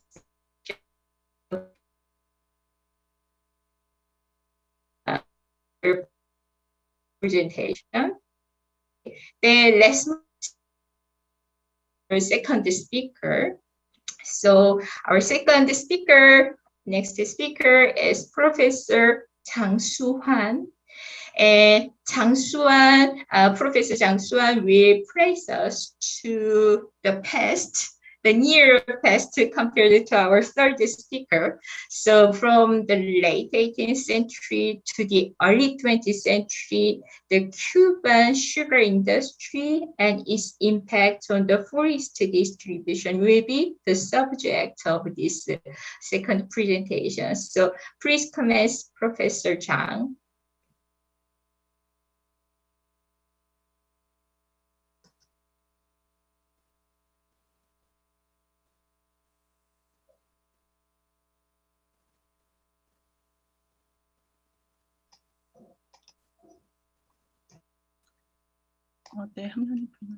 Hello, my name is Jang Soo-hwan from Korea. I'm glad to be here and present an interesting subject. This presentation is about expansion of the sugar industry and changes in Cuban forest from late 18th century to early 20th century. This presentation is a literature review study of a paper and books by great former scholar who tracked the relation between sugarcane agriculture and forest in Cuba. First, let's look at the map in this.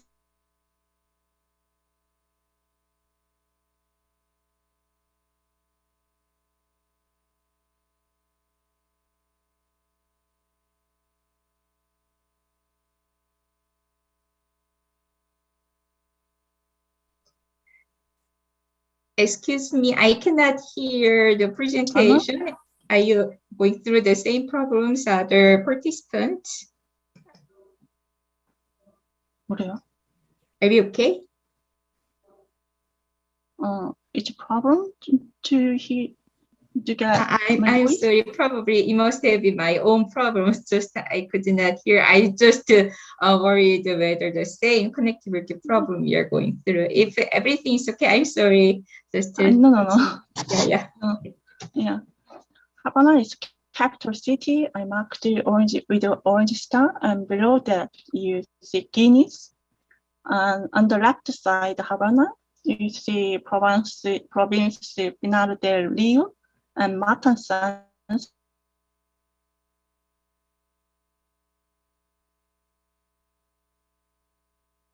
And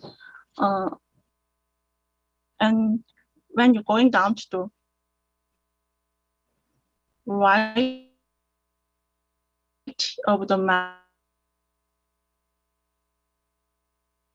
bit of the eastern region in Cuba, but now it is divided into 5 provinces. I recommend to remember this area and location on this map because these are mentioned per-country throughout this presentation. Before starting presentation, I'll glance some number. We have figures explaining how much sugarcane cultivated and exported from Cuba.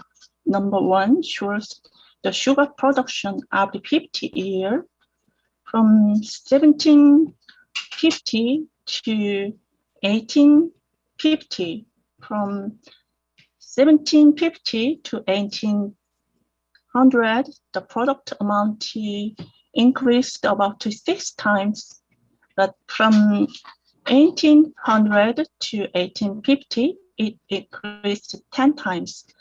On the left below, the graph shows the sugar export volume from 1786 to 1824. Table 3 shows the percentage of sugar cultivated area in main province in 1899.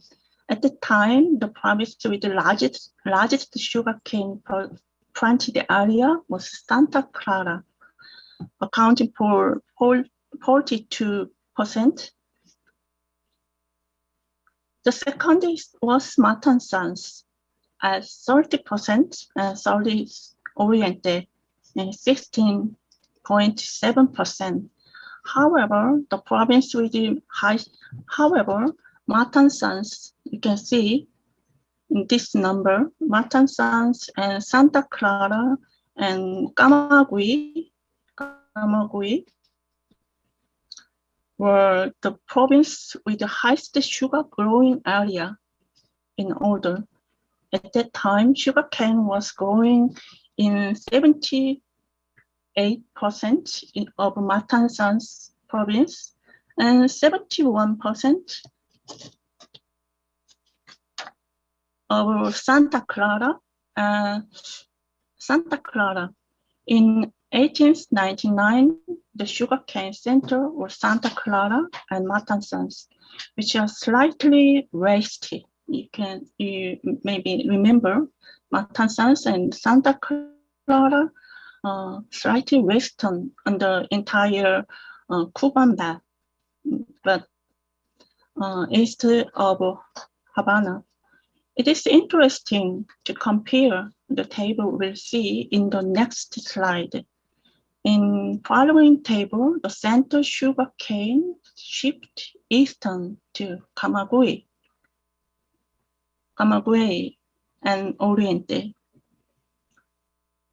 The prior table 3 was based on area. This table shows the production amount. The two tables are presented separately because of difference in unit. One is area, one is production amount. The data years 1904 and 1914 and 1929. The number of provinces are written in left column: Pinar del Rio, Havana, Matanzas, Santa Clara, Camagüey, and Oriente. From top to bottom in this column, the provinces are ordered from west and east in Cuba.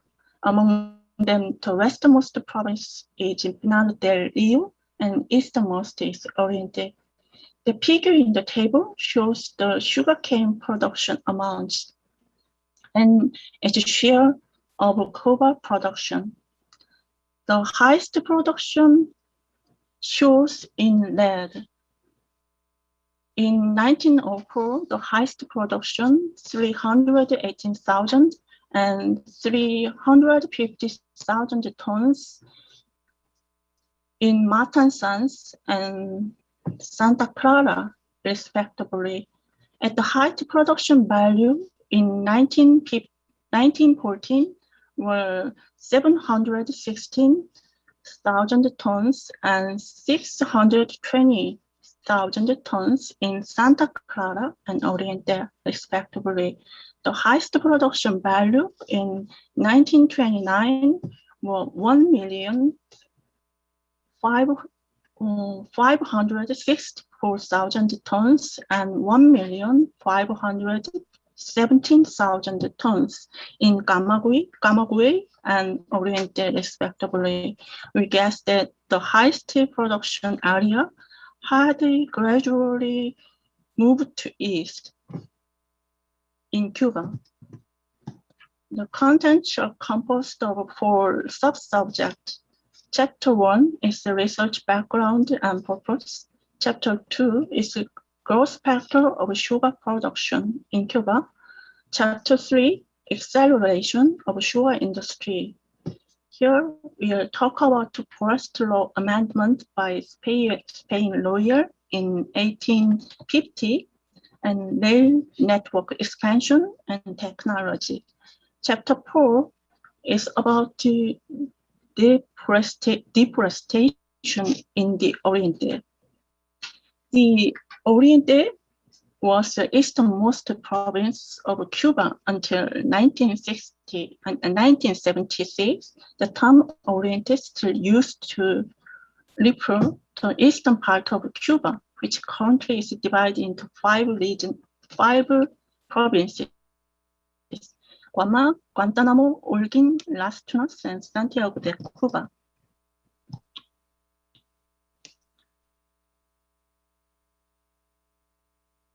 Research background and purpose.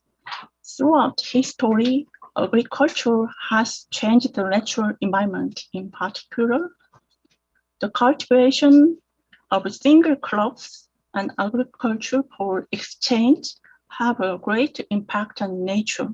For example, in case of Cuba, here are some literature discussing the change from rainforest to savanna due to agriculture in Cuba. In the early 19th century,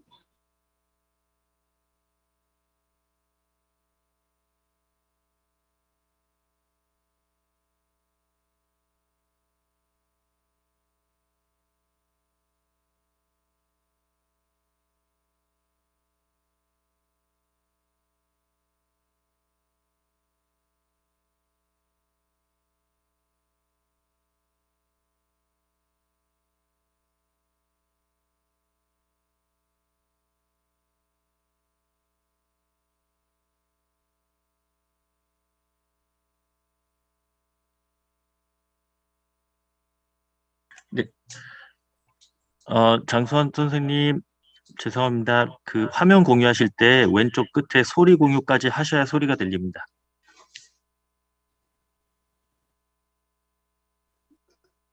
Sorry, I think we are still going through another internet problems. So just please wait a little more minutes for Professor Zhang be ready to get started again. Sorry for inconvenience. Yeah, now it's okay. Just let's go back. You're talking about the research background and purpose, particularly this, maybe the later part of the research naturally. background. Yeah, and I think you need to share your, monitor your computer with us. Yeah. 지금 공유 안 돼 있어요? Yes.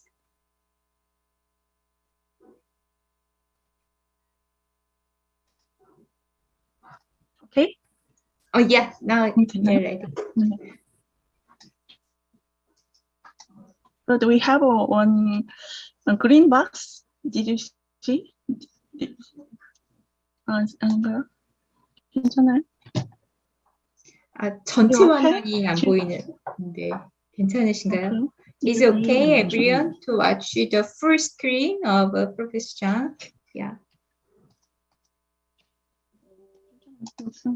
된 것 같죠? Yeah, now it's perfect. Okay. Yeah, I'm sorry. Yeah, maybe we Spanish naturalist Ramon de Sagra, with more evidence, found the most Cuban island parasitic plants that paired up species among trees rather than savanna perennials. Here I have a question. What made change in forest status in Cuba?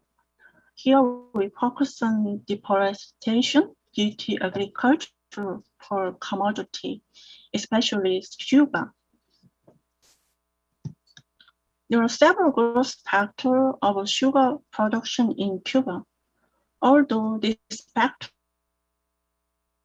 are closely related, but here I divided the factors into three for convenience. First, domestic factors, and second, international driving force, and third, slave plantation. Let's take a look in order. First, domestic factors that caused the change in forest status in Cuba. The fatherland was suitable for growing sugarcane, and after Cuba was occupied by Britain for over 1 year, 1762 to 1763, free trade regulation between Spain and India accelerated the development of sugar industry, which is caused by the administrative and commercial reform of the Spain colonial system. Above all, complete freedom to cut down trees in Cuba in 1815 is a decisive factor of deforestation. In August 1915, the King of Spain gave landowners complete freedom to cut down trees in Cuba. Second is international driving force. What drove Cuba as a sugar bowl? Haitian Revolution took place between 1791 to 1804. Through the struggle, Haitian ultimately won independence from France. The technician and businessmen who left Haiti with the capital, experience, and skill rushed into Cuba. Cuba's sugar manufacturing was boomed dramatically. The United States was booming, both politically and economically, after 13 states became independent in 1776. The export from Cuba to Europe gradually became stable during French Revolution and Napoleonic Empire. Cuba emerged as a supplier of Europe demands for tropical products. The third is sugar plantation based on slave labor. Although slavery in England and Spain was abolished in 1803, 1807, and 1817 respectively, the 720,000 slaves came to Cuba between 1790 to 1860. From 1820 to 1860 marked the culmination. The slave plantation and processing of Cuba and sugar product. The pro-slavery Confederates defeat in American Civil War, 1861 to 1865, but they wanted to keep their way of farming until slavery abolished in Cuba in 1886. They moved to Cuba from the United States for slave plantation. Acceleration of sugar industry. What contribute to the acceleration of Cuba's sugar industry? Here are 4 driving forces. First, aftermath of forest law amendment. Second, railroad for transporting sugar cane. Third, North American influence. And fourth, reduction of cost through technology. First is the aftermath of forest law amendment. Until the end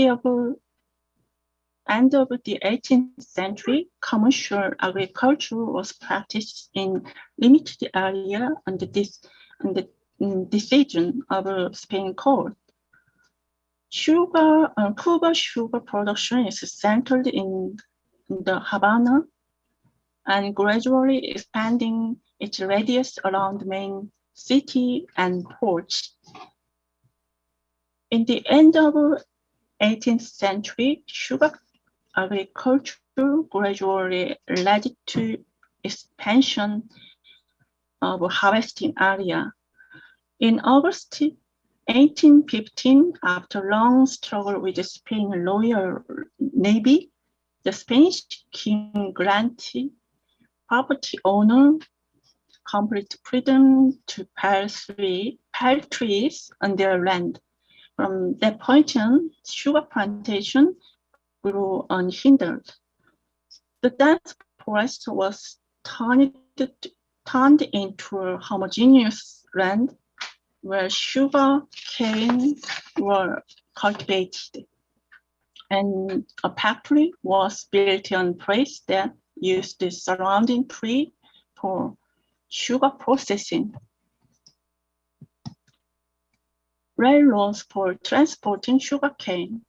In 1873, Villanueva, Cuba's first train station, was built.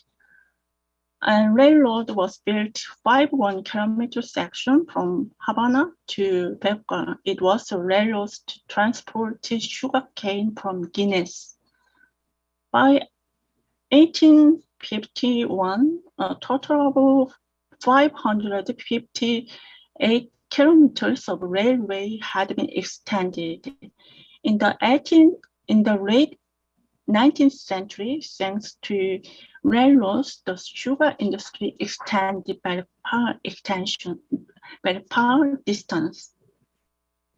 Public and private railroad company played an important role because sugarcane is easy to lose moisture due to evaporation, and the sugar content is rapidly reduced due to enzymatic degradation of sucrose. Therefore, a milling process is required within 24 hours after harvesting. As a result, greater centralist means largely concentrated sugar factory. Centralists need a rail system to quickly move sugarcane from harvest area to sugar mills. Railroad was a decisive factor not only in concentrating the sugarcane business, but also in expanding to eastern part of the existing forest. Railroads was an important role in promoting extension to remote region and linking the cane field with new mills, new factory, new centralists. And there are about 1,100 sugar factories in 1894, but by 1900, only about 200 remained.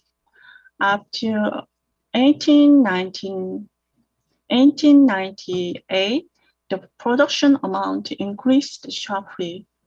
It was possibly an unprecedented scale as technology had advanced. Sugar production became centralized. Before the 19th century, foreign capital did not play a significant role in the Cuban sugar industry. However, after independence 1898, the North American capital was important Cuba's sugar industry. By 1902, North America controlled about 14% of Cuba's sugar industry. The Reciprocity Treaty between the United States and Cuba in 1903 reduced the tariffs, and sugar prices soared between 1940 and 1920. Decades of early 20th century, New York, Boston, and other American cities frequently published newspapers about the syndicate by capitalists for investment purpose in Cuba, which led to burst of financial activity. To recover physically and economically from damage caused by Cuban War, 1898, the United States repealed railroad and organized railroad transit system under the United States military government. Railroads expanding in the sparsely populated eastern region, which emerged as new area for sugar production during post-decade of 20th century. The dedicated railroads to sugarcane plantation allowed the Americans to further expand their business and link the railroad system throughout Cuba. Here we talk about reducing cost of in sugar. It is also related with the railroads. The old Spanish machine owned by Cubans were outdated and needed expensive repairs. Moreover, they are sugar factory in areas where transportation was inconvenient. As a result, Cuban sugar business was inefficient. But American-owned sugar factory built between 1940 and 1929 introduced new machine to produce sugar efficiently. Railroad development also reduced the initial investment in the sugar plant because it expanded the available of material imported from America, the United States, and reduced the transportation cost to build sugar plants in Cuba. Railroads made it possible to centralize agriculture. The sugar factory built after 1900 in eastern Cuba were constructed in a large scale. It was more easy to apply a new technology in large-scale facility. Sugar factory built in the period after 1910 in eastern Cuba borrowed money from foreign bank, mainly Chase National Bank in New York, First National City Bank in the United States, and Royal Bank in Canada. The figure on the left shows the location centralist. Centralist is many, it reports as a very big factory to make sugar, to arrange sugar. a large sugar plantation in eastern Cuba. And you see the centralist location, and you can see the railway in from 1898 to 1926. After Cuba independence, the interest in the vast forest of the eastern region was associated with possibility for sugar industry. Already in this period, land buyer began buying thousands of forest land to build large-scale centrals. After Cuba independence, during the United States military government, the construction of huge centrals were active in the northeastern coastal area, and this area surrounded by abundant forest. In the figure on the right, there is railway network of the centralist sugar company Manatee Sugar Company, established 1912. Manatee Sugar Company was a New York-based business that operated a large sugar company in eastern Cuba. The company soon became one of the largest sugar producers in Cuba. In particular, Manatee Centrales was built in an area rich in forest. It was an area composed of hardwood forest, such as mahogany and cedar. Manatee Centrales could accommodate 3,000 workers. It also required large investment in railroads to transport sugarcane to facility and transport it to nearby ports. Foreign capital bought land in Cuban countryside and built the infrastructure for mechanized agriculture industry. This figure shows the central integration of rail network in Manatee Sugar Company. Manatee Rail Network enabled the economy of scale by concentrating the sugar processing and shipping it overseas through nearby port.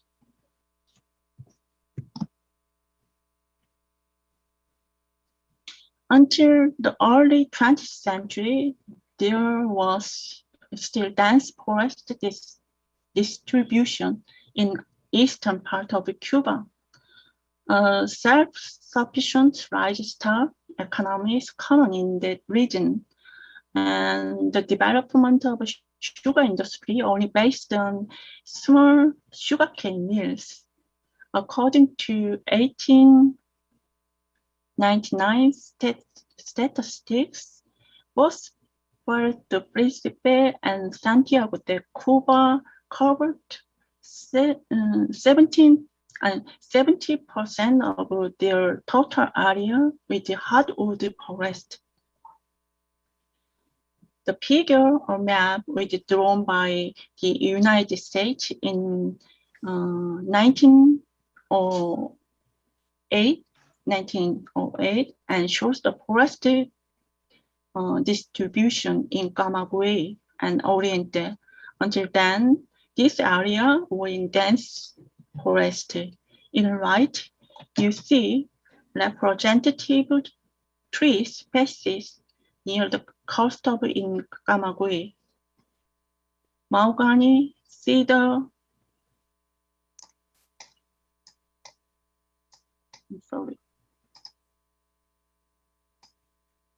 mahogany, cedar, oque, bahia, bukaru, sabico, hiki, and 50 other species. Let's take a look. Bahia, it can grow up to 8 meters And hiki is Cuban timber tree with hardwood, very resistant to moisture. Yeah. By late 1920, the amount of cedar and mahogany fell sharply to 10% compared to that of 1914. Other species have also decreased significantly, and some have even completely disappeared from the statistics. The sugar industry had shifted from monoculture and large-scale production processes. It has replaced thousands of hectares of ecological landscape with a sugar plantation landscape. This presentation is based on paper and books by several researchers who have tracked the change in Cuba sugarcane agriculture and forestry. The reference is available here. Thank you for your attention. Thank you very much. It was a very extensive investigation about diverse and very complicated factors shaped the sugar industry of Cuba. And we know that the sugar industry in Cuba, not only until the time period that Dr. Zhang covered, but even until the mid 20th century has comprised a very important industry determining and carrying out or playing the most important part in the economic production of Cuba, even after the socialist revolution. So I think that it will be very interesting to know about this continuity or disruption after the Cuban society went through such a very huge changes, especially the socialist revolution, previously being exposed to the international force, particularly the United States. But we know that after the revolution, it was exposed to the extremely different external force, the Soviet Union. So all these social changes were like how it changed, shaped, and how it determined and how its impact have changed this sugar industry on the environment will be also another question to look into that. So Dr. Zhang's research, I think in this aspect had provided a very important primary materials to understand this context and background of a sugar industry. So thank you so much. Then let's go to our third speaker and our final speaker, Professor Kim Yoon-kyung. Today, Professor Kim Yoon-kyung will present a very interesting analysis, comparative analysis between the Minga of the traditional Andean society and Dure of the traditional South Korean society, farming society. So let's invite Professor Kim, please commence. Nice to meet you. My name is Kim Yoon-kyung. Yeah, we need to share your screen. Yeah, I think. Nice to meet you. My name is Kim Yoon-kyung. I'm so glad and honored to be here today. And thank for inviting me at this very meaningful event. Today, I will try to present a paper on Minga of the Andes and Dure of Korea. We don't have enough time now, so I will read my paper rapidly. So share my paper with you.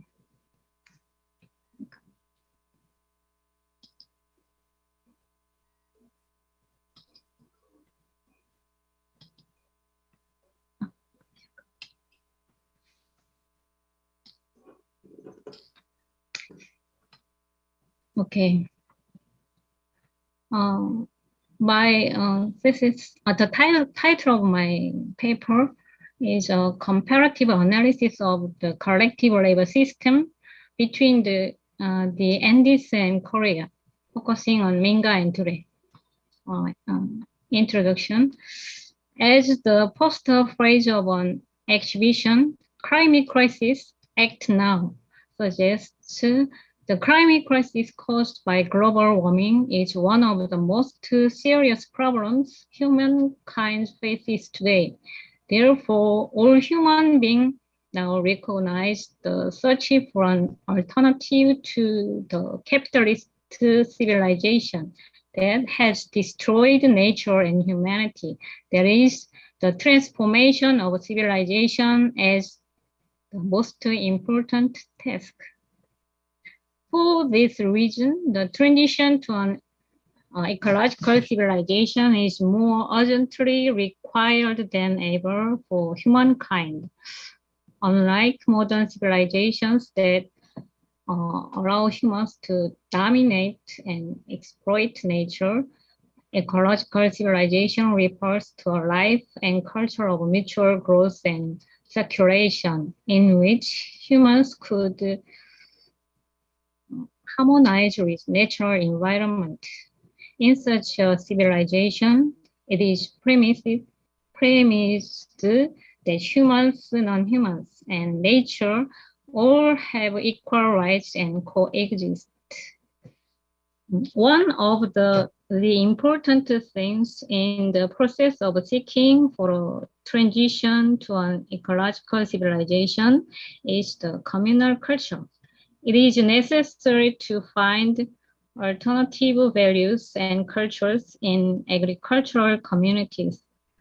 This is not simply to go back to the past, but to find the value of ecological life in a communal way of life in the past. Ultimately, in the coexistence with nature, the goal is to achieve an ecologically circular society based on trust, communication, and participation. What draws attention in this respect is the collective labor system of communities. In an agricultural society, the joint labor system goes beyond simply organizing the labor necessary for the community-based production activities. It can be said that it is the crystallization of the collective culture and customs of the community. In particular, the collective labor system does not show the fragmented individual aspect of the capitalist society, but the cooperative human being pursued by societies based on the ecological civilization. Therefore, I would like to begin my analysis by comparing Minga of the Andean region with Dure of Korea. In particular, the Andean region has received intensive attention as a platform for transition to an ecological civilization in recent years. Minga is a collective labor system in the Andean IU, while Dure is a form of joint labor system that was voluntarily organized to supply the labor required for farming in rural villages in Korea. The purpose of this research is to compare and analyze the joint labor systems of these two regions, which are located in opposite sides of the globe, and examine the similarities and differences between the two. And in so doing, I would like to clarify the community value humankind has commonly pursued and consider whether it can be,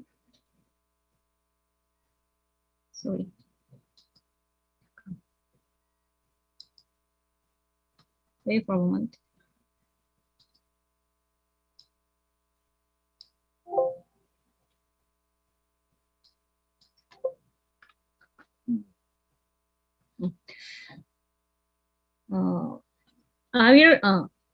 I will first look at the origins and the background of Minga and Dure. Second, I will analyze what Minga and Dure's organizational styles were and how they operated. In so doing, I try to understand how community culture has reflected in actual lives. Lastly, I will try to deal with the roles and functions of Minga and Dure. This is done to examine the communal values of these two systems. It requires a communal imagination to turn into an ecological civilization. As such, this research seeks to find the ecological values necessary for the transition to an ecological civilization in the pre-industrial civilization through a comparative analysis of the labor systems of the Latin American and Korean communities. Second, the background of Minga and Dure. The origin and ideological background of Minga. The origin of Minga, collective labor before Chavin civilization. Minga has existed in the Andean region from a very long time ago, that is, before the Chavin civilization. Indigenous peoples of the Andes used Minga to build temples and major buildings. However, it was in the Inca era that Minga was established as a practice in Ayu communities. During the formative years of Tawantinsuyu in the Inca Empire, most cities such as Cusco, Pisac, and Machu Picchu were built by way of Minga, as exemplified in a large-scale construction like the Temple of Coricancha in Cusco.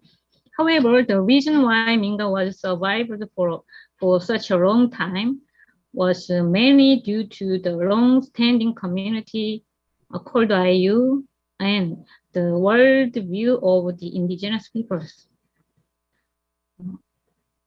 Second, Ayu and reciprocity.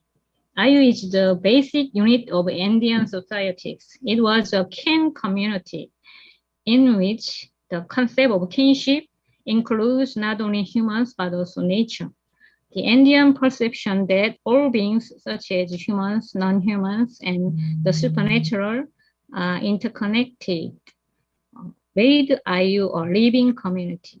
Therefore, the Andean indigenous peoples believe that in Ayu, everyone should live in harmony with nature, helping and cooperating with one another.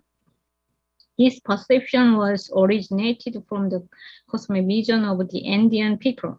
The starting point is dualism. The Andean natives thought that the world was maintained in a balance of two opposing forces, one to maintain stability and the other to cause division. Based on this dualism, the Andean natives believed that the world created by God, Pacha, consisted of three worlds. In other words, this world basically consists of two parts, heaven and earth. The world corresponding to the upper realm is Hanan Pacha, while the lower realm is Urim Pacha or Ukku Pacha. Another world exists between these two worlds, which is Kai Pacha. Kai Pacha is the surface world of the earth, inhabited by humans, animals, and plants. What is important is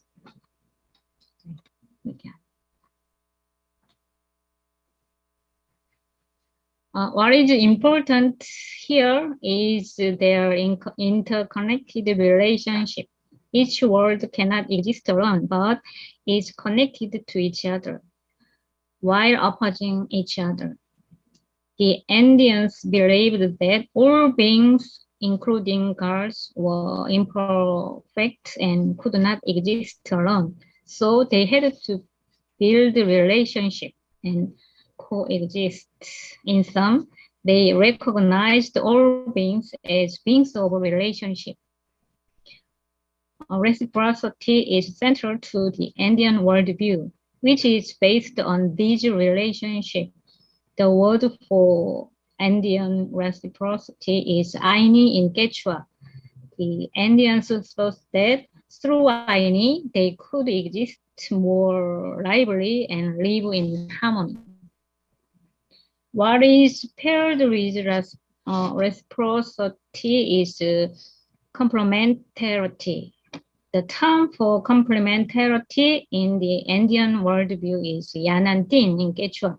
Yanantin implies that opposing things are mutually defined, and without one, the other cannot exist, and thus have a complementary relationship.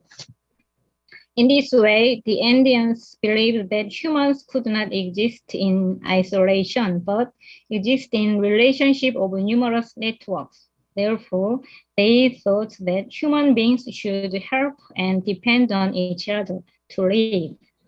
This idea is where communitarianism came from, and Minga emerged on the basis of this communitarianism. The origin of socioeconomic background of Dure. The origin of Dure, 향도, and 촌계. The origin of Dure is controversial. Some scholars argue that the origin goes back to the Samhan and Three Kingdoms period in Korea. But the dominant view is that Dure appeared in the late Joseon period. Dure had a community organization called the Hangdo as its predecessor. Hangdo originally existed as a Buddhist religious association since the Three Kingdoms period, but as its size became smaller in units of natural villages at the end of Goryeo period, it began to be mobilized for rice farming, which requires a lot of labor. It is estimated that Hangdo, also called Hwangdu, was composed of 20 to 30 men. In the early days of the Joseon period, the direct seeding method was common in rice farming under the condition that water management facilities were not properly equipped. Hangdo was a joint labor system mobilized for weeding under the direct seeding method. Hangdo was in charge of funerals in villages as well. On the other hand, Dure was also related to Chonge. Chonge was a self-sustaining village organization and especially a community organization for the lower classes. Chonge was developed based on the needs of the communities and was very diverse and complex in purpose, organization, and character. The vitalization of Chonge contributed to the formation of Dure.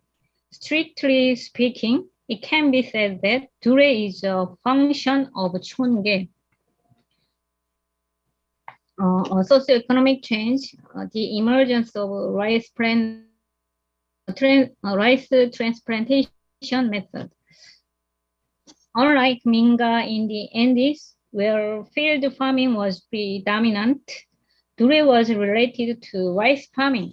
Therefore, the changes in agricultural technique played an important role in coming out Dure.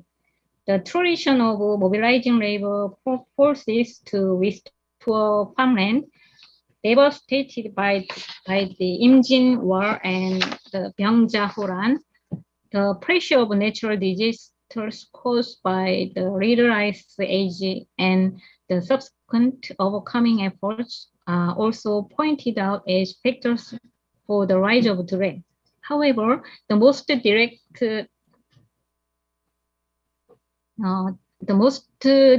background was the introduction of the rice plantation method and the growth of independent farmers. The rice transplantation method was partially carried out in Gyeongsang-do until the early Joseon period. Before the rice plantation method, the direct sowing method, in which rice seeds were directly sown in the paddy fields, was common. This method, though easy to sow, was less efficient than the rice plantation method in terms of harvest or management. However, the rice plantation method required intensive labor forces for a certain period of time because the seedlings were grown in the seedbed and transplanted to the main paddy field. In order to provide such labor forces, an organization like Hyangdo has developed into Dure with solid solidarity.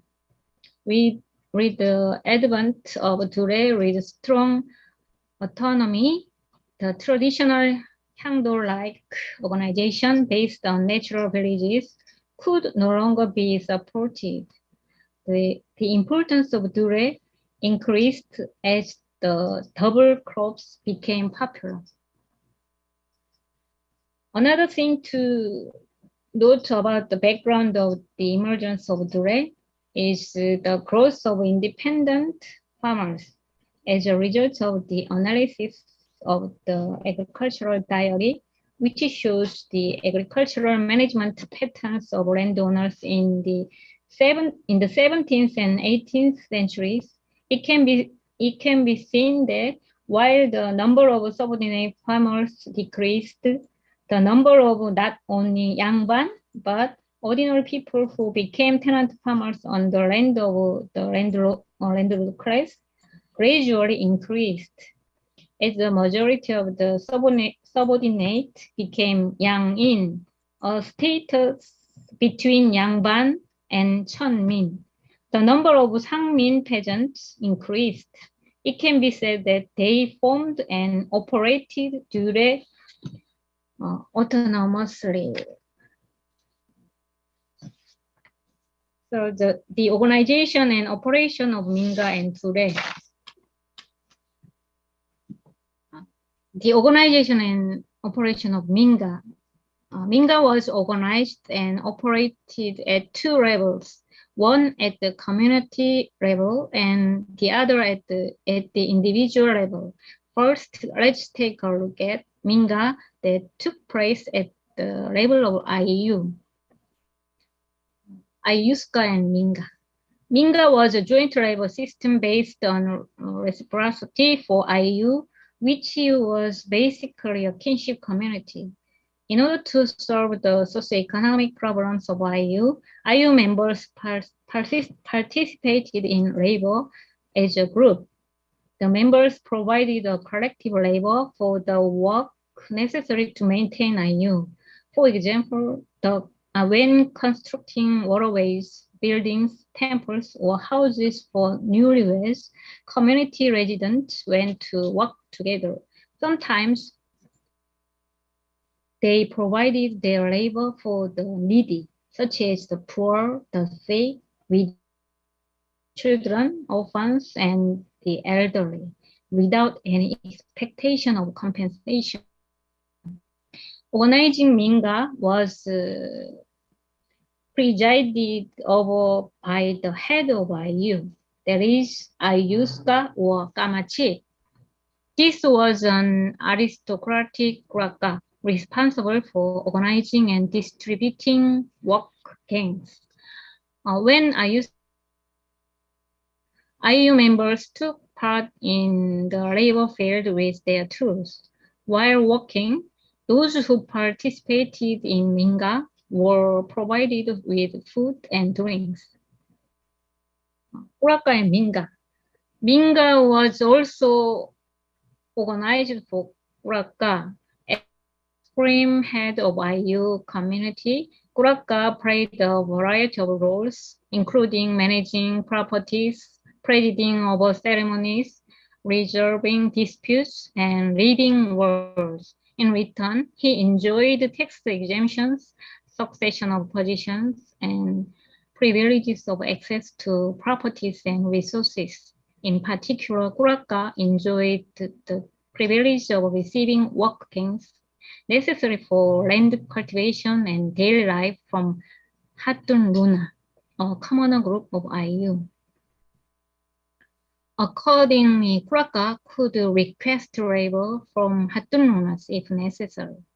Hatun Luna, the majority of whom was farmers, cultivated, tended livestock, and even made clothes. In response, Kuraka generally provided food, alcohol, and beverages. Thanks to Minga, Kuraka was the only person in IU who did not work. In this case, Minga was a joint labor system in which Hatun worked collectively for an individual Kuraka in the unequal relationship. From the above mentioned, it can be argued that Minga was a system in which IU members worked as a group for the sake of the community of Kuraka. It was based on an asymmetric labor exchange. As shown in figure above,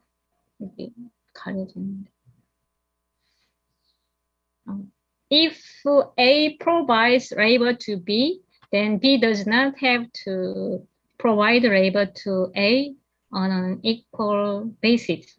Minga was also a vertical form of labor exchange. Within IU communities, Hatun Lunas collectively labor to Kuraka in exchange for food and favors. However, in this case, it was not obligatory. When Kuraka requested, Hatun Lunas were able to respond situationally. Next, the organization and management of Dure. The Dure-gun, members of Dure, and Cha-sang and Yeongjwa, the general managers of Dure. As villages developed from the middle of the 18th century, village organizations in the natural village unit were freed from the control of the nobilities, and the villages were able to operate autonomously to a certain degree. Reflecting this situation, Dure began to be organized at the village level. Dure was mobilized by one person per household in the village and usually consisted of 20 to 30 adult males between the ages of 16 and 55. The members of Dure, made up of only men, were often called Dure-gun and Dure-pe. In large villages, there was a large Dure with up to 50 members, and for a small village, adult men from neighboring villages were gathered to form Dure. However, the villages in which Dure was formed was mainly in the area where paddy farming was carried out. As mentioned earlier, Dure is derived from the need for intensive labor for rice planting and paddy cultivation. So Cha-sang and Yeongjwa, who were in charge of Dure, were usually the elders in the village with a lot of farming experience. In order to carry out the work systematically, Dure was operated in a hierarchical manner. Usually, Cha-sang and Yeongjwa supervised Dure-gun, and Gongwon with various positions were organized. There were positions of overseeing discipline and imposing punishments, organizing documents, in charge of education, musical instruments, and carrying flags, and so on. In general, Dure excluded non-productive classes such as yangban and landowners. Since the late century, Dure, which emerged as an opportunity for the spread of the rice plantation method, excluded the landowners in organizations based on the improved economic power of the peasant. The autonomy of the peasant societies was reinforced by having only the village's independent farmers and tenant farmers as members. Landlords who were excluded from Dure sometimes forcibly mobilized the labor forces of Dure peasants, but in many cases they were entered into a wage relationship. When Durekun was forced to work, the landlord provided them with food and low wages. Such wages went into Durekun's fund. 농악 and 농기. 농악, agricultural music, and 농기, agricultural flags. One of the most striking features of Dure is that it has 농악 and 농기. Dure always has 농기 and 농악, which were a symbol of Dure, indicating the pride of unity of the peasant. 농악 played an important role in enhancing their efficiency, making work enjoyable, and uniting Dure as a working community. 농악 and 농기 reinforced the prey community character of Dure. Durekun played 풍물 and sang 농악 when they came out of the paddy field to eat cham or lunch. 풍물 served to distinguish the repetition of work and rest. Looking at the daily routine of Dure labor, play and rest are combined in parallel in addition to labor. Herein lies the wisdom of Durekun, who sought to relieve the pain of labor and sublimate labor into exciting work by adding 농악 and the rest to labor. First, the roles of and functions of Minga and Dure. Minga's role and function. First, the harmony and coexistence. 수막가오 사이. The Andean natives believe that humans and nature should coexist in harmony based on reciprocity. So the Andean peoples oriented towards Sumacausaí. The Quechua Sumacausaí is el buen vivir in Spanish, meaning good life in English. And it means a harmonious life in a community. They wanted to realize this kind of life within IU. So the Indian peoples shared almost everything within their communities.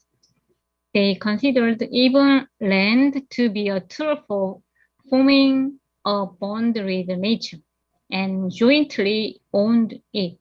Moreover, they considered labor as the essence of man.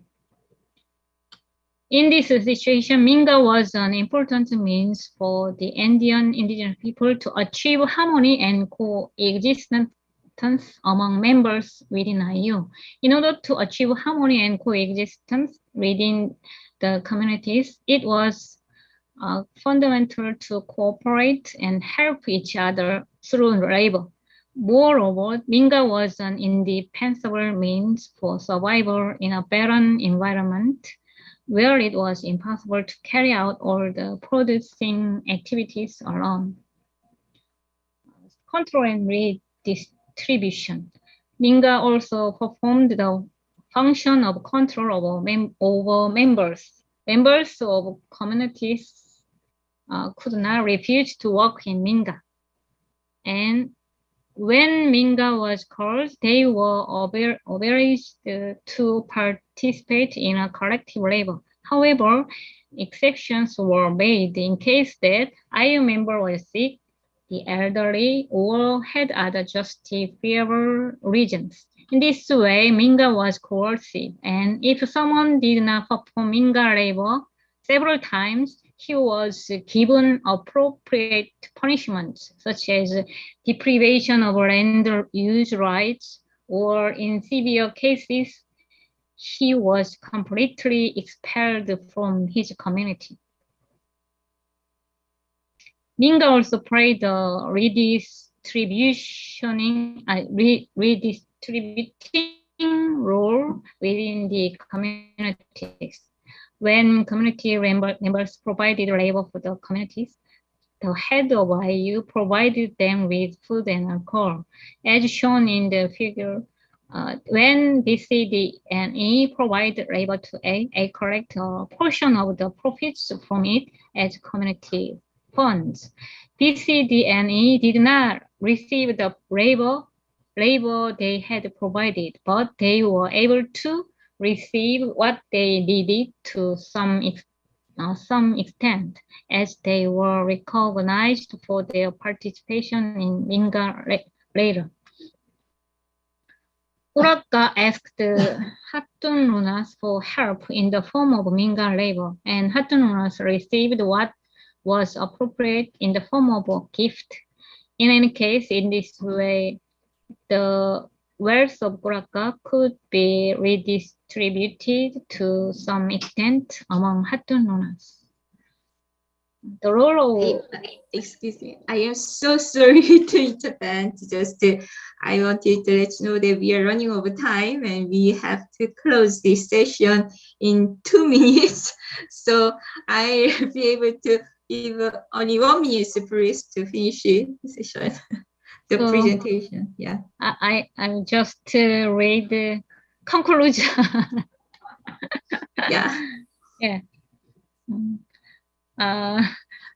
I have analyzed Minga and Dure, a joint labor system in the Indian region and Korea. It is not easy to compare the joint labor practice to regions with completely different natural environment and histories, but it may be quite intriguing.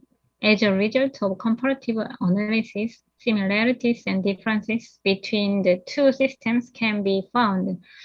The similarities are, first of all, that the two systems were based in village communities. Second, both Minga and Dure had a strong sense of community, and they were obligatory and compulsory. Third, both had asymmetric characteristics in terms of workload and tasks within community members. On the other hand, there were noticeable differences. First, Minga is a long traditional labor practice originating from ancient times, established in the Inca era, and has continued up to now, and was deeply rooted in the traditional cosmovision of the Andes.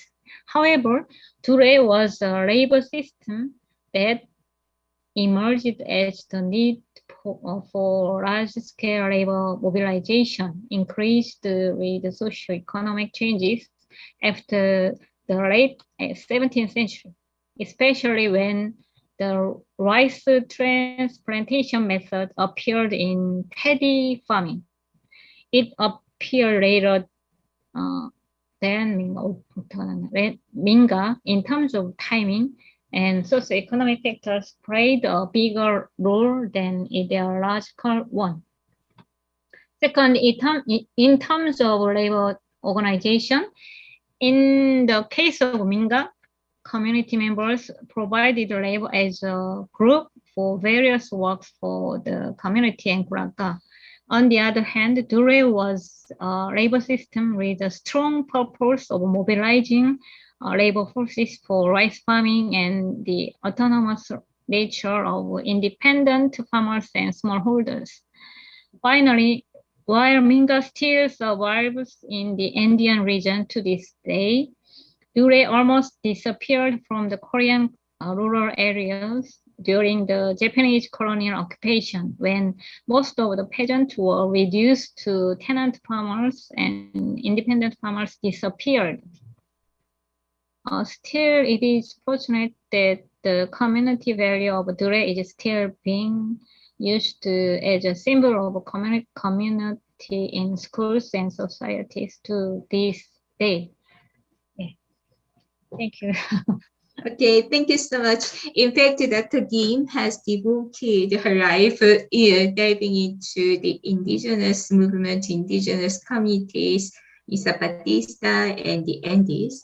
And this is, I am very personally, I am very glad to see her comparative perspective between this Indian tradition and the Korean tradition. I would have been more glad if I heard a little more about this ideological aspects of Jure in relation to manga of the Andes. And as we are running over time, I apologize for having not been able to allocate more time for the discussion, and we'll have to wait for another opportunity to have some in-depth discussion with our speakers. And okay, so I want to close our session, and thank you so much again. I am very sorry for not being able to give you the opportunity to participate in the discussion with our speakers. But thank you so much, all the participants or the colleagues who joined online, also through the YouTube channel. Thank you. And I hope you enjoy the last parts of this conference that will last until the very late of today. Thank you again. Thank you. Bye. Seems the other session is concluding now, I think. So, if the previous session was the only one session in the time, but then now there are 3 sessions going on at the same time. Yeah, from 4 to 6 in Korean time. Mm-hmm. People are maybe dividing. So yeah.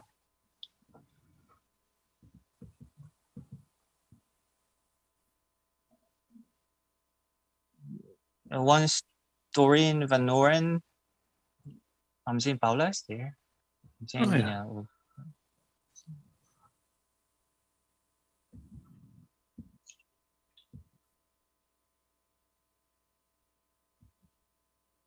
Yeah.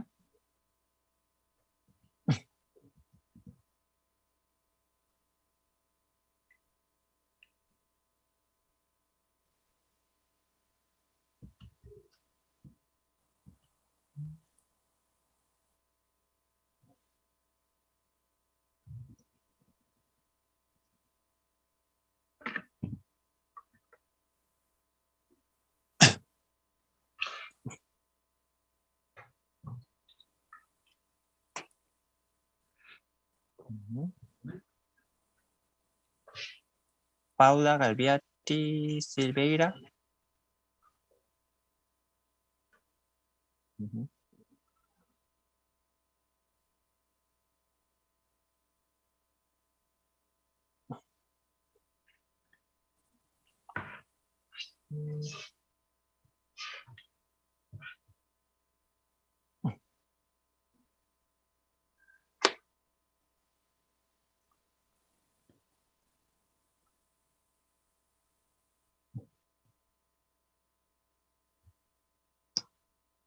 Yeah, once Doreen Van Noren comes in, you know, we'll start. Yes.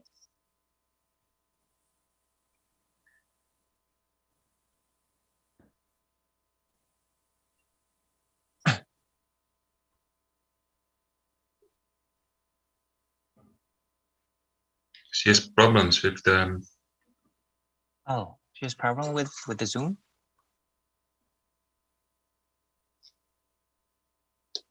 Yes. She'll probably have to copy and paste the link URL, not just clicking. Yeah. Yes. I did copy and paste. Yes, I had the same thing. Yeah, that I clicked, but it didn't happen. Yes. I first clicked, it didn't work, and then I just did copy Right. and paste, and then it was easily. Right. That might be the this problem. person.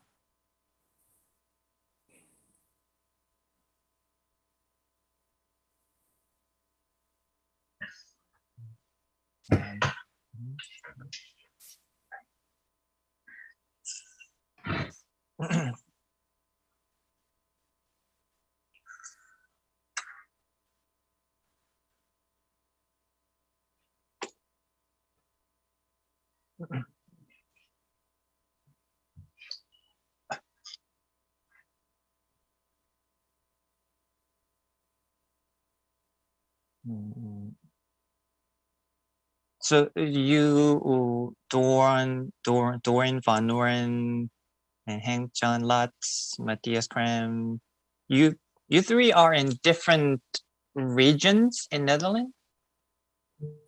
Are you close? The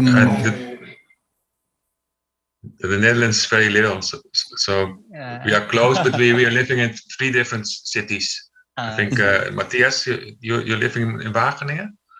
Yeah, I live in Ede, but of course it's basically 20 minutes. Mm. And again, you live in Amsterdam.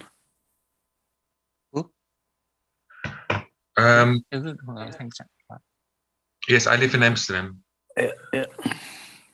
I've been Dorina, in Amsterdam. she says she needs a passcode, but I don't think. But this is what Lim just said, that she can copy the link from the thing and then put it in her browser instead of just clicking on it. Oh, okay. The organizer is contacting Dorineva through email.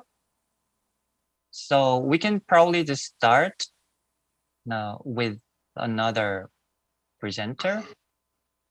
But if she now just copy paste the link, she might be here in a second. But I don't know if she is. Doreen on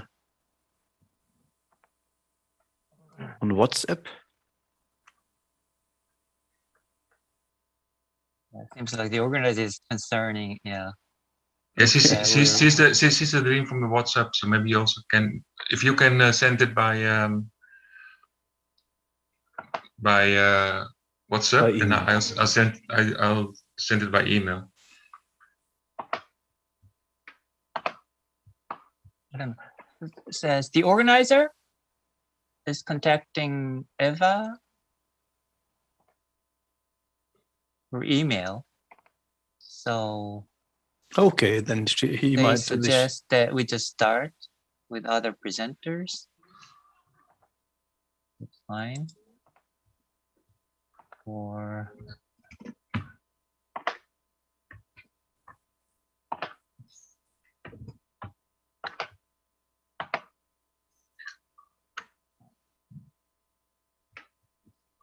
okay, then if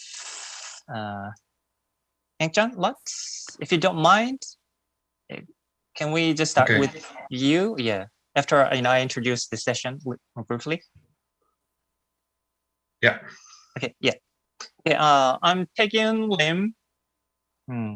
I teach at the Institute of Latin American Studies at Seoul National University. I welcome everyone to the session, the session 3A, on the first day of the conference. We have 4 presentations for this session, which is about rights of nature and the relevant issues. And due to the timeline, each presenter will have 20 minutes. And after all 4 presentations, we'll have a Q&A session altogether. Because it makes sense, because all 4 presentations are kind of related to one another. And I'll send the message to the presenter 5 minutes before the time limit of 20 minutes, so that you can sort of keep up the time. Okay. Oh, Doreen Van Noren is on. Yeah. Can you hear me? I can hear you. Okay, I'm trying to share my screen. I'm really sorry that I was late. I couldn't enter the session. Oh, that's fine. Yeah. Let You're me try still to good. share my PowerPoint. Yes. If you're, can you start now or? Oh, okay, I'm good. here. Good. So the first presenter for today is Doreen Eva Van Noren in Van Vollenhoven Institute for Law, Governments, and Society at Leiden University. And also she is a strategic advisor for the Department of North-South America in Netherlands Ministry of Foreign Affairs. She will present about the nature of the rights of nature jurisprudence, also relevance for Asia. Okay, please go ahead and make your presentation, please. Thank you very much, Mr. President, and once again, my apologies. We will be talking about the country Ecuador. I just show you the map here. I hope everybody can see the screen properly. If there's a problem, please let me know. So it's a small country in Latin America, but they've been making great advances in rights of nature, law and jurisprudence. Now, my talk is derived from my PhD. My PhD was called Development as Service, and that actually did a comparison not only of rights of nature in Ecuador, but also about the happiness concept in Bhutan and the African Ubuntu concept in South Africa, and as related to the Sustainable Development Goals. But today we will be talking about Latin America, the concept of buen vivir, and you may have already heard of it. Buen vivir is derived from the concept summa causae, and summa causae in the indigenous Quechua language actually means good living or the right way of living. Summa is the best and causae is living. And as you can see at this picture, it's a picture of Mother Earth. So the Mother Earth principle is very central, and you can also see that Mother Earth is making a sign of gratitude. So it's all about reciprocal relationships of humans with nature, and also reciprocal relationship between humans themselves. So they call that a biocentric way of living. So a biocentric way of living centers around harmony with nature, and from that is derived harmony with others and harmony within yourself. So in that sense, it is also related to Buddhism, because Buddhism also strives very much about balance and harmony within oneself, and then reaches outward. So it's like an outward-inward movement. So it's also, like in Buddhism, about the balance between the spiritual and material wealth. And it centers very much around a cyclical way of thinking. Now, as you can see in this next picture, humans are seen as a subject and are seen as equal to all other living beings. So in the picture, you can see a small human being close to the tree, if you look very carefully, and it's not bigger than anybody else. It's not dominating the plant or the animal world, but everything is considered sacred and interdependent. From this concept of buen vivir was derived the concept of rights of nature. And the rights of nature were enshrined in the Constitution. That means that nature has a right of being as an intrinsic value, and protection of the environment does not depend on whether we humans are harmed. So it's important to respect nature in itself. So I'm not going to read all these principles in the Constitution, but there are 3 articles in the Constitution. And the first article is Article 71, and it talks about respect for the existence of nature and maintenance and regeneration of its cycles. In Article 72, the second bullet, it talks about the restoration duty of the state when those cycles are disturbed. And Article 73 talks about the prevention of the extinction of species. And then all throughout the Constitution, which is entirely based on buen vivir, there are references to, for example, duties of citizens to actually have some sort of a guardianship role to nature. You also see that, for example, in the Constitution of Bhutan, but in the Constitution of Ecuador, it's much more pronounced, because there's also articles referring to nature itself. There was a lot of opposition against giving nature rights. Some people said it's stupid or it's absurd because nature can't fulfill obligations, and nature doesn't have a moral sense of agency, and we can also not sue nature when it causes damages to us when there is a flooding or a storm. Anyway, at the end of the day, the proponents won. And here you can see one of the proponents is Patricia Kwalinga in this picture. And they said, but it's important to realize that nature has intrinsic value. You can't own nature. That's our indigenous belief. And it's like liberation of slaves. We can also not own other human beings. So we can't own our natural environment. It's just not our property. And what actually was one of the convincing arguments is that corporations also have rights. And corporations are also abstract entities. They're not living entities, and we represent corporations, so why can't we represent nature? And then, of course, there was a little ego argument because Ecuador was the first country in the world, actually almost at the same time as Bolivia, to enshrine this in their constitution. So they're very proud of that. Now we're going to the jurisprudence of the Ecuadorian court, because there were many interesting cases. Interestingly enough, in the first half, or say the first 4 or 5 years, there were a lot of cases in the big oil and mining industry that were rejected. But recently, after there was a change of presidency, the court changed, and there was also more recognition for bigger projects respecting rights of nature. So we'll go through some of those cases, and the chairman can tell me when I need to stop, because we started a little bit later, because I have many cases. We can't go through all those cases. I believe there are now 34 cases in Ecuador that have been decided on the rights of nature. Okay, I'll send you a message 5 minutes before the end. Okay. So first we do a few in oil and mining. Here you see the disaster of Deep Horizon in the Gulf of Mexico, and some activists try to sue the company in the Ecuadorian court. The company was British Petroleum, but this court case was actually dismissed on jurisdictional grounds. Actually, the court didn't want to decide on it because they said the Gulf of Mexico is not in Ecuador, and therefore we can't decide about that. They didn't keep to that same point of view when they talked about Galapagos, so we come to that case later. So they could have decided otherwise, but this is always very difficult and contentious point. Also when, for example, in the Netherlands, we want to sue people for crimes against humanity from other countries, we also decided at some point that we didn't have jurisdiction. So the people who asked for this case asked actually for non-monetary measures of compensation, like a moratorium on deep sea oil drilling and leaving the oil underground. But anyway, this case didn't make it.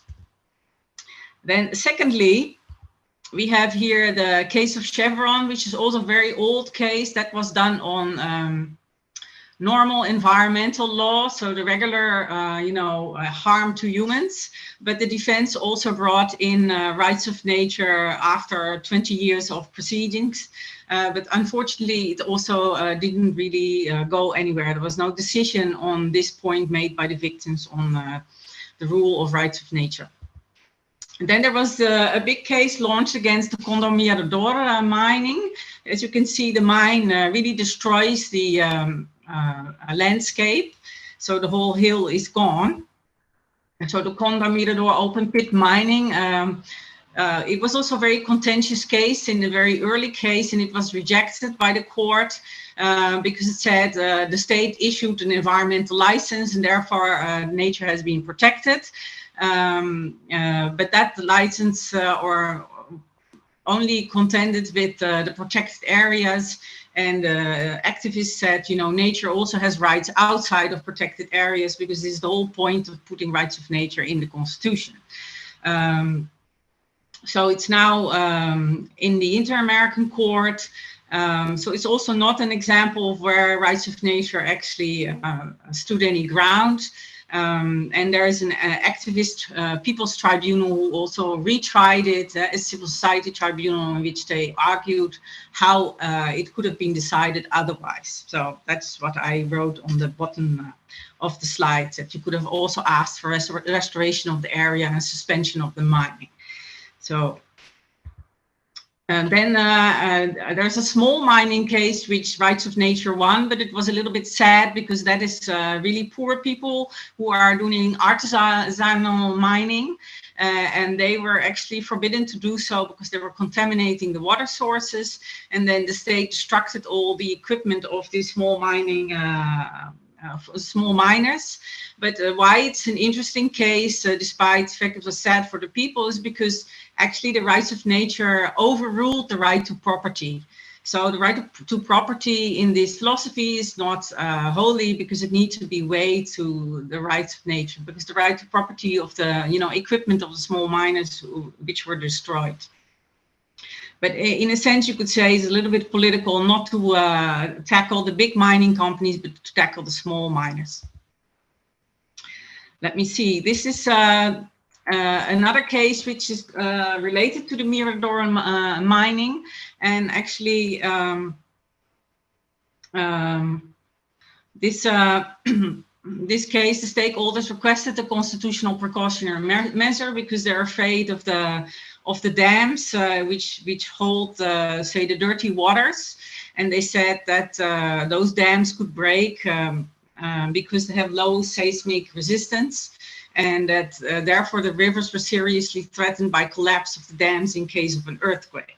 Now, it's also a bit of contentious decision, but the Constitutional Court also did not find that there was an imminent danger.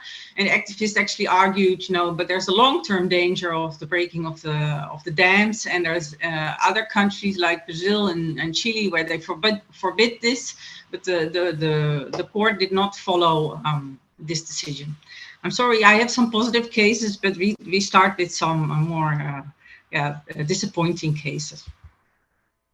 The next case is about the Sinango community. This was a positive case for the rights of nature. And so here you can already see this is a more recent case where there is another court, and that court decides more often in favor of the rights of nature. So it considered the gold mining concessions in the territory of the Kofan people in the Senango community illegal, and that it had impact on the rivers, the Chingual, the Cofanes, and the Agua Rigo rivers, and the reserve of where these people are living. So it was declared illegal by the Constitutional Court. Now we have here another mining case. As you see, it's mining all over in Ecuador. The Yurimagua mining case. In this case, that's a regional court. The Cotachi court ruled that the Ministry of Environment failed in protecting species in the area of the Yurimagua mining concession in the northwest biodiverse cloud forest. And the case is actually a very big case because it has implications for mining companies operating throughout Ecuador.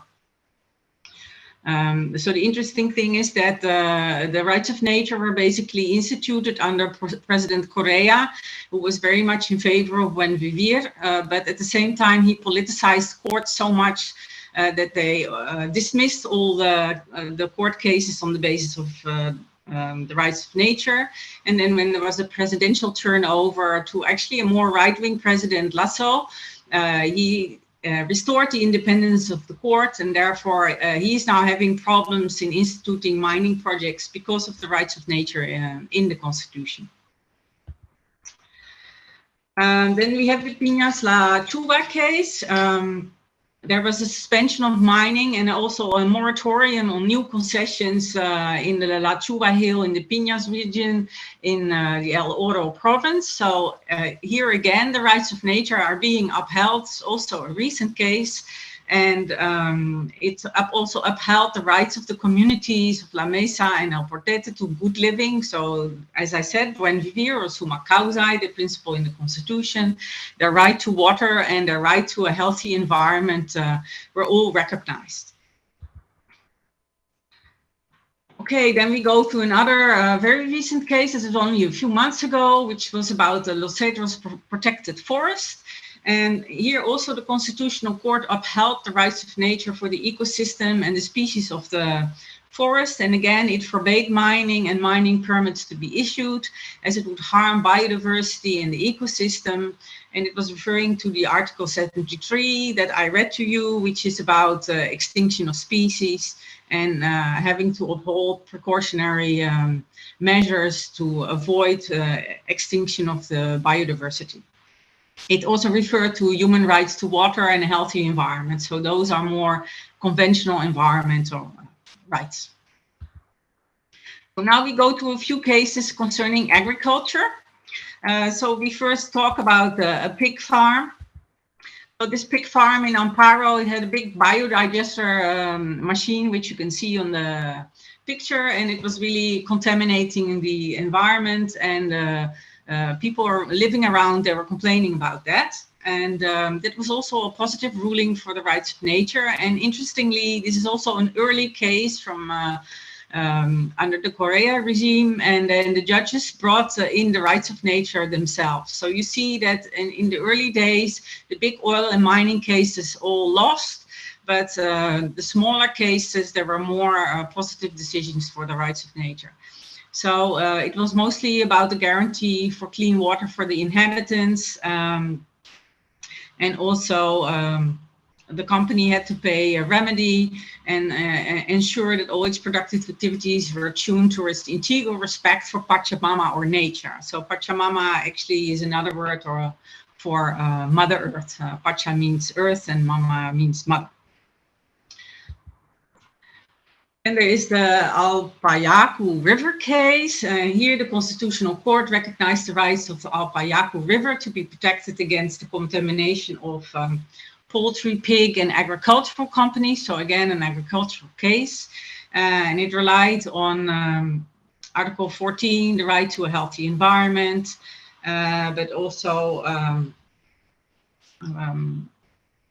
it very interesting said that the civil servants who had actually given a permit for the poultry, pig, and agricultural companies should be dismissed if they're not going to enforce the environmental standards. So actually the court is saying, you know, the environmental agencies are not doing their jobs, and they cannot only look at the interest of the agriculture, they also have to look at the interest of nature. And if they don't do so, they need to be replaced. So we don't know yet whether that has happened. This is a more recent case. 4 minutes. And here you see a picture. What is that? 4 minutes. 4 minutes. Okay. This is a picture of shrimp farming. Here also the court ordered the shrimp farms to restore the mangrove trees because the shrimper said that he has a right to property and a right to work and a right to legal security. Was all overruled because they said it was damaging to the mangrove. And we have a case on the protection of the Paramo ecosystem. And there was a protest against pine tree plantation, but this was also overruled, and the plantation had to be removed because of the rights of nature. I don't think we can go through all the cases, but here we have a case very interesting against genetically modified organisms. So the court considered that GMO is also affecting the rights to health, nutrition, and work, and that is a violation of the rights of nature to genetically modify crops. Our very famous case, as most people know, is the Vilcabamba River. The Vilcabamba River was the first case in Ecuador to be decided on. And there was an argument of whether there's a right to development or whether there's rights of nature. And basically the court decided in favor of the rights of nature and said that the municipality needed to restore the course of the river because it had been affected by the building of a road. It was a long drawn-out case because the municipality didn't follow up. So even when the court case is won, then often the sentence is not being implemented by the local authorities. Here we have another case in the Galapagos, which was about the building of a boardwalk. where the court also invoked constitutional rights of nature because it affected the species breeding. But actually it was started by business people who were unhappy with the fact that in the tourist season, the municipality was expanding the boardwalk. So sometimes different business reasons leads to a decision in favor of rights of nature. Now, there's also some other political cases, the Makuma Kaita Road, for example. The government used the rights of nature against the governor who wanted to extend the road, and the road was actually built for the mining exploration. And when the villagers turned against that, the municipality refused to build or to extend the road to their village, and they did it themselves by community labor. And then the government stopped that building of the road basically to force them to consent in mining, and they used the argument of rights of nature. So this is basically the whole rights of nature upside down because this was really concerning a very small part of the road, which was only extending it to the village. So you can see that it's being used for all kinds of also political manipulation. But this was an older case also under the former government. Yeah, then there was a famous case about, also very recent case about the Constitutional Court declaring the environmental code as unconstitutional because it was not giving proper attention to the rights of nature. And it also was not respecting the right to free and prior and informed consent of indigenous communities, which is also part of the UN Declaration for Indigenous Peoples. And so that needs to be taken into account also at national law. There's been a few wildlife criminal cases. Famous one is this farmer who killed a condor, and he posted this picture on Facebook. Then he was actually sued and sentenced for shooting the condor, and he had put in the proof himself on his Facebook. So he was sentenced on the basis of the criminal code, which was a crime against wildlife. The same happened here with the Galapagos shark fishing. Here you can see the finning of the shark fin, and this was a really interesting case. We go back to what I said about Deep Horizon and a case being within your territory. And here the court actually said it doesn't matter, the rights of nature are violated anyway, so it doesn't matter where you have fished the shark, because the fishermen always said, but we fished the shark outside the territorial waters of the Galapagos, so therefore you can't sue us. And then the court overruled that and said, no, this is a general violation of the rights of nature, so we don't need to take into account where exactly the shark was fished, because it's of course very difficult to prove, even when you catch the boat, where they actually got the shark. So it was a victory for the rights of nature. So that was the last case that I wanted to discuss with you. If you want to reach me, I am mainly reachable on my first email address, because I'm also working for the Foreign Ministry. And at the side, I'm a scientist. So you can reach me at these email addresses. And I really want to thank you. Okay, thank you very much for your presentation about Ecuadorian cases of rights of nature. And as I said earlier, we'll have a Q&A session after all 4 presentations. So okay, if you have more to say, you could do it in the Q&A session, please. Okay. The next presenter for this session is Engchan Lotz, who is director of cross-cultural bridges, also expert for UN harmony with nature. And his presentation is the game of the rules and the rules of the game. Rights of nature and harmony with nature policy in Peru, Ecuador, and Bolivia.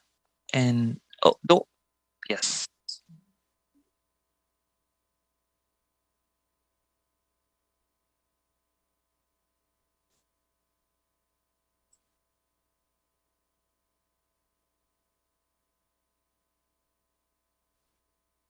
Can you turn on the sound?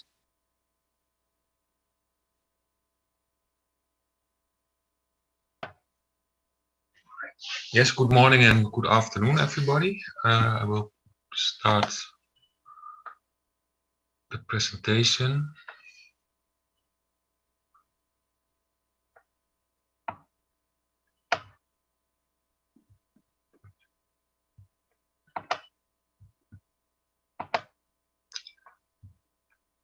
Yes. So my presentation will be about the game of the rules and the rules of the game, which is also the title of a PhD of somebody else, with Gevoelens.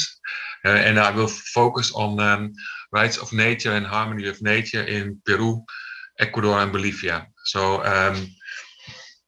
the previous speaker, Doreen Vanora, she focused on Ecuador.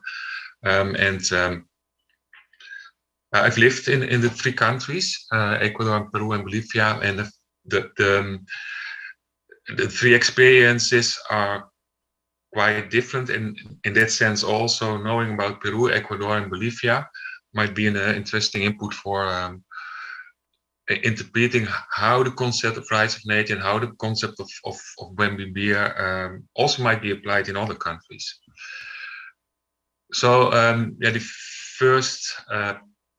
The idea of the presentation is that a system, a game, has rules, and the rules affect the game, the system, and the system, of course, affect the rules. So all the examples of rights of nature that we've seen in the previous presentations, they are the rules of the game in Ecuador. And you also can see that by applying those rules, also the system is influenced. And yeah, all the systems, all the games, they you have them in different levels, and they are interconnected. In the current system, the current time also, maybe the nation state, so also that's the system of the previous presentation is becoming the most dominant system, maybe, especially when you talk about rules. But you also got the rules at the global level, at the continental level, and at micro levels like province, municipality, but also you got rules in more eco-centered systems like watersheds or, for example, bioregions. And they are all interconnected. And I think when you really look into a system, if it's an anthropocentric system like nation state, but also if it's more an ecocentric or biocentric system as the watershed, you might compare it, and I think you should compare it by the logics of a living system. And a living system, a system also only can live when there's a kind of balance between the competence, the competition, and the symbiosis. And maybe you can also, when you think about the Asiatic philosophy, there should be a balance between yang and yin, and when we go already to Latin America, there should be a balance between the Gari and the Warmi, for example. And interestingly, many studies, both on micro and macro level, show that you can apply this logic of the need of a balance between competition and symbiosis exist on a very a small level, like the living cell, and that are, for example, the studies of Lynn Margulis, but also on the level of the earth, of the Gaia, which also can be showed by the studies of James Lovelock. So with this theory, we're also going to look into the systems that we created as human beings, the political systems. So I don't say that the Occidental currently dominant systems only has negative aspects, but when we look to the present situation of sustainability in the Earth, yeah, I think we have to emphasize the negative aspects, and yeah, so instead of how a living system should function, in the current dominant system, so which is as European Asian roots, the competition gets much more emphasis than the symbiosis. Humans are separated and above nature. There's a lot of exploration nature, and this system is also the major cause of the Anthropocene. And the system has been exported by colonial powers to other parts of the world, and then I'm especially referring to the Portuguese and the Spanish in this presentation, which is exported the system to the Americas, or maybe better called Apia-Yala, which is the original name of the Americas.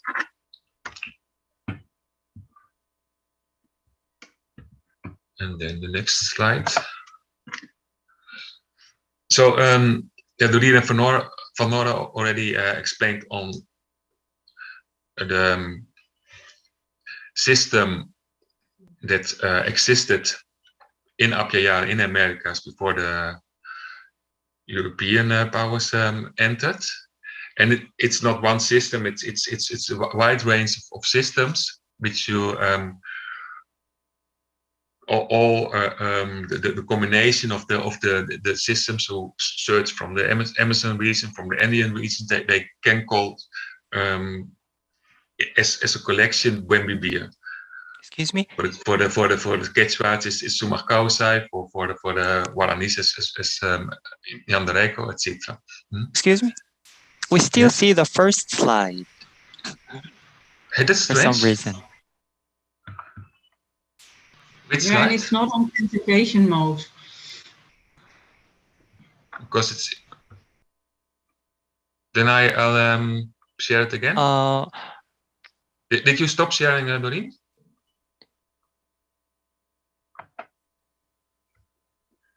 Because in my screen, it's. Yeah, can you share that again? Okay. Yeah. And see, can you click on one of the.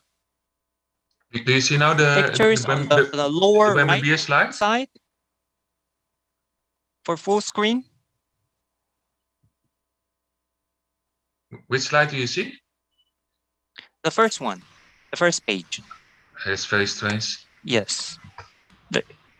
Can you make it a full screen by clicking on one of the small pictures on the lower right side? I think now you don't see any screen, eh? No. So then I start sharing.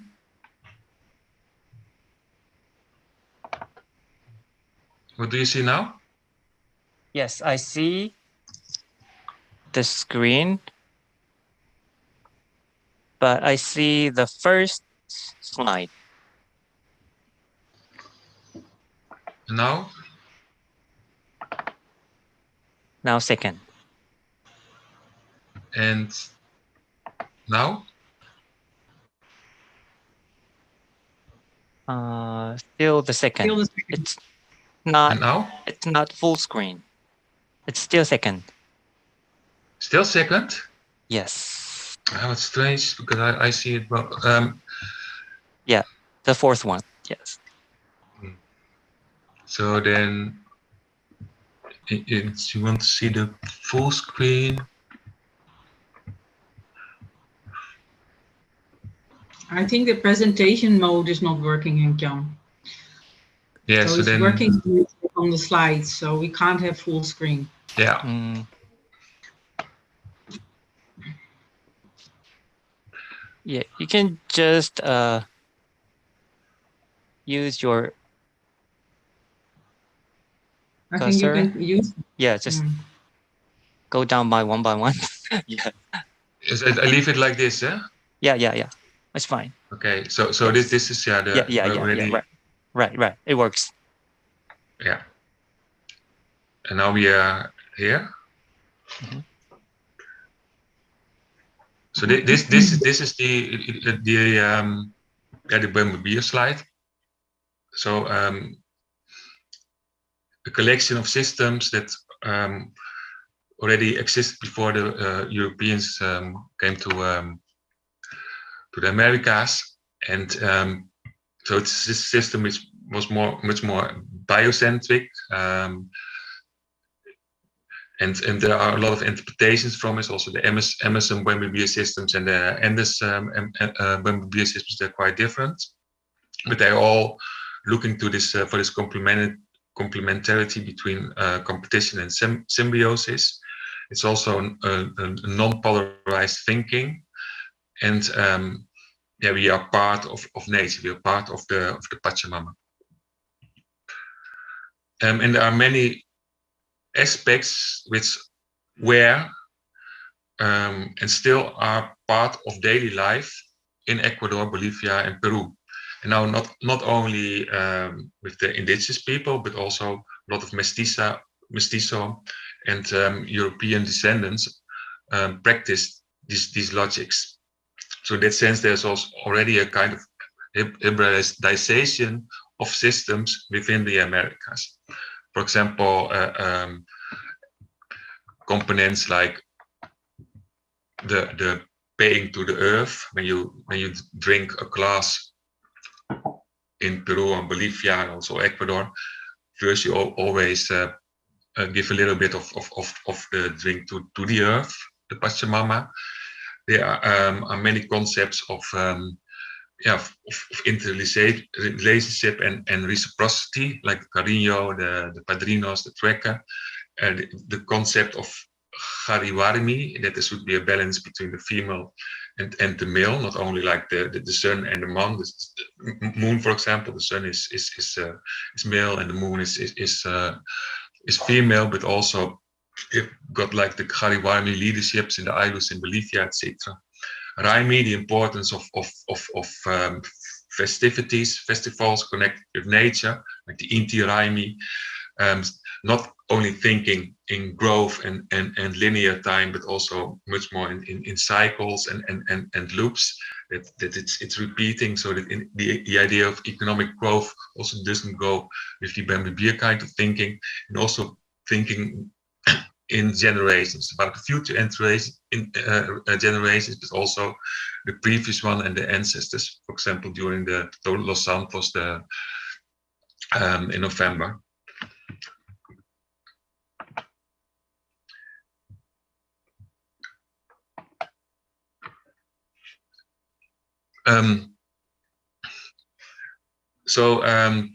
When we talk about games and the rules of the games in Ecuador, Bolivia, and Peru,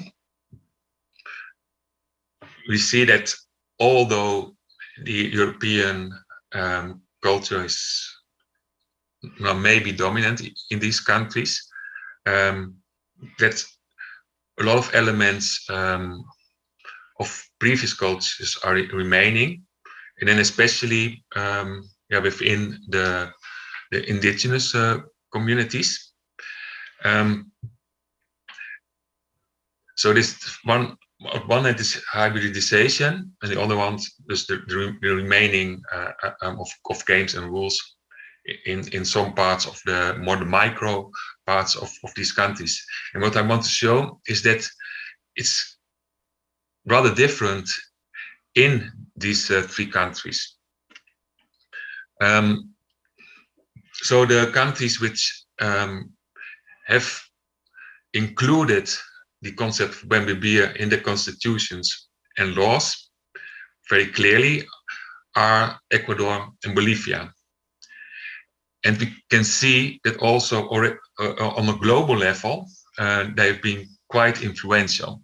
So the whole idea of rights of nature, that started in Ecuador, currently is very popular all over the world. And they had also interesting initiatives like the Yasuni ITT, in which they proposed that they wouldn't explore their oil in an indigenous, very diverse part of Ecuador, and they would convert it in bonuses. But unfortunately, other countries were not interested, and they didn't buy these bonuses, so the whole initiative disappeared. And Bolivia has been very influential in the discussion on climate change, and also for example, the right of nature, and also the organization which is very present in this in the symposium, Harmony with Nature of the UN, is an initiative from Bolivia. Also, the declaration of Harmony with Nature is stemming from Bolivia. So at the global level, Ecuador and Bolivia have been very influential. And also on the continental level, especially 15 years ago, when the UNASUR was founded, there were a lot of BBR elements in the first proposals. So, although at the global level and continental level, Ecuador and Bolivia have been very active, at the national level, it's much more difficult.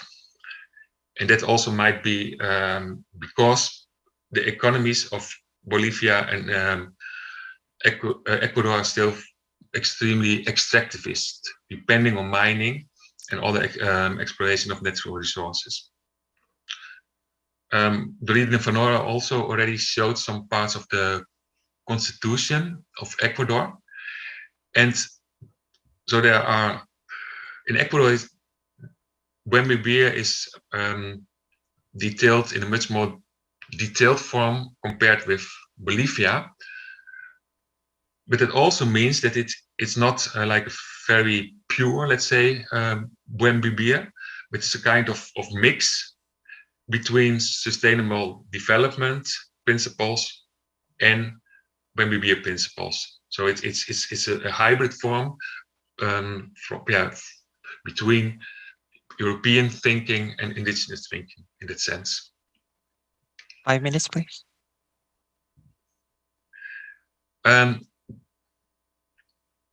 But that has also as an advantage that is more applicable. And so all the examples of Doreen van Nora about rights of nature only have been implemented in Ecuador, not in Bolivia, for example. And when you go to Bolivia, already in 2010, there was the Ley de Derechos de la Madre Tierra, so the law of the rights of Mother Nature, which is a law which is much more according the Buenvivir philosophy, without any influence of the other, let's say, cultures. But maybe also because it's more a philosophical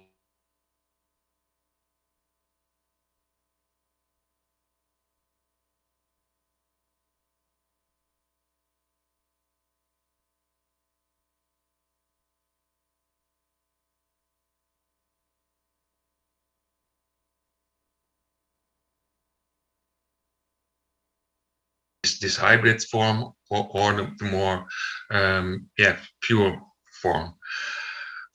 But there are laws also in Bolivia, like the irrigation law and the hydrocarburet law, who are hybrid forms between Buenvivir and sustainable development. And then Peru is totally different, because Peru doesn't have this Buenvivir concept in its constitution, also not in its laws, in its rules. But also the the history of Peru is very different compared with Bolivia and Peru. For example, in the 70s, you had the agricultural reform, which meant that the haciendas, the latifundios, disappeared for a big part. And first you got cooperatives, and after that the law for the agrarian communities, which were mainly indigenous communities. So at the practical thing, the indigenous farmers in Peru got more empowered than the ones than in Bolivia and Ecuador. And so this autonomy was also translated in concrete laws in which you could apply the customary laws. So that was first the law of the agrarian communities in 1987, but also in the laws for the rondas campesinas. And the rondas campesinas, they got appreciation first because they were a very important actor in the fight against the shining path, but also because the police and the politics recognized that they were not able to fight rural crime, and the rondas campesinas, they were. So the law of the ronda campesinas in 86 and 2003 gave a lot of autonomy to this these organizations to apply customary law, but also so rights of nature and Bembe. You also can see that in the application of those rules, they always connect to the Apus, the mountain gods, and the water, the sacred lakes, and the mother water. But currently, there are also examples of application of right of nature in Peru. And then not at the national level, so not the nation state, but more at the regional level. So specifically in Puno, you've got two examples of the application of right of nature. In Melgar, I think, about the Llamayo River, and also in Orillo, in which the water is considered sacred, which also means that a lot of activities cannot be implemented, especially development-oriented activities with the river. And now we've got the interesting situation that both Peru and Bolivia are debating the possibility of applying the idea of rights of nature for the Lago Titicaca, the Titicaca Lake, which is of course this enormous lake at the border of Bolivia and Peru. And some very quick reflections. So we see that you've got this hybridization of games and rules and Bembe in the three countries, Ecuador and Bolivia and Peru, and that especially Peru is very different from Ecuador and Bolivia. The idea that it happens at many levels, and that's for Peru and Ecuador, you've got this big challenge or difficulty that economies, they are so extractivists. Maybe 90% of the country's economy depends on mining and other extractivist activities. So to really implement the Bembe politics is almost impossible. So maybe there are countries in other parts of the world who have better possibilities to apply Bembe, although it's not part of their origin. And yeah, although Peru is mostly left out of this discussion of rights of nature and buen vivir because of the older history,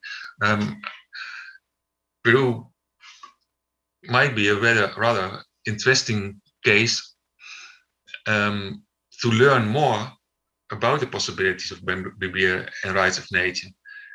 And especially because it's more a top-down, more a bottom-up movement, and Ecuador and Bolivia is more a top-down movement. So in that sense, yeah, Peru might be needing even more study than Bolivia and Ecuador. So yeah, thanks a lot. That was my presentation. Okay, thank you for your presentation. That compares Ecuador, Bolivia on one hand and Peru on the other. Yeah, we'll have a Q&A session after all first presentations. So the next presenter for this session is E.S. Cram at Wageningen University and Research. And his presentation is Rights of Nature and Indigenous Ontologies. Please go ahead. Okay, so I just start by sharing my screen. Just a second. Have to move this to the side and then go. Do you now see my first slide? Yes, good. Okay, great. Yes, so thank you very much for having me. And yes, so in this short presentation, I will talk about rights of nature and indigenous ontologies, especially with relation to New Zealand and yeah, the paradigm of buen vivir in Latin America. So what am I going to do? So I will first start with a bit of conceptual background on the notion of legal personhood as yeah, something that lies between legal formalism and legal realism.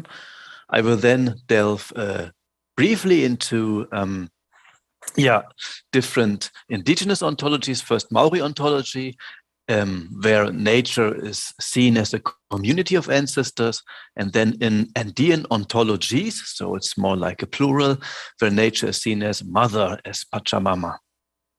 And I will then talk about certain aspects of indigenous ontologies that the notion of legal personhood cannot capture. So it's more also the limitations of this particular notion. And I will then, yeah, wrap up with a conclusion. First of all, yes, rather a Western debate. So what does legal personhood mean? And we can say that there is an ongoing controversy within Western legal philosophy. Western here, of course, a bit of a vague notion, let's say a liberal framework, liberal legal framework. And we have legal formalism on the one hand, so that legal personhood is merely an artifact and can be assigned to any entity. And according to legal formalism, yeah, legal personhood is just a formal status with legal consequences, and that is exclusively defined by pre-existing legal rules. Then on the other hand, we have legal realism. And here the idea is that legal personhood can only be assigned to entities if it meets certain criteria that might be rationality, dignity, or sentience. And then rights, of course, presuppose some form of personhood on the part of the rights holder. If you look at the realist intuition, this is something that has been quite prominent if we look at animal rights. So animals have rights because animals share characteristics with human beings. So this has, especially in legal philosophy, often been an argument. For example, in Martha Nussbaum's work. Of course, then there is the very different case of corporations. Here, the question is, what are corporations? Are they agents? Are they just a multiple agent? This is, of course, not entirely clear, but one argument would be that we can talk about corporations as legal persons because they consist of multiple biological human beings and then form a single rational agent. However, If we look at all these different ways in which the concept of legal personhood is being applied, we see that it is a huge diversity. So it's not just one way of applying legal personhood, but there are lots of different elements of personhood that are required in different contexts of application. Sometimes it's biological characteristics, sometimes rationality, agency, self-consciousness, or even a psychological point of view on the world, a sort of subjectivity. And these sub-concepts do not necessarily converge. So we cannot say that personhood in law or legal personhood is not a single coherent concept, it's rather a cluster of sub-concepts. Of course, with Christopher Stone's article, Should Trees Have a Standing? The idea to assign legal personhood to ecosystems was rekindled. But here there's again a challenge.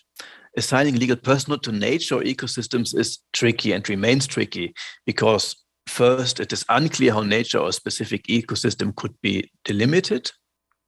What are basically the limits between one part of nature and other parts, or what is the limit between nature as such and culture or human activities, or is it basically just one holistic paradigm? And the second challenge is that nature or specific ecosystem would be treated as one entity and not as a balanced system of life that consists of many parts and components. So the normal way we look at ecosystems as something that is interconnected.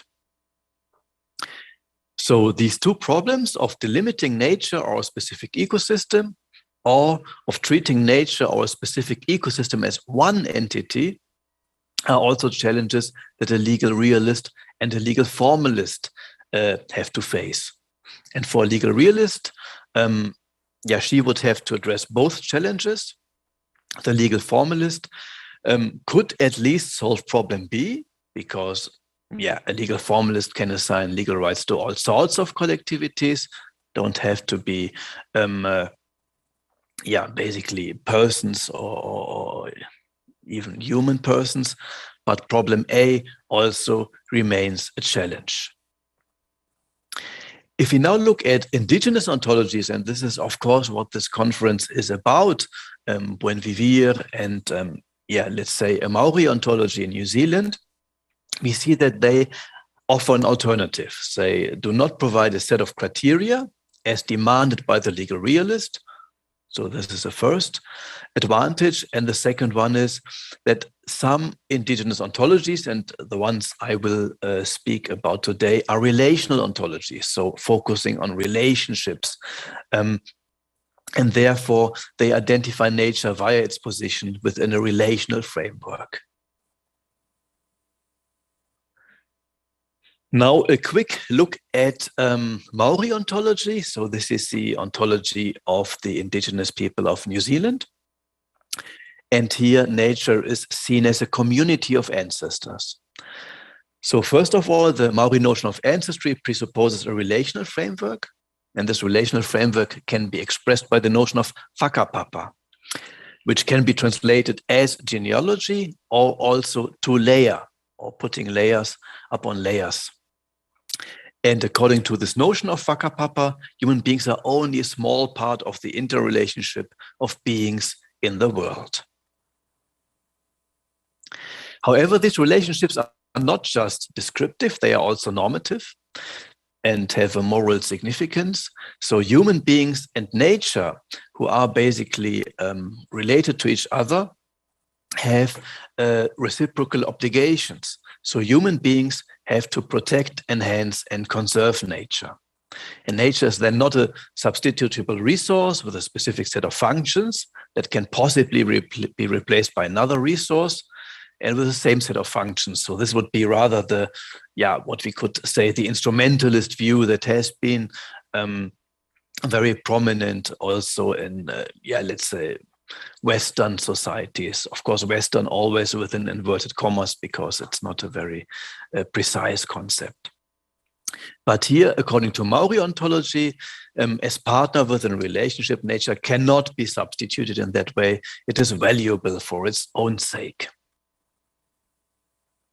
So Maori ontology provides then a conceptual framework that can make the notion of legal personhood and its application to nature plausible, because nature is A, embedded within a relational framework, B, human beings are born with relationships to it, and C, human beings owe certain duties to it. So within Maori ontology, the notion of legal personhood could be based on a relational framework of which human beings form a part, so that legal personhood can be recognized. And this, of course, has been done in the famous Te Awa Tupua Act, which declared the Whanganui River a legal person, and I will say a bit more about it in a couple of minutes. But first, I want to say something about nature's mother in Andean ontologies. It's maybe better to use a plural notion here. How did it start? Well, indigenous movements began to promote the Ecuadorian concept of buen vivir and the Bolivian concept of vivir bien as specifically indigenous interpretations of the good life. The concept was then incorporated in the 2008 Ecuadorian constitution, and in 2012, the Bolivian constitution was supplemented by the framework law of Mother Earth and integral development to live well. Yeah, Henk Jan already talked about it. And here rights for nature are specified, and an ombudsman is appointed who represents Mother Earth in legal proceedings. In the case of both countries, Ecuador and Bolivia, the introduction of rights of nature is based on a view of nature, or Earth, as mother, Pachamama.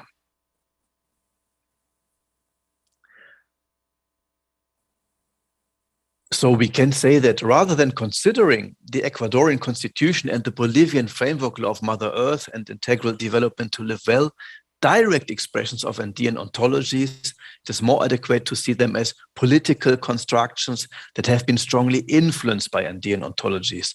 Although, of course, it's important to distinguish the different countries where rights of nature have been implemented in one way or another. So the idea of Pachamama is to some extent an abstraction from the diversity of concrete and embodied ways in which indigenous peoples in Ecuador and Bolivia relate to nature. And according to Kotze and Villavicencio, the Ecuadorian and the Bolivian legal documents contain both ecocentric and anthropocentric approaches, so that a certain tension remains within these documents. So it's not just straightforward ecocentric. So what can we say about these Andean ontologies and the question whether rights of nature are compatible with them? Well, also the paradigms of buen vivir, vivir, or vivir bien provide conceptual resources that can make the notion of legal personhood and its application to nature plausible. Nature is a maternal person within a relational framework, and human beings are born with relationships to it. So we have an ecocentric ontology that could provide a justificatory basis for people who want to defend Mother Nature in court. And we have already seen that, especially in Ecuador, there have been plenty of court cases where this actually has been done. Now I come to the last part of my talk. And this is about the aspects of indigenous ontologies that a notion of legal personhood cannot capture. So maybe a couple of blind spots or a couple of limitations that legal personhood as a notion still has. The first problem are more than human entities, such as ancestors and spirits. So according to Maori ontology, ancestors are part of reality, be it ancestors in nature, or human ancestors, both living and deceased. A rights of nature framework per se does not acknowledge these more than human entities. So the question is, of course, can a rights of nature framework be extended to also incorporate ancestors in this broader sense? A second problem is the notion of stewardship. The Te Awa Tupua Act assigns to the Whanganui River the rights, powers, duties, and liabilities of a legal person, and declares two guardians responsible for maintaining the river's health and well-being. If we now look at the legal Western tradition, this notion of guardianship has been reserved to the relationship between legal guardians and incapacitated seniors, minus and developmentally disabled adults. So quite restricted, whereas in New Zealand it is also part of an indigenous way of engaging with nature, of caring for nature, which has then also become part of a legal framework with regard to the Whanganui River. The question is, could this also be an option for rights of nature in general? A third problem is that both Maori philosophy and Andean philosophy reject the framing of personhood as something that humans assign to non-humans, as a rights of nature framework would require. So it's basically that human beings assign rights to Mother Nature, or they recognize the rights of Mother Nature. But if we look at Andean ontology and Maori ontology, nature is a network that is already pervaded by normativity. So personhood is not ascribed by human beings, but rather recognized, or rather, something that is already there that is then taken into account in human behavior and human actions. A fourth problem concerns the procedure that would be needed in order to identify the subjects of legal rights. For example, rivers, mountains, lakes, or hills. And such a procedure, if it is basically something that humans have to do, would incur the risk of being biased and exclusionary, because it would be, somehow a one-way street. Human beings would determine which parts of nature are assigned rights of nature. The fifth problem now is also colonialism. So we have in lots of countries where rights of nature are being discussed and being implemented a colonial history, and also a colonial history of rights-based conceptions. So the notion that citizens have legal rights was, of course, in the legal history, founded on notions of property, and personhood rights were consequently based on one's sovereign possession of oneself. But this idea of private property is a specifically Western conception and is in many cases incompatible with the communal property systems of many indigenous peoples. A sixth and final problem is now the subsumption of a huge diversity of indigenous ontologies under an ecocentric paradigm. This framing then abstracts from concrete relationships and concrete places in which indigenous peoples practice their ontologies. So this is a very specific characteristic of indigenous worldviews. Indigenous ontologies versus Western ontologies are often characterized by place-specific genealogies that are related to political land claims and that have unfortunately been ignored throughout colonial history. So for indigenous peoples, land is not something they live on by accident, but there's a very close relationship to this land, and also a close relationship between their way of living and the land on which they live. And if we now just subsume all of these different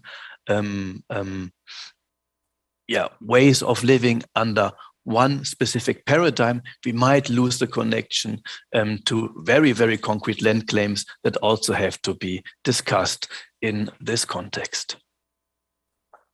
So I come to my conclusion. Is the notion of legal personhood compatible with indigenous ontologies? I would say the answer is a qualified yes.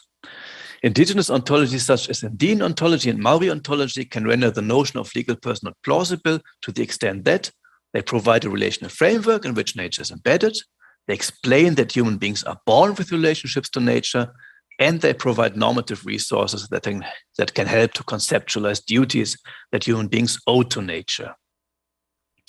However, implementing a rights of nature framework in indigenous communities would also require certain modifications of that framework to prevent that it basically excludes more than human entities, such as ancestors or spirits, that it ignores indigenous legal traditions of guardianship, that it imposes a Western ontology on indigenous communities, according to which rights are assigned to nature by human beings, that it prescribes a procedure for identifying subjects of rights that might be biased, one-sided, and even exclusionary, that it imposes a rights-based conception or rights-based conceptions that imply a notion of private property.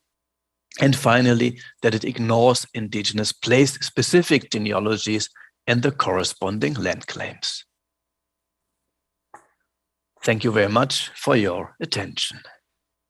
Oh, thank you very much for your presentation that features philosophical aspects of rights of nature.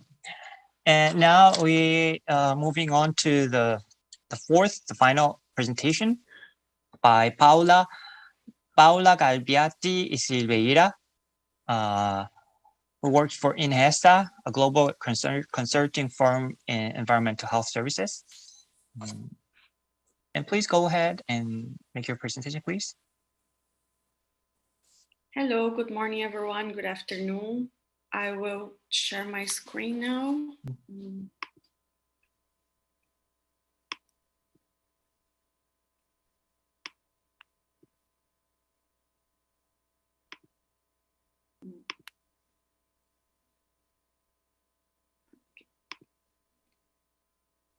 Can everyone see my screen? Yes. Yeah. Good, thank you. So first, I'd like to say good morning, good afternoon. It's very good to be here today, and apologize for being entering late in the room. I was actually in the room 3B, so we were chatting a bit. It took me a while to realize I was in the wrong room, but yeah.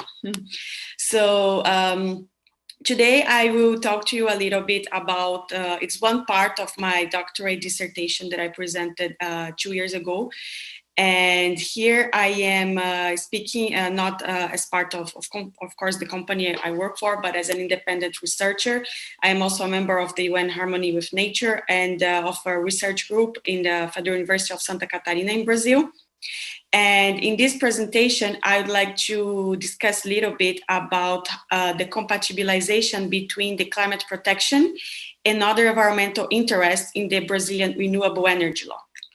So first, to introduce this presentation and which problems we are talking about in Brazil. As you can see in this slide, this is a picture taken in 1989. It was quite a famous picture. And this you can see one indigenous woman from the tribe, the Cararaos, placing a knife in the face of the former director of Eletronorte, which is an energy company in Brazil that was responsible for the development of many hydropower plants in the Amazon region. Not only hydropower plants, of course, we have many isolated systems still based on diesel.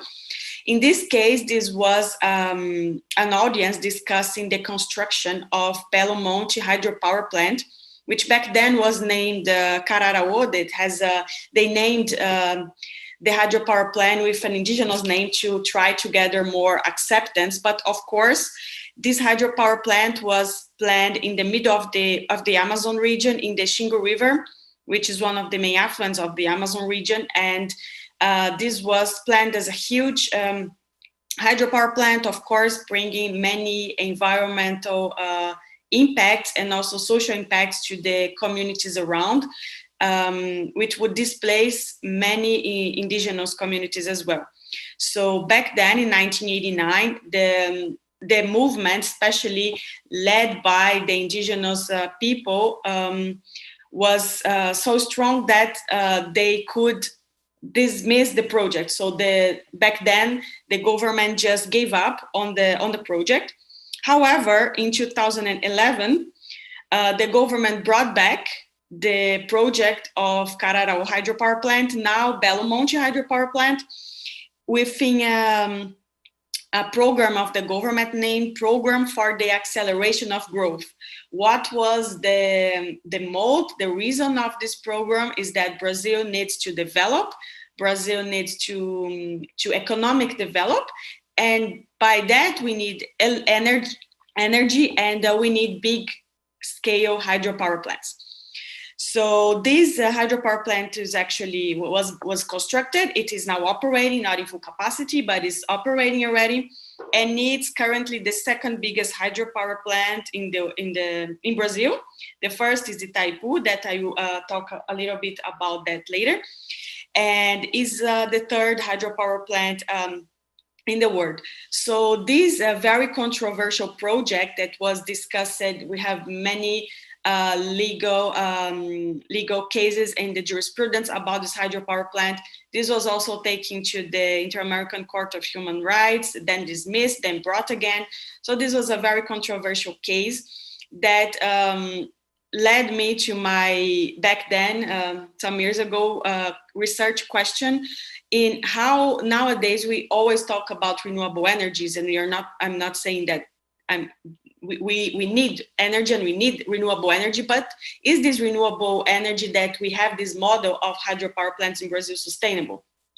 The hydropower plants in Brazil, especially Itaipu and also Belo Monte, they claim that this is a sustainable renewable source of energy and therefore needs to be implemented. We have now, when we see the energy plan in Brazil and also the Brazilian NDC to the Paris Agreement, the government keeps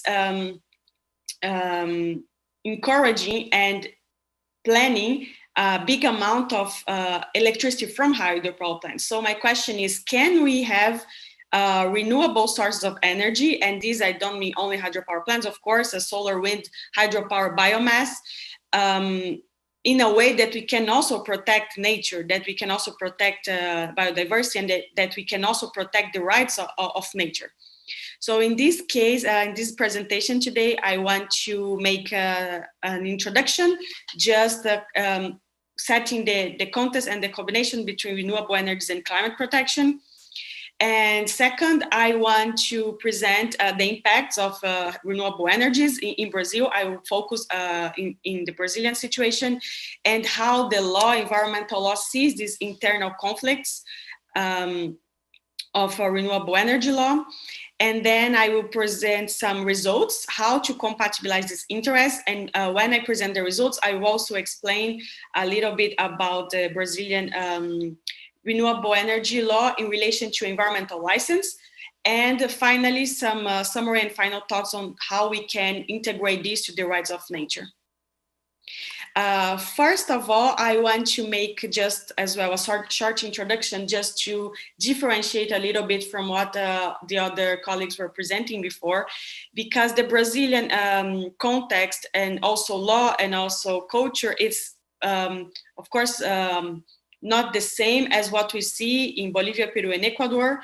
Of course, we have many scholars, and we are always trying to integrate the rights of nature in Brazilian law, but different from Ecuador and Bolivia, for example, the Brazilian constitution doesn't explicitly address the rights of nature. One way of us to interpret that the Brazilian constitution does that is that the Brazilian Constitution, in this section of environmental protection, it says that all have the right to a health balanced environment. It doesn't use the word in Portuguese, everyone. It doesn't say it's a person, it says all. So in this case, we have literature, many scholars, and also some jurisprudence, still incipient, but we have some judge-based law saying that when the Constitution says all have the right to a health and balanced environment, we also include here rights of nature as well, because the Constitution grants duties to the protection of, for example, biodiversity, animals. So we could integrate this vision in the Brazilian Constitution to say that we have rights of nature, even though this is not something that is overall understood as such. As well, differently, the indigenous culture and indigenous legal system are not reflected in the mainstream legal framework in Brazil. And as you saw from the picture, the indigenous movements, they really are big and strong social movements that try to put their voice heard when the mainstream legal system does not. It's mainly Western vision on the legal system and also in the environmental law. And this is one of the movements that the rights of nature and the earth-centered law is trying to do in Brazil, is to integrate these other visions into the Brazilian environmental law that is mainly anthropocentric and Western-based. So these are all differences that we can see from other contexts in South America, and we are trying, of course, to integrate all in this Brazilian legal framework of environmental law, and this is something that I try also to expose now today. So all over the world and also in Brazil, we see that renewable energies are seen as primary instruments for climate protection. And of course, we have many challenges now in the new century. Climate changes is, of course, one of the most important of them, not the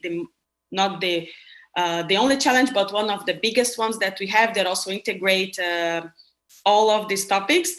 And Brazil is not different. The national policy on climate change law that is now being revised, as it is very outdated and does not integrate the Brazilian NDC, but it's now being revised. But even though the national policy on climate change law explicitly states that renewable energies are an instrument and must be protected for climate protection. Also, when we have the national determined contribution of Brazil to the Paris Agreement, and also the recent one, they state that Brazil has a duty to protect the climate, and one of the main instruments is through renewable sources of energy. And as I mentioned before, Brazil continues to state hydropower plants as well with other renewable sources such as solar and wind. And also the National Energy Policy Law clearly states that the Brazilian energy policy needs to be compatible with climate protection and needs to be integrated with all the climate protection instruments that we have in the country. So here we say clearly that renewable energies are supported in Brazil specifically for the protection of the climate, even though around 70% of the electricity in Brazil is from renewable energy sources. Renewable energy here in the purely strict sense of renewable, not sustainable again, from hydropower plants. So it's not a system that is based on fossil fuels and need to fully transit to a renewable. No, most of the electricity in Brazil is already from renewable energy sources. But here again, the question, is it sustainable? Is it what we understand now as sustainability and in connection with the rights of nature? So in this point, I show as well other kinds of impacts that we have in renewable energy law in Brazil. Here you see some wind turbines that are built in the northeast part of Brazil. This is the part where we have most amount of wind turbines for natural reasons. And here you can see that the wind turbines that are built in dunes, and these dunes are protected areas. They are permanent protected areas, and this means that the permanent protected areas, they cannot be touched, they cannot be changed. You cannot build in these areas unless it is of public utility or social interest. So in this case, we can see that the turbines are built right in the middle of protected areas. So they are impacting the local biodiversity. They are impacting the local communities that live from tourism in the area. And they are also changing the habitat and the landscape, since the dunes, they are movable with the wind. And between the dunes, we have lakes, and we have a very rich biodiversity there that is also changing with this, the installation of wind turbines. And here I have another example, not to focus only on the biodiversity issues, but also social issues. We have here wind turbines that are built less than 500 meters from local communities. And this causes several impacts. This causes diseases caused by the noise of the turbines, by the shadow of the turbines.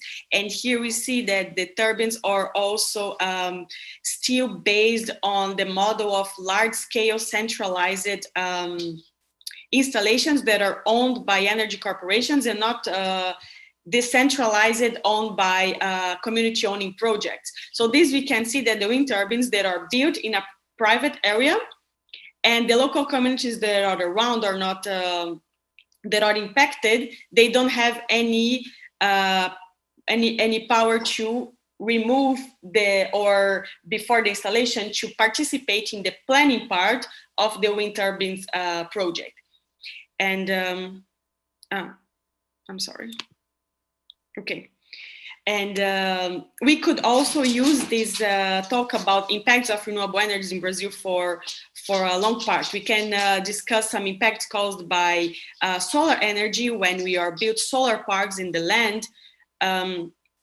The solar parks that are built in lands that can be used for agriculture. They are built in lands that are deforested areas. They are built in lands that could be used as a nature protection areas.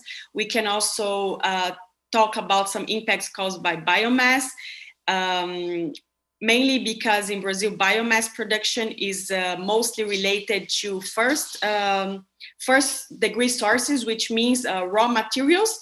So we have the primary source of biomass production in Brazil is from sugarcane bagasse.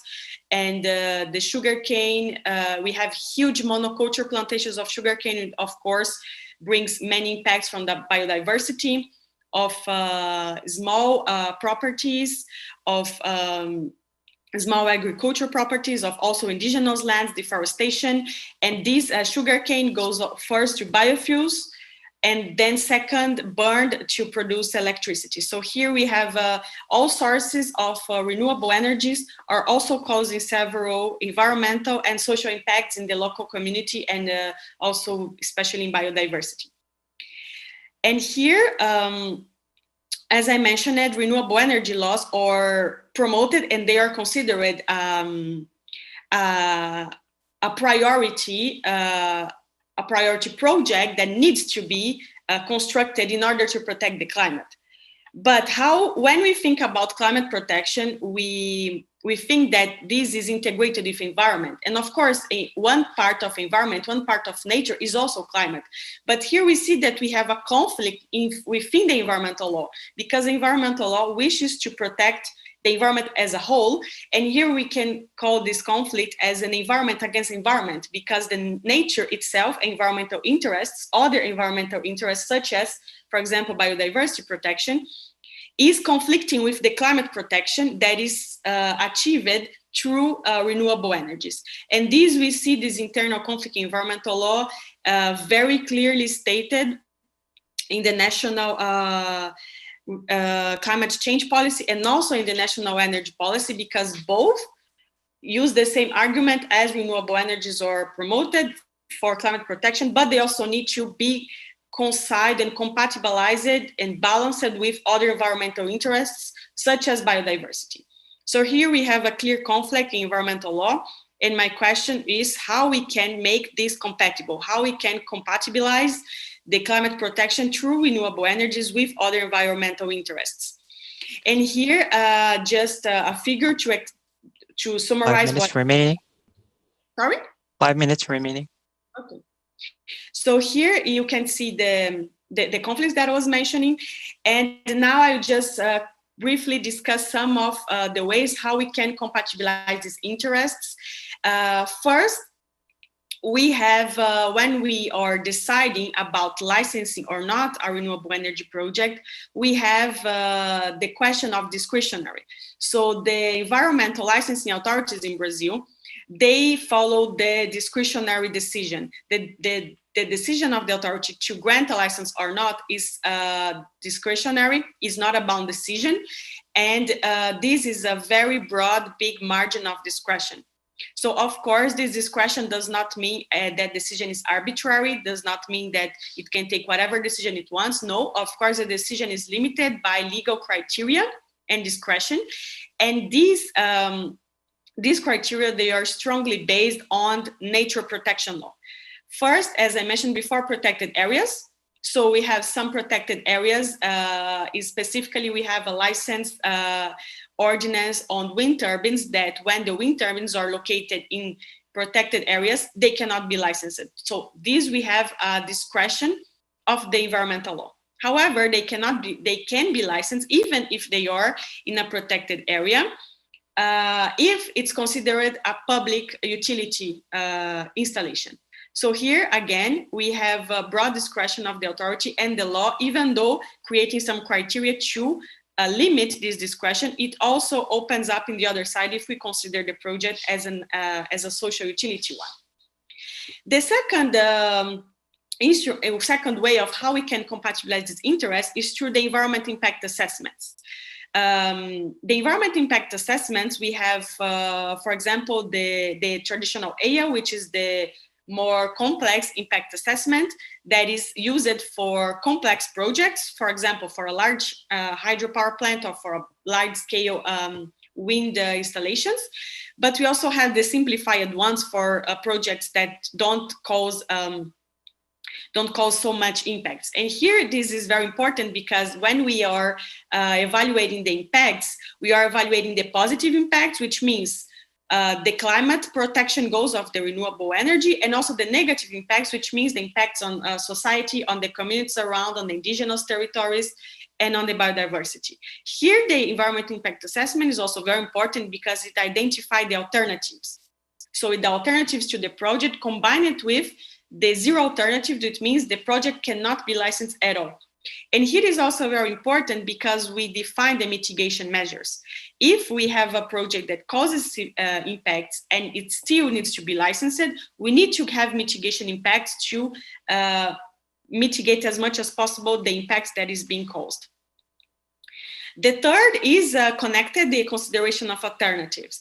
And here it is very important because renewable energy projects, the impacts are very much locational based. So if you build a wind turbine in the middle of a protected area that is protected because it's a nest of protected birds, then you can, if you locate this alternative in another place that doesn't impact this protected species, then you can have a possible alternative to a project that can cause positive aspects to society as well. So that's why the consideration of alternative is essential here. As well, when we are, the compensation of the impacts gives the weight for the authority to decide to grant or not a license to a renewable energy project. For example, if we have unavoidable and unjustifiable impacts that cannot be replaced or compensated, such as this example of a wind turbine that will impact a nesting place for protected species, then we have that these unavoidable impacts and that cannot be replaced, that cannot be compensated, in the scale of the decision making, they will weigh more than the positive impact of the renewable energy that is climate protection. So in this case, the balance of decision will tend to not licensing the project. And finally, and here is very important, public participation. Public participation is of course part of the democratic decision making and also a essential part to limit the discretion of the authority. And here we have a very big criticism to the Brazilian system of licensing, is that we only have public hearings when it comes to big scale projects. So when it comes to projects that require an environmental impact assessment, and when the authority has the discretion to decide if it needs a public hearing or not. And here is you don't bring all the interest to the table. And here you exclude the participation of the interested and affected communities, such as the ones that you saw in the picture of the wind turbines. It is also hinder the participation of indigenous populations, where the biggest amount of hydropower plants are still planned in the Amazon region. So to finalize, we can ask, is the rights of nature able to compatibilize the interests in the renewable energy law in Brazil? So here we have some possibilities. For example, if we have indigenous territory, or if we consider, as I mentioned before, the Brazilian Constitution doesn't grant rights to nature per se, and this is not something that the jurisprudence accepts still. However, because we cannot, the municipalities started to bring this movement in the bottom. So we have many municipalities in Brazil that grant rights to rivers, for example. The city of Florianopolis grants also rights to nature. So, for example, if we have a municipal law that says that this river is a subject of rights and must therefore not be polluted and protected as such, this can also be one bound decision for the competent authority, cannot license any any kind of hydropower or small hydropower, for example, that affects the river of being as such. So these we could use the rights of nature, of course, as in many aspects here, to try also to compatibilize the protection of climate with other environmental aspects in the promotion of renewable energy laws in Brazil. So I thank you very much for your attention. And here I leave my personal email. And yeah, thank you very much. Okay, thank you for presentation. That features controversy between renewable energy and climate protection in Brazil. Okay, so we have about like 14 minutes of Q&A session. So I'll just open up the floor to questions and comments from anyone in this session. Anyone has questions or comments?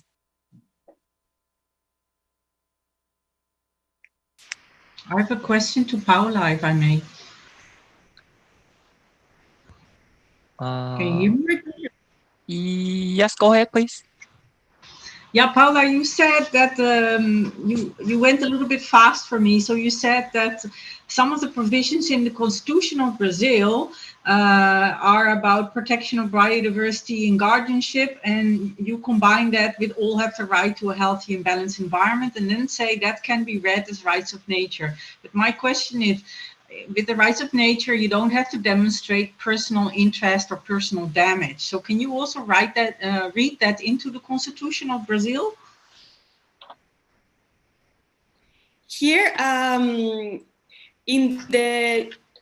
this is also because we have the National Environmental Policy Law, and in the National Environmental Policy Law, we say that the responsibility is civil responsibility is objective, so you don't need to make the link and about the damage. So the damage is implied in this case, we could understand also in the whole context of the Brazilian environmental law as such, not directly derived from the Constitution. As I said, this is a construction of interpretation using the Brazilian Constitution with all the system, the legal framework of the environmental law in Brazil.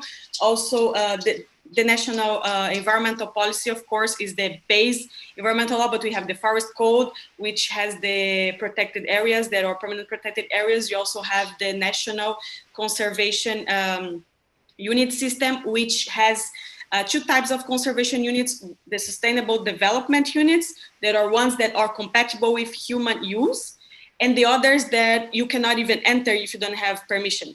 So it's very limited use. And we also have the indigenous territories that are derived from the constitutions, their rights.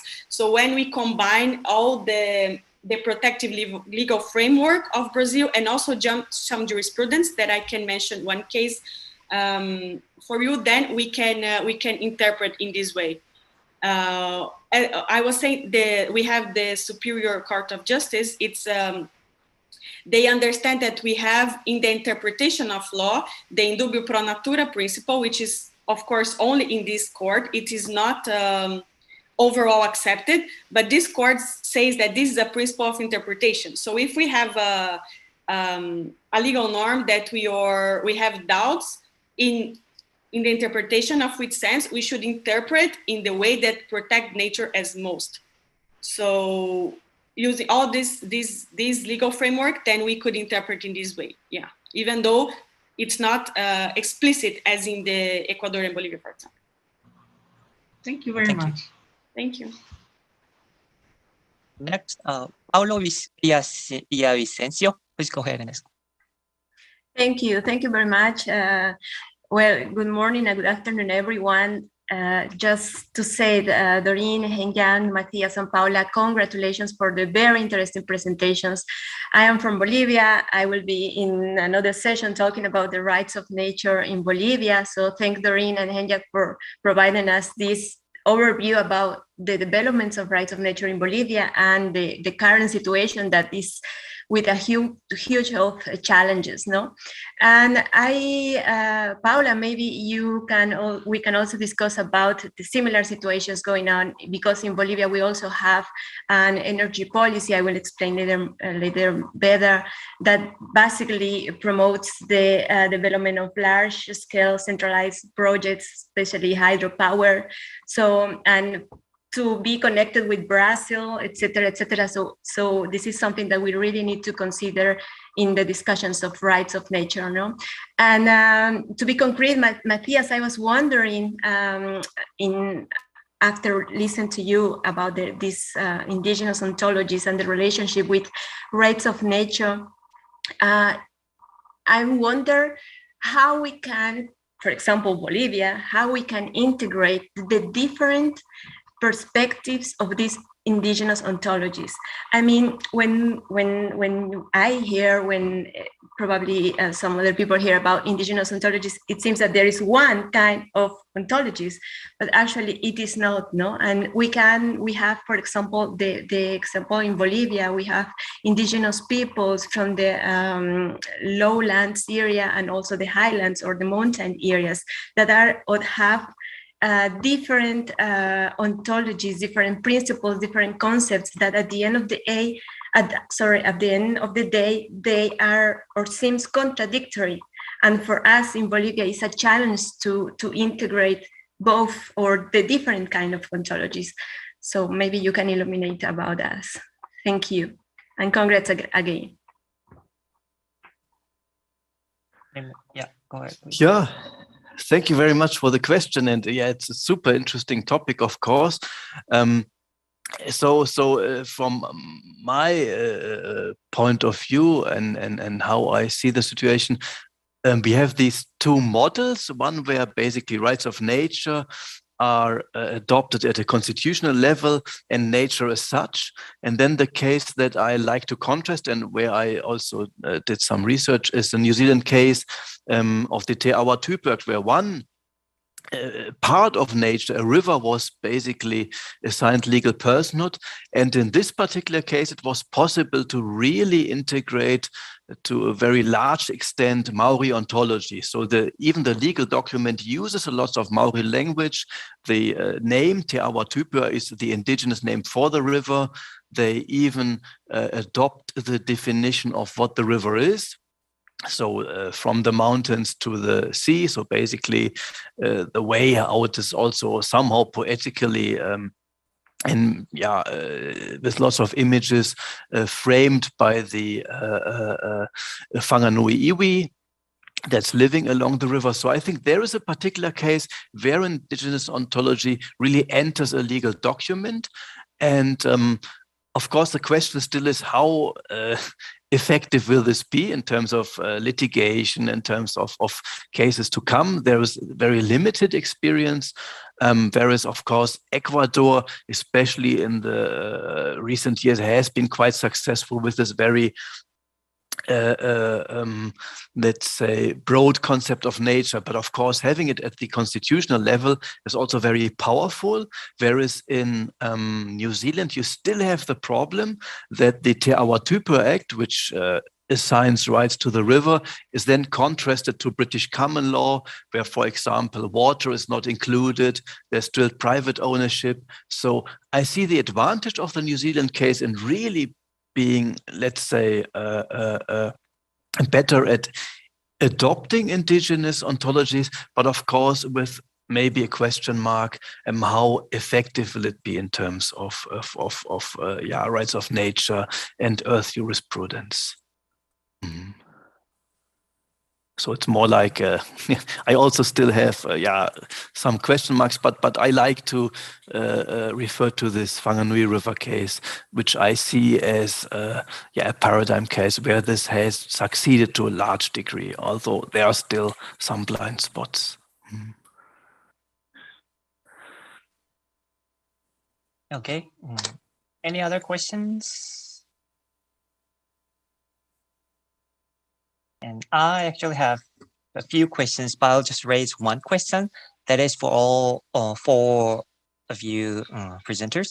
My question is about concern of politicization of nature or rights of nature. Politicization of nature or rights of nature. Isn't the constitutionalization or legislation of rights of nature politicized? Isn't it just an extension of the existing politicization of nature? This is kind of a simple way of just lay out my question. So more specifically, to break out my concern about politicization, there are different levels of areas of power struggles that has to do with rights of nature, I think. For example, Latin America versus Western power, national level development versus local level development, public interest versus private interests. So isn't it an effort to protect the sovereignty of the Latin American countries vis-a-vis the sort of invading power of Western countries or corporations? Or the same question has to do with national level development versus local level development and public interest versus private interests. So if any of you have, anything to say to this sort of, question about power struggle, I guess, I would love to listen. I can say something about it. Mm-hmm. I mean, your question is also a little bit of a statement, but what I can say amongst others is, of course, that what is very interesting about the incorporation of rights of nature and the concept of buen vivir and Pachamama in the Constitution is that there is no longer a separation between customary law on the one hand for only indigenous communities and common law or Roman Dutch law or Western conceptualized law as has been imported. So of course, it's also like a post-colonial struggle for recognition of ontologies and worldviews of indigenous people becoming more mainstream. And that obviously is a political project. So for indigenous communities, actually the concept of plurinationality, the nation consisting of different nations, of different indigenous communities, is actually even more important than the rights of nature debate. So the rights of nature debate has also been brought forward by a strong environmental movement in countries like Ecuador. And the indigenous people, it's not like they're opposed to it, but the whole positivist legal framework is a Western framework. It's not an indigenous way of doing justice. They have their own justice system, which is a more restorative justice system. So they said to me, actually, plurinationality and interculturality comes first. That is our political demands. We want recognition for our territories, for our culture, and our culture is in harmony with nature. And from that, we derive rights to nature. So yes, it's definitely a political project. And of course, it's also a struggle between resource mining, eternal development in the West, where we don't know how to deal with our waste. We don't know how to deal with our consumption patterns. And for that, we need resources. And the resources come from often poorer and more lesser developed countries. So I find also the presentation of Paula very interesting in that she says, now we're all geared to climate change and renewable energy, but it's destroying other aspects of nature. So buen vivir is much more about how we change our lifestyle. In Buddhism, we would say, we have to go to a more simple life and how we walk that middle path rather than only going into a legal direction of protecting rights to nature and then continuing business as usual. Maybe somebody else wants to say something as well. Now, if I may, thank you everyone for the comments, and I completely agree. And just on your saying about when we talk about, let's transit to renewables, okay, when we are phasing out a coal mine, then to substitute to something else, to a solar or wind, we can, it's okay, understandable. But when we say we need more, but we need more for what? And in this case, just coming back to the Belo Monte hydropower plant, it's in the middle of the Amazon, in the Xingu River. The connection grid is in São Paulo, is in the south. So even the communities around the hydropower plant, they don't have access to the electricity. So they just receive the impacts and even the positive benefits, which is what they promised them. Okay, you will have electricity, you will have better infrastructure. Not even that they receive. So they just receive the negative impacts, and they are not considered in any kind of positive impacts of what is being in the mainstream discourse of why we are promoting this. And also about your question, of course, what they say why the hydropower plant was built is to grant electricity to a mining company that is mining in the middle of the Amazon, and they need a lot of electricity. So the electricity is not for even if you say, okay, these people need electricity, okay, it's not even for that. And this is the shock of power of interest that we have especially in these very big energy infrastructures. And also related to the internal conflicts, we have that local governments, they don't even have the power to stop big installations when it comes from up. When it comes from the federal government in that region, the federal government has even the right to create an administrative bound decision to limit the area and take the area for that kind of installation. So the local, even if the local government doesn't want, but it comes from a federal government and it's from the federal competence, we also have a shock of conflicts. And this is something that we, even if you see in court decisions, this shock of conflicts or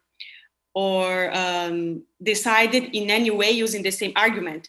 About your other question, we have in the Belo Monte power plant the court decision as well.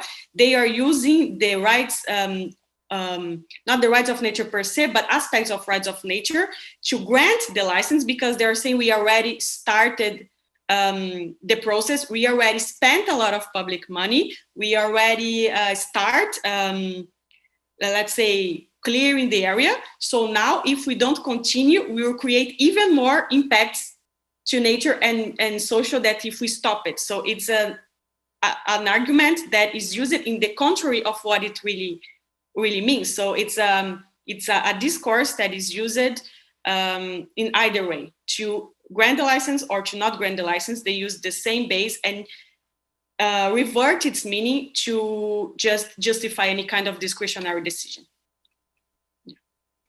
Okay, thank you. So that sort of ends this session, I guess, as the time is up. So thank you for all your presentations. They were all very great, and also some of the questions from the floor. And I think, we had a great session, and I hope that you have a great time with the other sessions that you may participate in. And yeah, may see you later. And thank you, Tai Gyung Lim, for thank your you. moderation. Yes, thank you very much. Thank you. Bye. Bye. Bye bye. Thank you.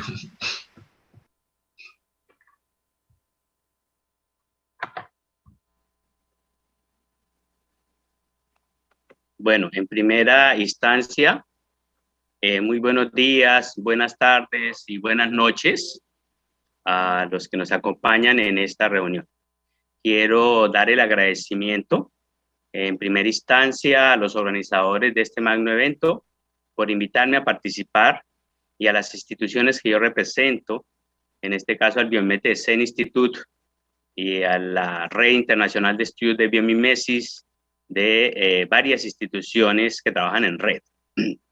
En segunda instancia, en nombre también del grupo que me acompaña en esta iniciativa de la Red Internacional Interuniversitaria Interinstitucional de Estudios de Biomimesis, que es a nivel internacional y que coordinamos en este momento.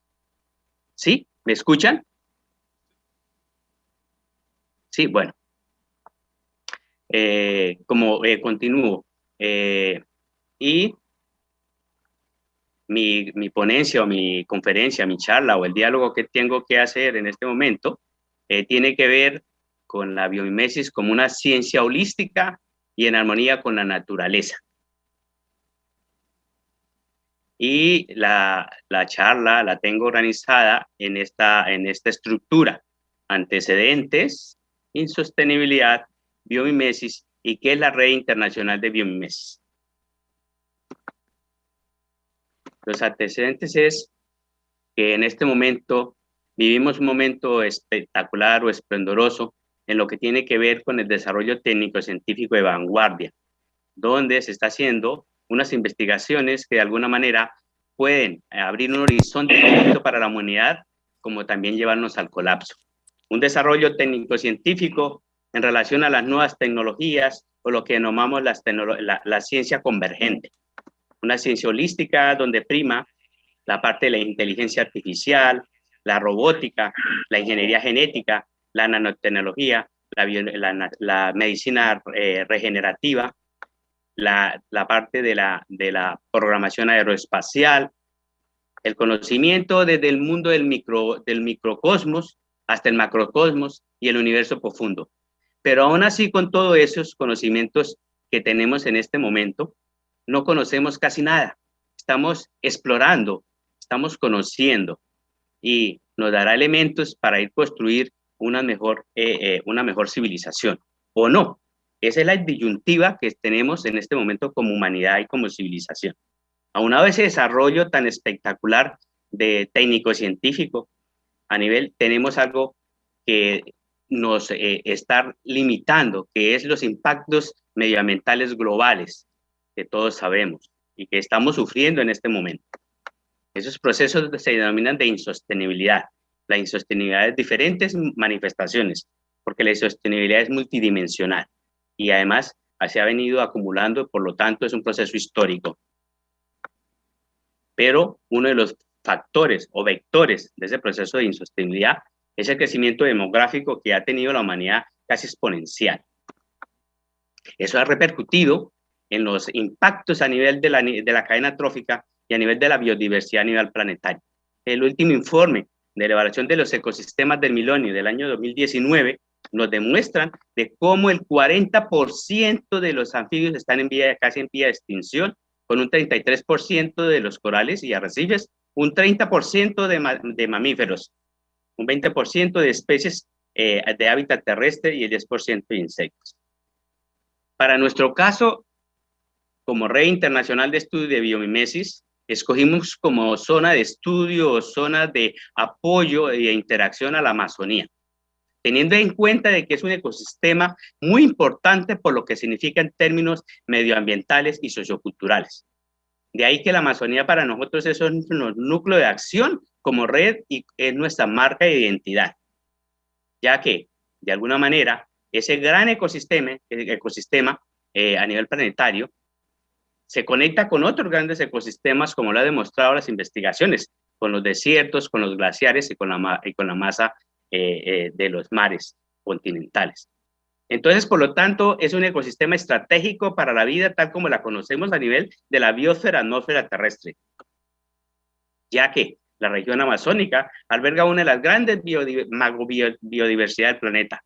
Se dice que alberga el 50% de la biodiversidad, con aproximadamente unos 430 pueblos indígenas, de los cuales el 70% de esos pueblos indígenas aún no contactados en aislamiento voluntario. Pero es gravísimo el problema de deforestación que se ha implementado en la Amazonía por un proceso económico eminentemente extractivista de algunos recursos de la naturaleza.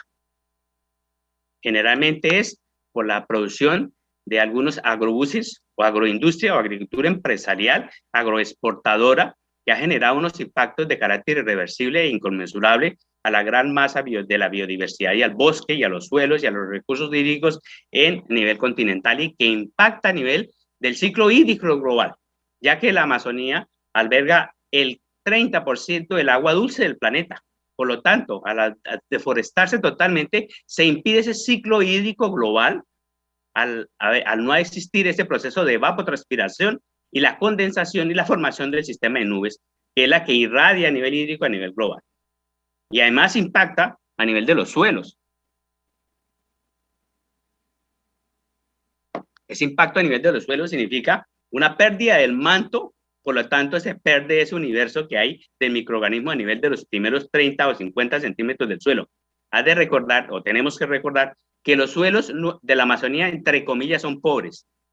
Pobres para cuando se implementan procesos productivos afines a otras condiciones culturales, no afines a la forma como el ecosistema se ha venido renovando milenariamente. Cuando se implementan pasturas o una agricultura de commodities o el monocultivo, se destruye totalmente la cadena de ciclo de nutrientes, ciclo hídrico y de microflora del suelo. Esto genera un proceso de homogenización del paisaje terrible, como lo pueden ustedes ver, por un lado, y por el otro, un desplazamiento de aquellas sociedades milenarias que han estado viviendo en esos territorios. Aunado a ello, se genera otro proceso que es el extractivismo de recursos naturales para la producción o para la exportación. En este caso, estos son lo que se llaman procesos de una urbanización caótica, desordenada, a partir de la extracción de oro ilegal en todas las Amazonías de los estados nacionales, porque no es problema de la Amazonía, no es solamente de Colombia o de Brasil. En todos los estados nacionales se genera un proceso de extracción irracional de la base natural y la expulsión de las culturas tradicionales.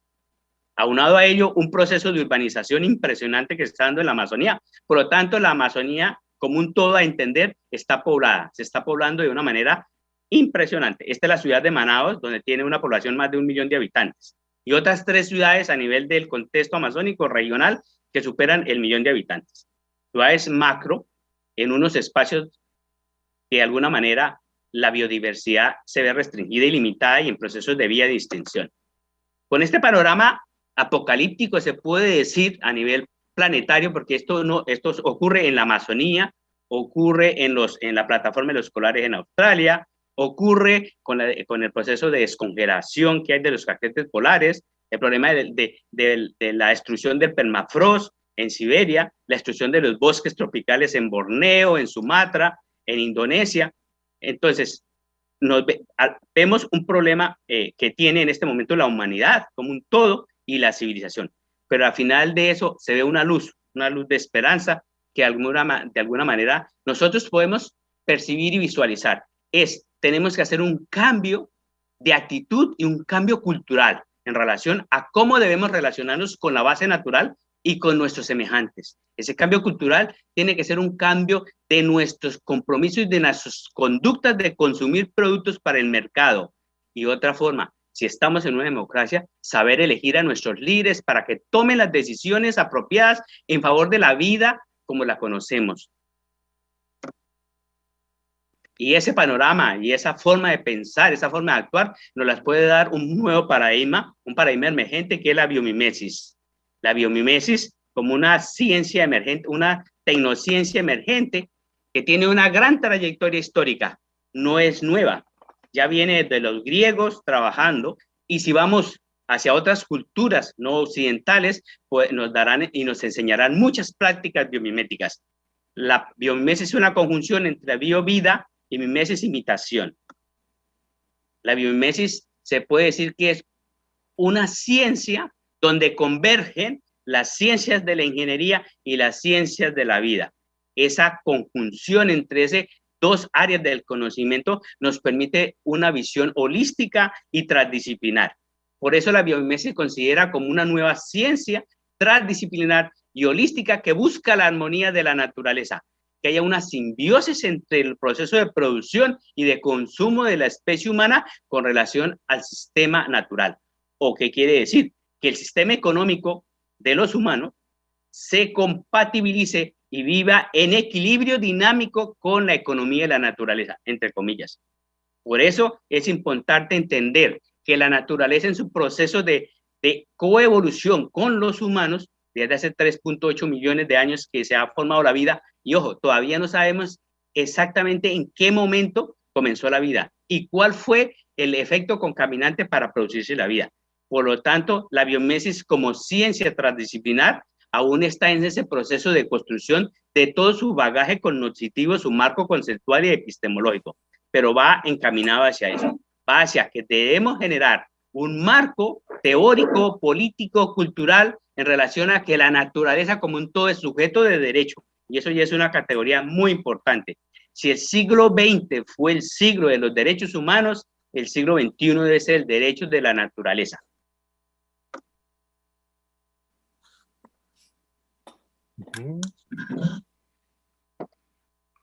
¿Me escuchan? Perdón. Sí, sí. Bueno, gracias, muy amable. Gracias, Joy. Entonces, No hay dentro, de de dentro de esta nueva forma, este nuevo paradigma, de nuestra estrategia de hacer conocimiento, ciencia y tecnología, no nos podemos olvidar de los otros bagajes cognitivos que tienen las otras culturas no occidentales, o que predomina el pensamiento positivista o el pensamiento ilustrado. Son los conocimientos vernáculos y tradicionales que son mucho más antiguos que el mismo conocimiento técnico-científico. Por eso la biomimesis bebe de los conocimientos fundamentados en el marco científico y el de diálogo de saberes, ese conocimiento de la praxis de la cotidianidad que se dan en las culturas africanas, culturas de los indígenas amazónicos, de los indígenas australianos y de los indígenas, por ejemplo, del norte de Europa y de Islandia. Eso es muy importante. Las aplicaciones prácticas de la biomimesis. Un elemento central es que debe funcionar a partir de la radiación solar. Eso es central. Si la naturaleza funciona y nos lo demuestra, su eficiencia en términos de circularidad, en relación a términos de materia, energía e información, uno de los elementos centrales es el uso de la radiación solar y en este caso de las energías renovables. La eficiencia en el toma y en la información que se genera a nivel de la cadena trófica y a nivel de los ecosistemas, la radiación solar es el combustible universal. Y para el caso de la información, en este caso de las energías renovables y energía solar, utilizarla para lo que es el combustible universal, que es el hidrógeno. Entonces, es ir hacia la producción de energía, hidrógeno renovable.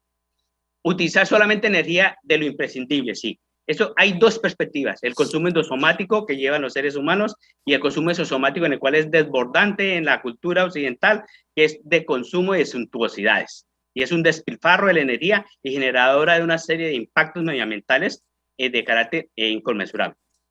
Adecuarse a las formas y a las funciones del ecosistema. Eso quiere decir que debemos copiar los ecosistemas y llevarlos y traducirlos a los sistemas humanos, en toda su diversidad de relacionamiento de los humanos con la naturaleza. Reciclar todo. En la naturaleza no existen los desechos, son nutrientes, por lo tanto necesitamos generar eso, reutilizar, reciclar e implementar, sin olvidarnos la parte de la inclusión social, la redistribución, porque es muy importante. A nivel de los ecosistemas, las especies, aunque compiten pero en armonía para que todas puedan subsistir. Nosotros como especie humana no lo hacemos. Nosotros lo que hacemos es, dentro de nuestra economía eminentemente crematística, es acumular y llegar hasta un proceso de atesoramiento a costillas de las demás sociedades y del ecosistema. Nosotros no debemos caer en eso. Se recompensa la cooperación. Ese es un elemento muy importante como civilización. Lo que nos ha permitido superar nuestras debilidades ha sido ese proceso de, como sociedad, como cultura, la parte del apoyo mutuo y la solidaridad, que es instintivo para poder superar nuestras debilidades como especie. Perdón, que me pasé. Acumular la diversidad. No es ir solamente a la simplicidad y al reduccionismo, sino es mirar la diversidad y aprender de la diversidad y reconocernos a nosotros como parte de esa otra biodiversidad.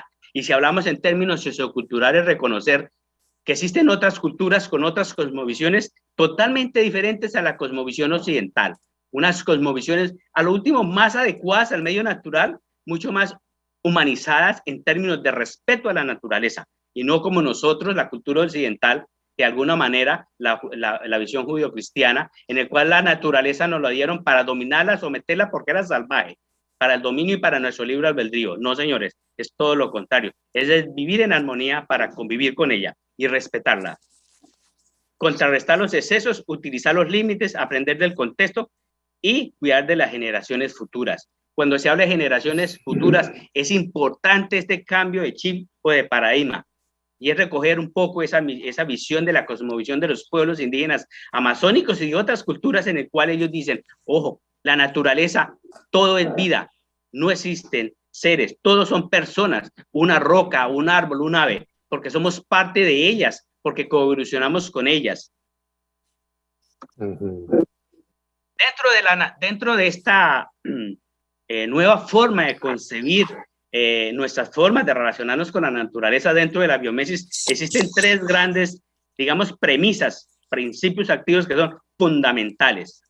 La naturaleza como modelo, la naturaleza como medida y la naturaleza como mentor. Y yo añadiría una partecita ahí que es importante, que es, aunque ya está en la parte de la ética y de la moral, es la parte de la redistribución. Es muy importante porque podemos hacer un desarrollo técnico-científico fabuloso, inspirarnos en la naturaleza, pero si volvemos a las mismas relaciones sociales de la exclusión social internacional, pues no funciona. Lo interesante es que haya esa armonía también entre nosotros mismos y que todos podamos tener calidad, o como dicen, el buen vivir y el vivir bien, según las culturas de los Aymara y Quechua en los Andes. Dentro de esta nueva forma de hacer ciencia, ciencia transdisciplinar y ciencia holística en armonía con la naturaleza, la biomimesis, existen dos perspectivas de aproximarse a la biomimesis. Y esto es importante tenerlo en cuenta, porque como decía, son categorías que se están formando, son categorías que están en construcción y existen dos escuelas. Hasta ahora, donde yo he leído el marco teórico conceptual, está la escuela europea y está la escuela norteamericana. La escuela norteamericana es mucho más tecnológica, es mucho más de desarrollo del producto para el mercado, del competir. La escuela europea, la escuela más, yo la vinculo más a la escuela holandesa, más desde la escuela de la Universidad de Wageningen, en el cual nos dice cómo generar una biomimesis mucho más de la biomimética, una nueva filosofía de la vida, ¿sí? Es mucho más holística, es más humana, es mucho más en el sentido de decir, la biomimesis es aquella que de alguna manera permite que exista ese proceso de coevolución, pero sin destruir la naturaleza. Es aprender de la naturaleza, es observar la naturaleza. Pero ojo, ahí podemos quedar en una frase o en una perspectiva que es lo que llaman la falacia naturalista. Es que la naturaleza tampoco es tan perfecta, porque para tener en ese proceso de coevolutivo de la naturaleza ha tenido que hacer una serie de descartes, ¿sí? Entonces nosotros como civilización tampoco podemos generar esto, ¿no? No podemos ir a descartar, entre comillas, pero sí es importante tener en cuenta otros elementos que a continuación les comento. Entonces existen dos formas de ver la biomimesis fuerte y la biomimesis débil sofisticada. Esta última parte es muy interesante y hay que cogerla, como dicen en América, con mucho cuidado, pero es importante la interrelación entre las dos y lo que puede generar para la humanidad. Pero las dos se fundamentan en las leyes de la ecología y en los ecosistemas, en la heterogeneidad, en la complejidad, la entropía. Eso es importante. Los ecosistemas son las leyes que se fundamentan, las leyes de la ecología, para implementar una biomimesis e ir hacia una civilización ecológica o una ecocivilización, que es lo que se pretende. Entonces, dentro de la biomimesis fuerte, es una innovación en armonía o respeto con la naturaleza. Esa biomimesis fuerte aprende de los diseños que existen en la naturaleza. Y es una perspectiva más naturalista, como comentaba en los ecosistemas. Es el estudio de los procesos de la fotosíntesis, del autoensamblaje, de la selección natural, de los ecosistemas autosostenibles, de la estructura que tiene el cuerpo humano, porque el cuerpo humano es otro universo, definitivamente. Es entender la complejidad, no ir a una visión, digamos, muy reduccionista, sino es entender que todo está interrelacionado y todo es interdependiente. Es el estudio de los invertebrados, a nivel genético, de las neuronas, de la medicina natural y de otras dimensiones. Auspicia la circularidad, el diseño, el ecodiseño, la química verde para la vida, es la economía solar, es el consumo responsable y el diseño de políticas ecorresponsables nosotros como ciudadanos, cuando vamos a elegir en un proceso en la democracia, debemos nosotros ser participativos y elegir bien para que tomen las decisiones apropiadas para ir hacia ese cambio de sociedad que requiere la humanidad. Un ejemplo muy sencillo de lo que se llama la biomimesis fuerte son los sistemas agroforestales. Son sistemas que copian la naturaleza, pero hay infinidad de ejemplos. Pero tomo este porque es un ejemplo mucho más universal y que todos lo entienden. Es como nuestras sociedades, cuando eran cazadoras, recolectoras, hubo ese proceso de transición y de traducción de la natural hasta que implementaron esos arreglos de especies de ciclo corto, mediano y largo, y fueron copiando el ciclo de la naturaleza y lo fueron adaptando. Y entonces, claro, había ese proceso de circularidad a nivel de los recursos de nutrientes, a nivel del recurso hídrico, a nivel de lo que tiene que ver con un aprendizaje de la naturaleza, de la estacionalidad, y fueron manejando especies para que fueran satisfaciendo sus necesidades básicas. Y está la otra, la biomimesis débil sofisticada.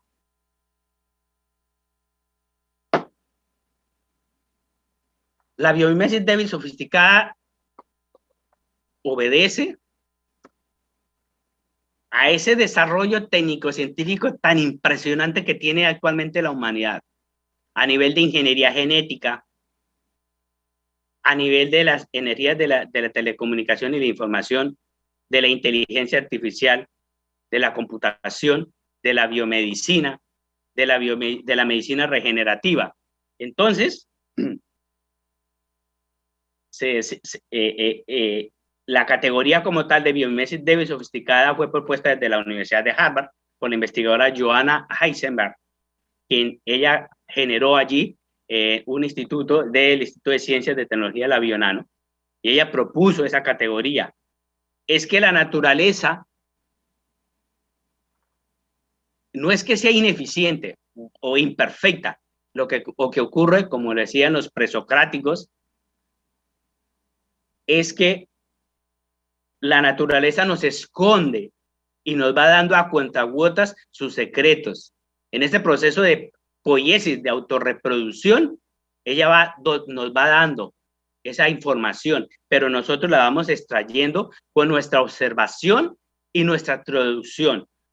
Si no existiera el desarrollo de lo que se llama la decodificación genética, pues no podríamos de alguna manera generar todos esos procesos de manejo genético que se están dando ahora, toda la decodificación del ADN, porque eso no se logra simplemente por un biólogo, un ecólogo o un médico, no. Para hacer biomimesis se necesita una visión transdisciplinar, donde todos los conocimientos de las áreas convergen para poder generar esta nueva ciencia. Entonces, lo que plantea la doctora Joanna Heisenberg es mirar a la naturaleza y a partir de eso superarla, entre comillas, a partir de nuevos materiales, reformulación, y para que esos dispositivos de alguna manera generen renovabilidad, que no vayan a generar impactos medioambientales, pero suplen las debilidades, entre comillas, de la naturaleza, materiales que son mucho más fuertes que los que produce la naturaleza. Ahí también hay un problema ético y moral que es importante analizar. Pero para suplir eso, como son construcciones humanas imperfectas de todas maneras, pero nosotros hacemos parte de la naturaleza. Ojo, que nosotros somos biomiméticos también porque somos parte de ese proceso de coevolución que llevamos. Lo que pasa es que nos invitaron a esa fiesta de la coevolución hace muy poquito, en un suspiro, pero estamos ahí. Entonces, es hacer esa parte de la biomimesis débil sofisticada por medio de la biología sintética, pero mediando los principios de precaución. ¿Y cómo lograremos generar una civilización ecológica? Escogí esta imagen porque es muy significativa del problema que tenemos como sociedad, que estamos destruyendo a las abejas en el mundo y es un indicador de lo que estamos haciendo de impacto a nivel ecosistémico y lo que significa las abejas para la vida, para la polinización. Y que también puede ser un ejemplo de la forma que debemos organizarnos como sociedad. La forma como ellas se vienen organizando y como hay otros organismos y otras especies que viven en comunidad y son sociedades, termitas, hormigas, y otros animales que transmiten comunicación de otra manera, y por medio químico, por medio de señales. Un cambio cultural. Ese cambio cultural debe partir de nuestra visión egocéntrica por una visión ecocéntrica, una visión donde también participe la equidad de género, porque la visión antropocéntrica es del hombre. El hombre está en la cadena, ni siquiera la mujer participa. La mujer es un elemento complementario. En la visión ecocéntrica, no. La visión ecocéntrica, el hombre y la mujer están en igual de condiciones con los igual elementos de la naturaleza.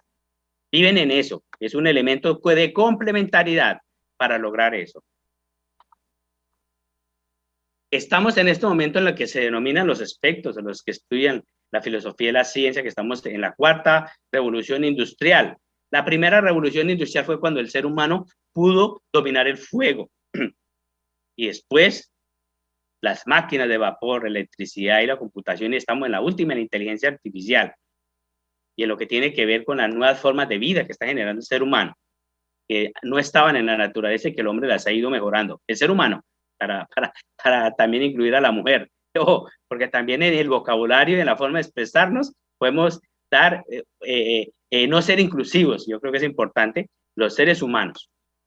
Una economía humana y una economía en la naturaleza. Una economía humana que de alguna manera no sea eminentemente crematística, por una economía que sea respetuosa y que la economía humana sea un subsistema de la economía de la naturaleza, para que haya procesos de circularidad y, como lo comentaba inicialmente, exista ese uso eficiente de las energías renovables, una economía circular de materiales y una economía del conocimiento a partir de la información que se obtiene a nivel de vía cadena trófica y de la información genética.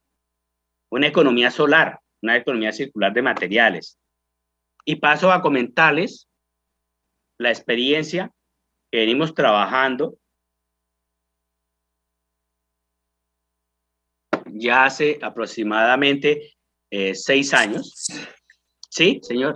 ¿Sí? ¿Me decía algo? No. ¿Continúo? Sí, por favor. Bueno, entonces, en la Red Internacional de Estudios Interuniversitarios e Interinstitucionales de Biomimesis nace en la filosofía de qué podemos hacer para ir de alguna manera incidiendo para que ese conocimiento de vanguardia y puntero que llevan los países industrializados o las sociedades industrializadas no se vuelva en otra dimensión de exclusión de las sociedades no industrializadas. No me gusta decir sociedades en subdesarrollo o sociedades tercermundistas, porque vivimos en un mismo planeta, sino en esas otras sociedades que están en otras formas de producción, algunas en economías de subsistencia, porque, ojo, en estas sociedades no industrializadas existen núcleos, centros de desarrollo técnico-científico muy importantes que son casi similares a los países desarrollados o industrializados. Entonces, la Red Internacional de Estudios de Biomimesis nace como una propuesta de unos investigadores que eran agrólogos, sociólogos, economistas, que presentaron a la Universidad del País Vasco a partir de una experiencia previa de mi tesis doctoral sobre la primera tesis que se hacía para la Amazonía en términos de biomimesis, porque propuse un modelo de desarrollo desde la biomimesis para comunidades indígenas en la Amazonía. A partir de ese logro, y dentro de una de las conclusiones de la tesis doctoral era cómo generar un espacio para poder implementar ese paradigma de la biomimesis en la Amazonía. Y logramos hacer una propuesta de carácter transdisciplinar y presentarla para que la Universidad del País Vasco, dentro de sus fondos de cooperación al desarrollo, la financiara. Y por suerte salió abanderada con el primer puesto y logramos hacer el primer simposio internacional de biomimesis en la ciudad de Leticia. Pero todo esto bajo el paraguas de los de la Agenda 2030 y los Objetivos de Desarrollo Sostenible, pero haciendo énfasis en el objetivo 17, que para lograr los otros objetivos debe haber una alianza para lograr esos objetivos. Entre más redes logremos, podemos generar esos 17 Objetivos de Desarrollo Sostenible, que son como el vademecum o las líneas de actuación de la humanidad para un mejor vivir. Este apoyo, se puede decir, fue de carácter institucional. Nosotros no nos sesgamos a ninguna institución. Bienvenidos a las instituciones públicas privadas.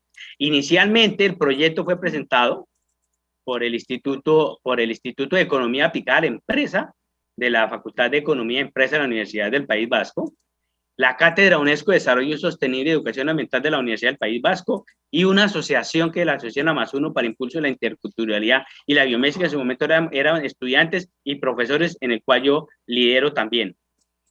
Y se hizo la propuesta a nivel latinoamericano y fue acogida de una manera muy positiva y propositiva por la Universidad Nacional Abierta y a Distancia de la UNAD de Colombia, pero además de otras 15 universidades latinoamericanas que mandaron sus cartas de apoyo, y esos avales permitió que la Universidad del País Vasco nos apoyara.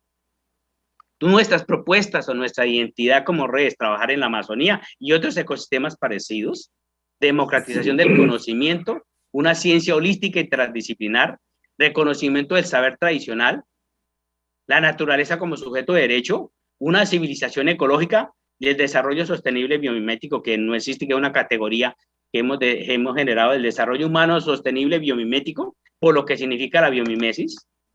Y se generó inicialmente ese grupo de instituciones, de universidades públicas y privadas, empresa privada e instituciones de Latinoamérica, Iberoamérica, fundamentalmente, y 2 universidades norteamericanas.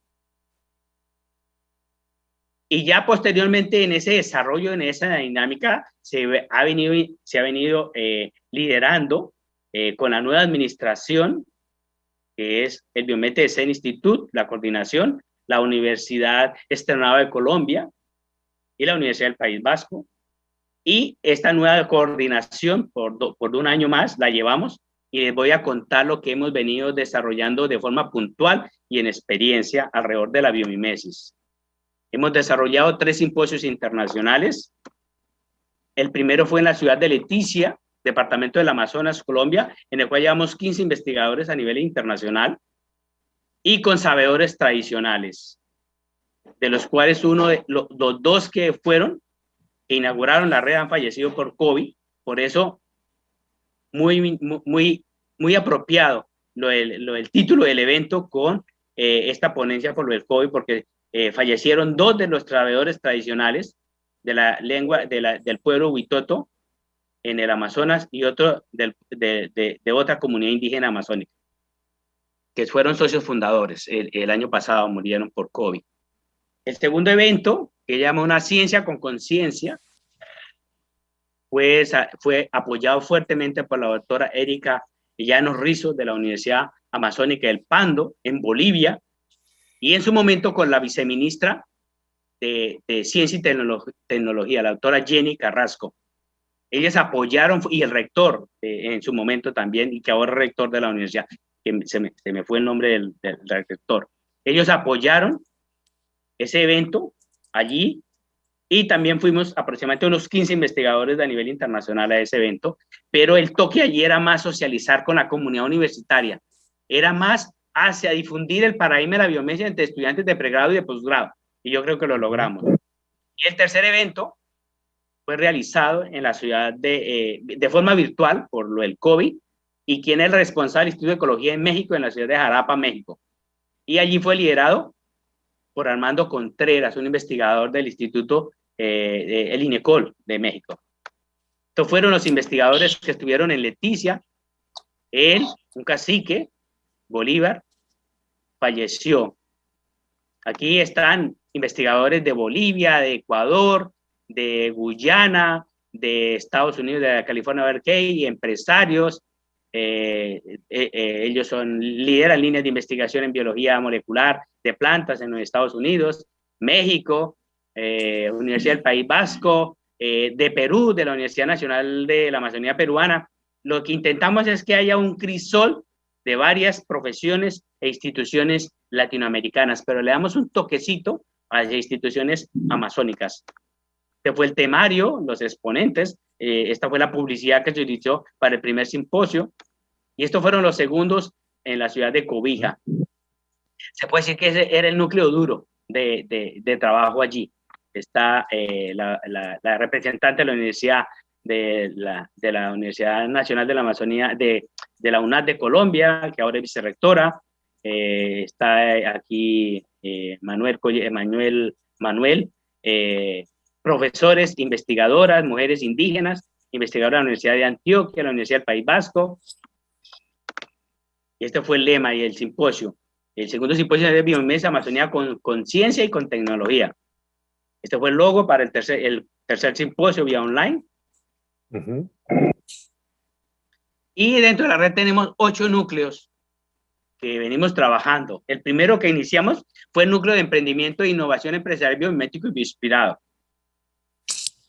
Este núcleo nos dio como la experiencia para ir mirando cómo podemos articular otras áreas del conocimiento para que todas puedan entender la complejidad y una visión holística de nuestras sociedades y nuestra realidad. Se creó un grupo muy importante que es el núcleo de bioarte, porque es otro importante, el ser humano, su creatividad. Y es un grupo fantástico de creadores que son de profesionales que han hecho sus doctorados en arte, personas que han hecho de su vida el arte. Entonces, se incluye la perspectiva de la academia y también del experimentar de la cotidianidad. El núcleo de agricultura, el núcleo de salud y neurociencias, el núcleo de derechos de la naturaleza, está en proceso el núcleo de filosofía biomimética, y es de resaltar aquí un núcleo muy importante que es, había muchos profesionales, doctores, PhD, magísteres, pero no teníamos la base que eran los estudiantes.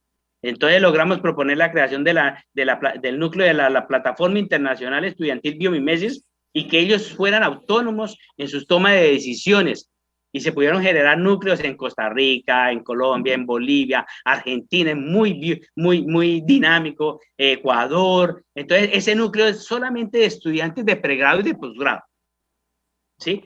Como dicen en Colombia o en Venezuela, había mucho cacique pero poco indio, entonces le metimos más comunidad, más estudiantes, porque al último nosotros estamos envejeciendo y necesitamos sangre nueva, renovada, y qué mejor que sean esos estudiantes de pregrado y de posgrado. Y el último núcleo que está en construcción, de un profesor que ha hecho sus investigaciones, tiene una experiencia internacional, ha estado en Japón, ha estado en Holanda, Alemania, es un arquitecto y que propuso crear el núcleo de innovación tecnológica bioinspirada. Este es más sobre el producto, sobre el diseño del producto. En cambio, el de arriba, el núcleo de emprendimiento, es más cómo generar un empresario, un emprendedor que haga empresas biomiméticas. Son dos, son complementarios, ¿sí? Pero no son antagónicos. El de abajo más va hacia el producto, es más el diseño del producto para el mercado, y el de arriba es más para el empresario innovador, cómo hacer empresas, cómo hacer esas empresas que vivan y desde un comienzo hagan ese proceso de traducción y de observación para que genere un empresario responsable con la naturaleza y con el consumidor también. Y por qué no también nosotros como consumidores. Y llevamos hasta ahora, perdón, se me salió. Está bien, está bien. Llevamos un proceso de cooperación internacional incipiente, en el cual queremos invitar a ustedes como universidad y a la oficina, y allí a la oficina de cooperación de Corea, es que con el Biomimetic Institute, porque en la red son solo suma de voluntades, aquí nadie cobra nada, aquí todo el que quiere participar lo hace de una manera voluntaria. Eso es muy importante, eso es muy significativo. No premia el salario como tal, no, aquí es el que quiere, aquí no echamos a nadie, la gente se saca, ellos mismos se salen si no quieren participar, aquí participa y es dinámica, es pura dinámica. Entonces ya comenzamos desde el año pasado, el mes de agosto, septiembre, nos propusieron desde el Instituto de Investigaciones Científicas de la Amazonía, el CINCHI, que apoyáramos un proyecto de sembratón de árboles en comunidades indígenas en la Amazonía, y con el Biomimetic Institute lo apropiamos y dijimos que sí íbamos a seguir en ese proceso, pero es un proyecto de la red como tal. aunque lo lidera y lo apoya el Biometrics Institute, es un proyecto de la red.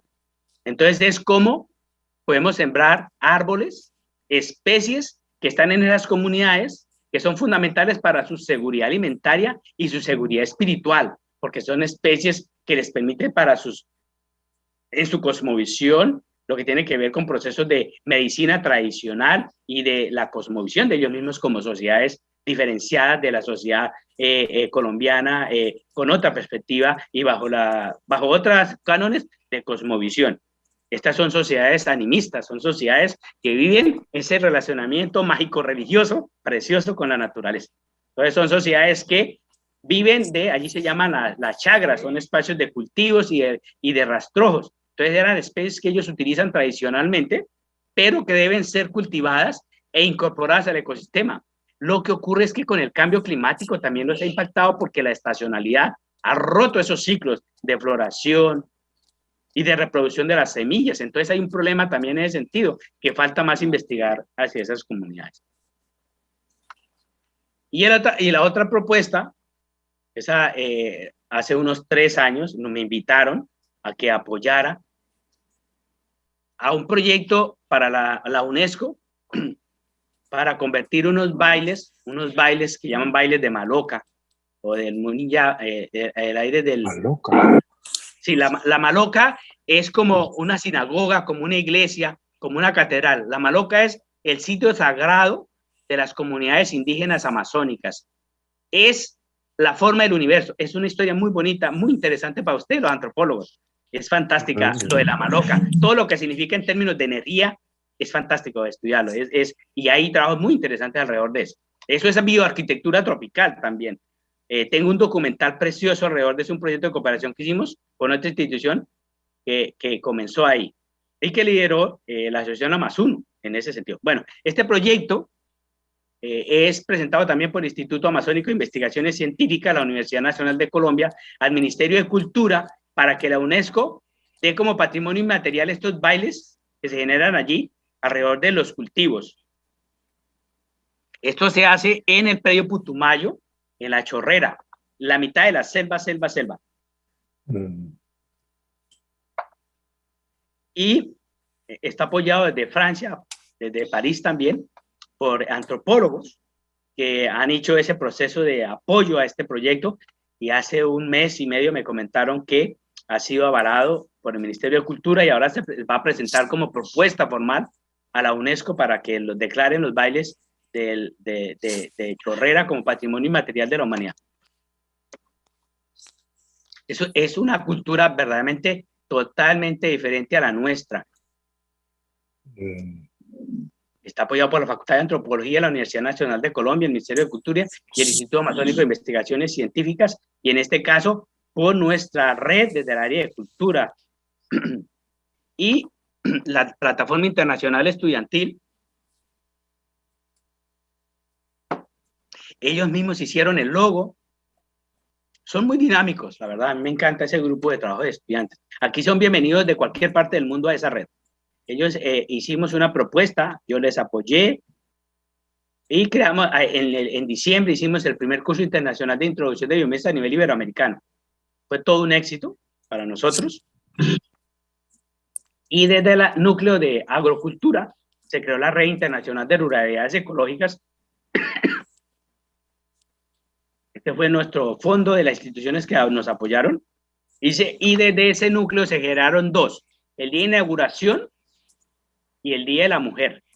Entonces hicimos una conferencia sobre la red en relación a lo que era la participación de la mujer en la ciencia para el Día de la Mujer.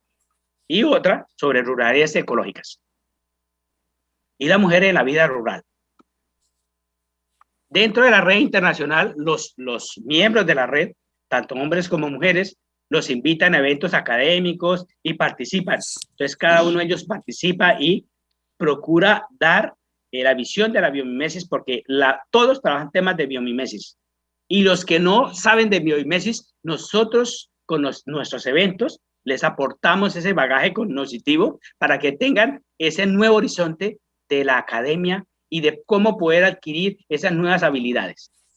Hemos hecho cursos en Bolivia. Nosotros trabajamos mucho con Bolivia porque es nuestro país, digamos, más débil en Sudamérica. Queremos darle ese fuerte apoyo allí, sino que por el cambio de gobierno se perdió todo un trabajo que veníamos desarrollando con ellos y se fue todo, como dicen, al garete. Perdimos todo ese ejercicio. Hasta ahora estamos volviendo a recomponer esas relaciones, pero con Bolivia hicimos el segundo simposio, hicimos este evento de una semana sagrada dedicada a la biomimesis para ellos, y fue un éxito. Perdón que ya estoy un poquito roco. Y también dentro del grupo de agrocultura hicimos el tercer seminario internacional de agroforestería, y hicimos el primer curso de biomimesis para la Universidad del País Vasco, un éxito también. Y estamos en este momento preparando con el Biomimesis Institute y la Universidad del País Vasco y otras instituciones el segundo curso internacional de biomimesis, pero esta vez dedicado a la educación tecnológica y universitaria. ¿Cómo incluir los principios y paradigmas de la biomimesis en la educación tecnológica y universitaria? Estamos en ese proceso de formulación de este proyecto y están invitados a participar de su universidad, porque la idea es que todos aprendamos de esta nueva forma. Publicaciones.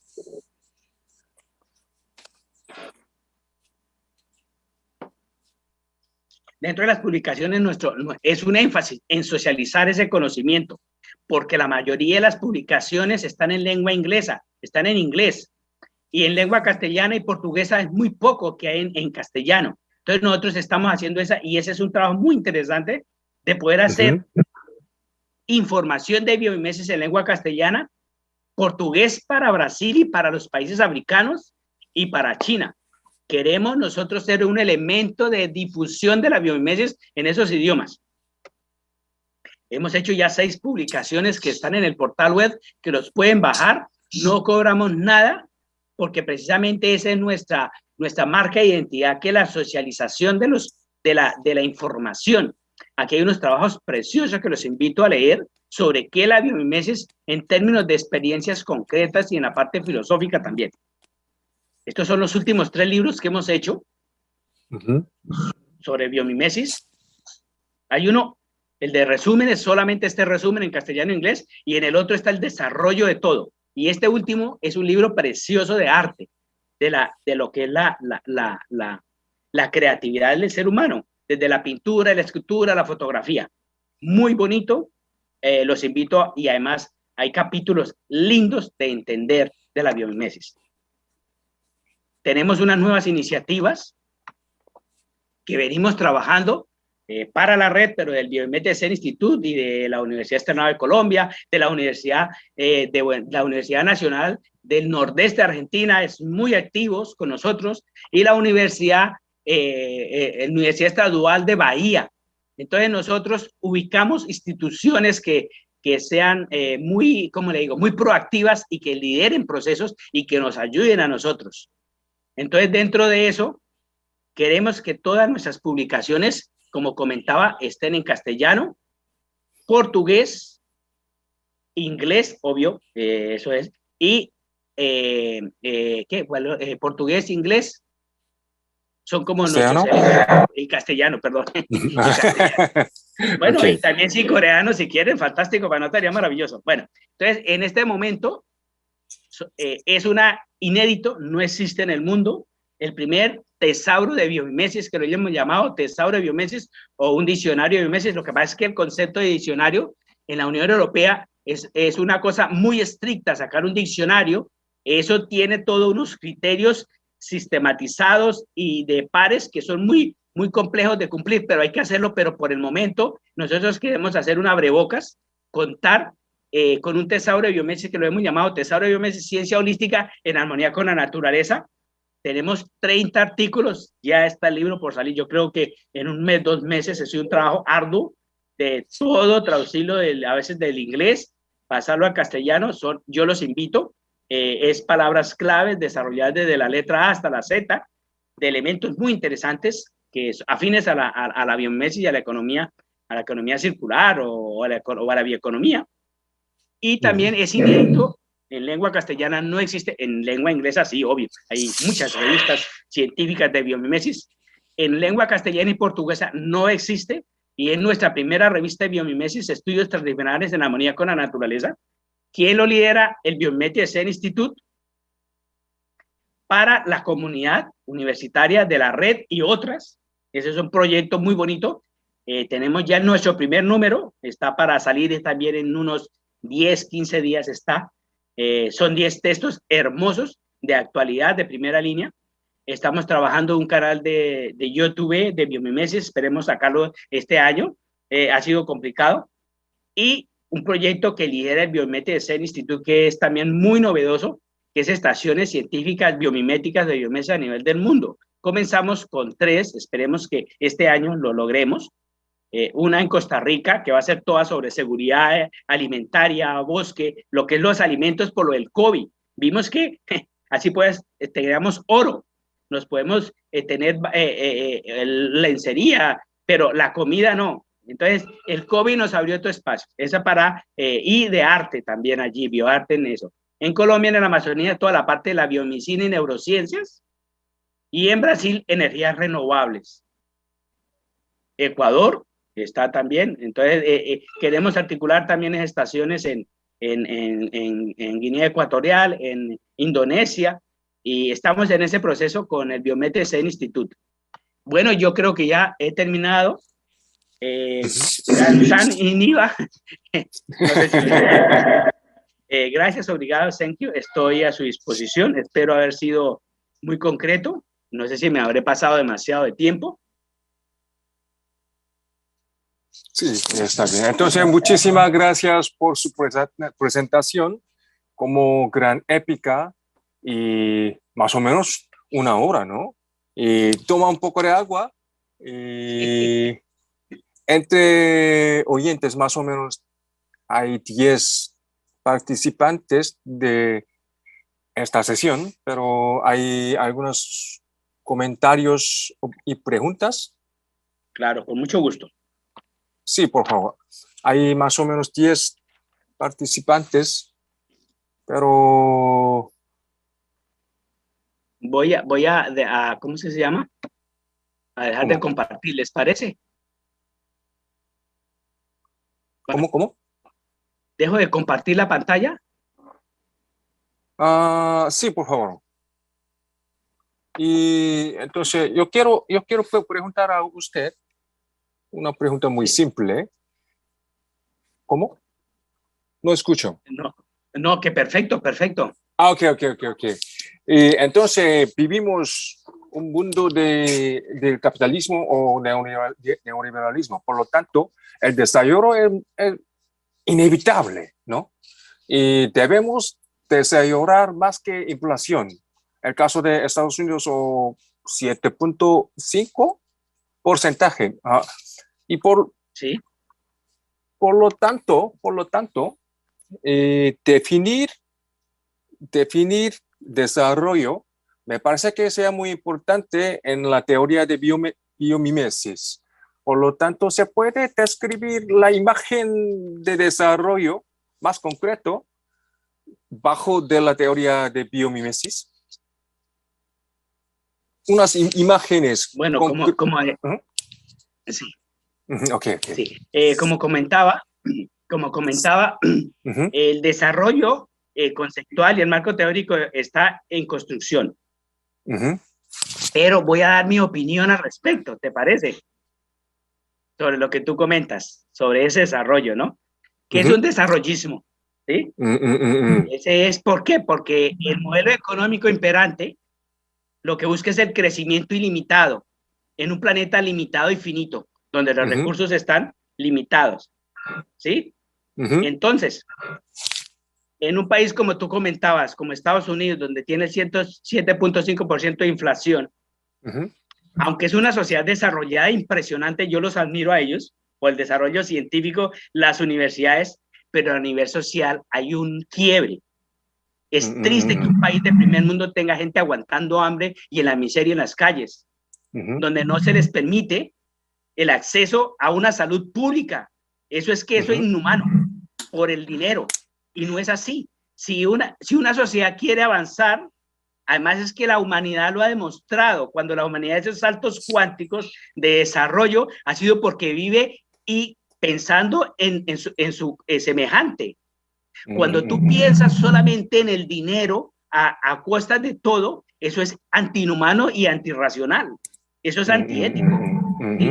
Pero la culpa no es del modelo, es la culpa del ciudadano, de nosotros mismos, porque nosotros mismos elegimos a nuestros políticos. ¿Sí? Es un proceso circular también, porque se retroalimenta.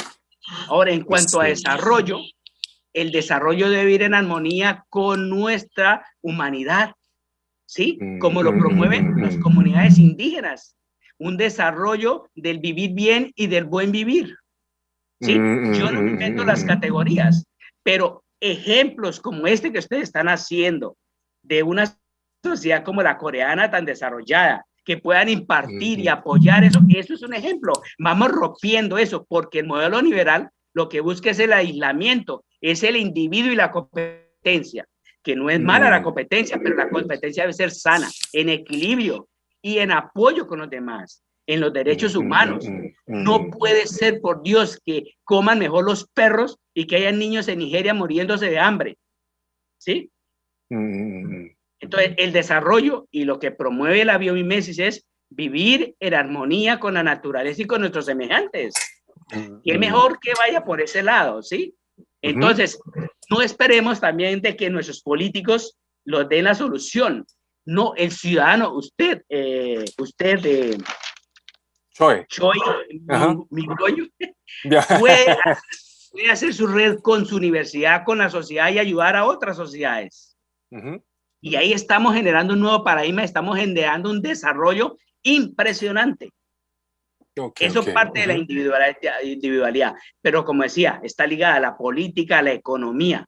Pero yo creo que en Estados Unidos hay gente muy bondadosa, hay grupos de asociaciones, pero claro, cuando tú destinas la mayor cantidad de dinero para la guerra, ¿tú qué puedes esperar de esa información? ¿Qué puedes esperar? Una máquina de la guerra, y no puede ser.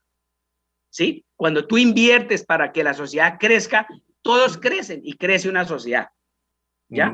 Cuando prima el antagonismo, la beligerancia, pues está generando una sociedad y está pasando unos recursos económicos que deberían de ir para el bienestar común al bienestar particular, que se retroalimenta con más beligerancia y más crecimiento, pero para un sector de la economía, no para la economía productiva real. Y esa sería, y eso pasa en América Latina, ocurre en cualquier parte.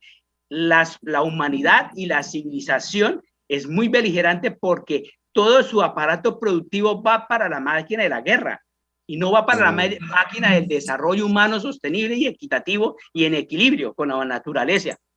Cuando demos eso, por eso hay que un cambio de mentalidad y de modo de producción vaya a eso. Por eso en este momento la humanidad está en eso. ¿Cómo hacer que toda la humanidad viva interconectada hacia la vida, hacia la humanidad y las demás especies que todos derecho? El desarrollo es bienvenido, claro, y hemos progresado, sí, pero hay otras sociedades que están muy mal. Niños, las enfermedades, el acceso a la universidad, a la educación, la deuda externa de estos países. Entonces, fíjate que es absurdo, pero es así. ¿Cómo se puede solucionar?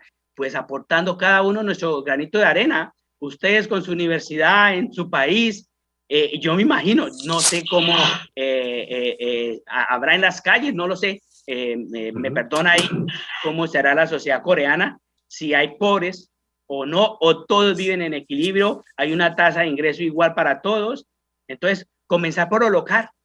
Desde lo local tú identificas, y por qué no, si hay pobres. Mira, aquí un ejemplo bonito en el País Vasco, el fin de semana, dieron unos premios, que parece, eso es una muy buena conducta, que era premiar las mejores actitudes de los ciudadanos en apoyo a los demás. ¿Sí? Entonces, habían unos morenos de África, ilegales, que se cayó una persona de 80 años a un río, a un río profundo. El tipo no lo dudó y se botó a sacarlo. Eso es un detalle. Le dieron un premio. Otros así, y ejemplos en ese sentido. Entonces, pues, va por ahí. Digo yo, es mi forma de pensar. Ok, gracias. ¿Y hay otros comentarios y preguntas?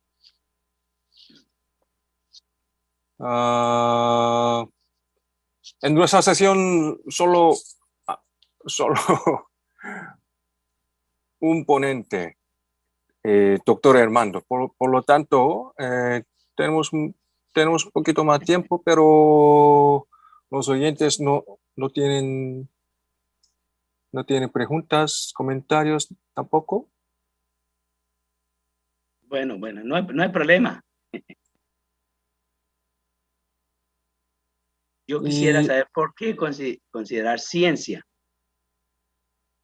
Sí, hay una pregunta. Ajá. Más bien es una disciplina.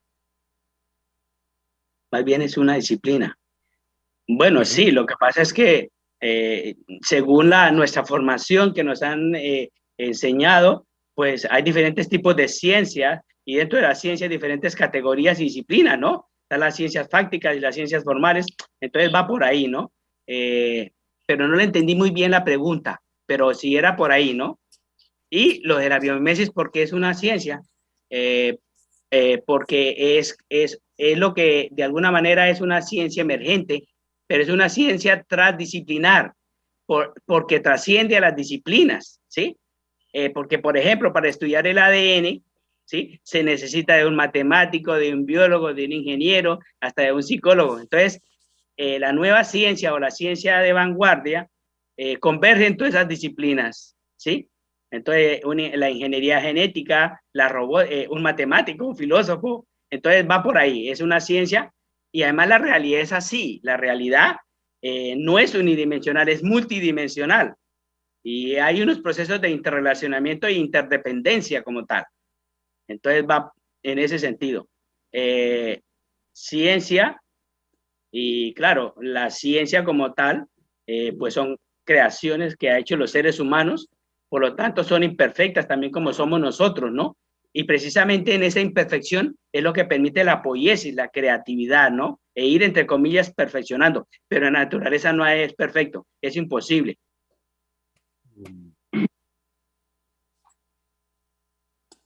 Ok, gracias, Mayra. De nada, un placer. ¿De qué país era ella? ¿De Brasil? Mayra, no la conozco. No, Doc. Yo soy de México, pero no estoy como muy de acuerdo en que sigamos llamándole ciencia si somos humanidades. Considero yo que somos disciplinas. ¿Por qué? Porque aunque no podamos ser universales, tengamos que ser muy particulares, yo considero que eso de ciencia nos trata de endurecer y no podemos compararnos con las matemáticas ni con las físicas. Entonces, dejémonos de compararnos, aboquémonos a lo que nosotros podemos hacer. Lo que usted ha presentado, doctor, es fabuloso. Sin embargo, yo sigo no estando de acuerdo en que se le llame ciencia cuando es una disciplina. Pero gracias.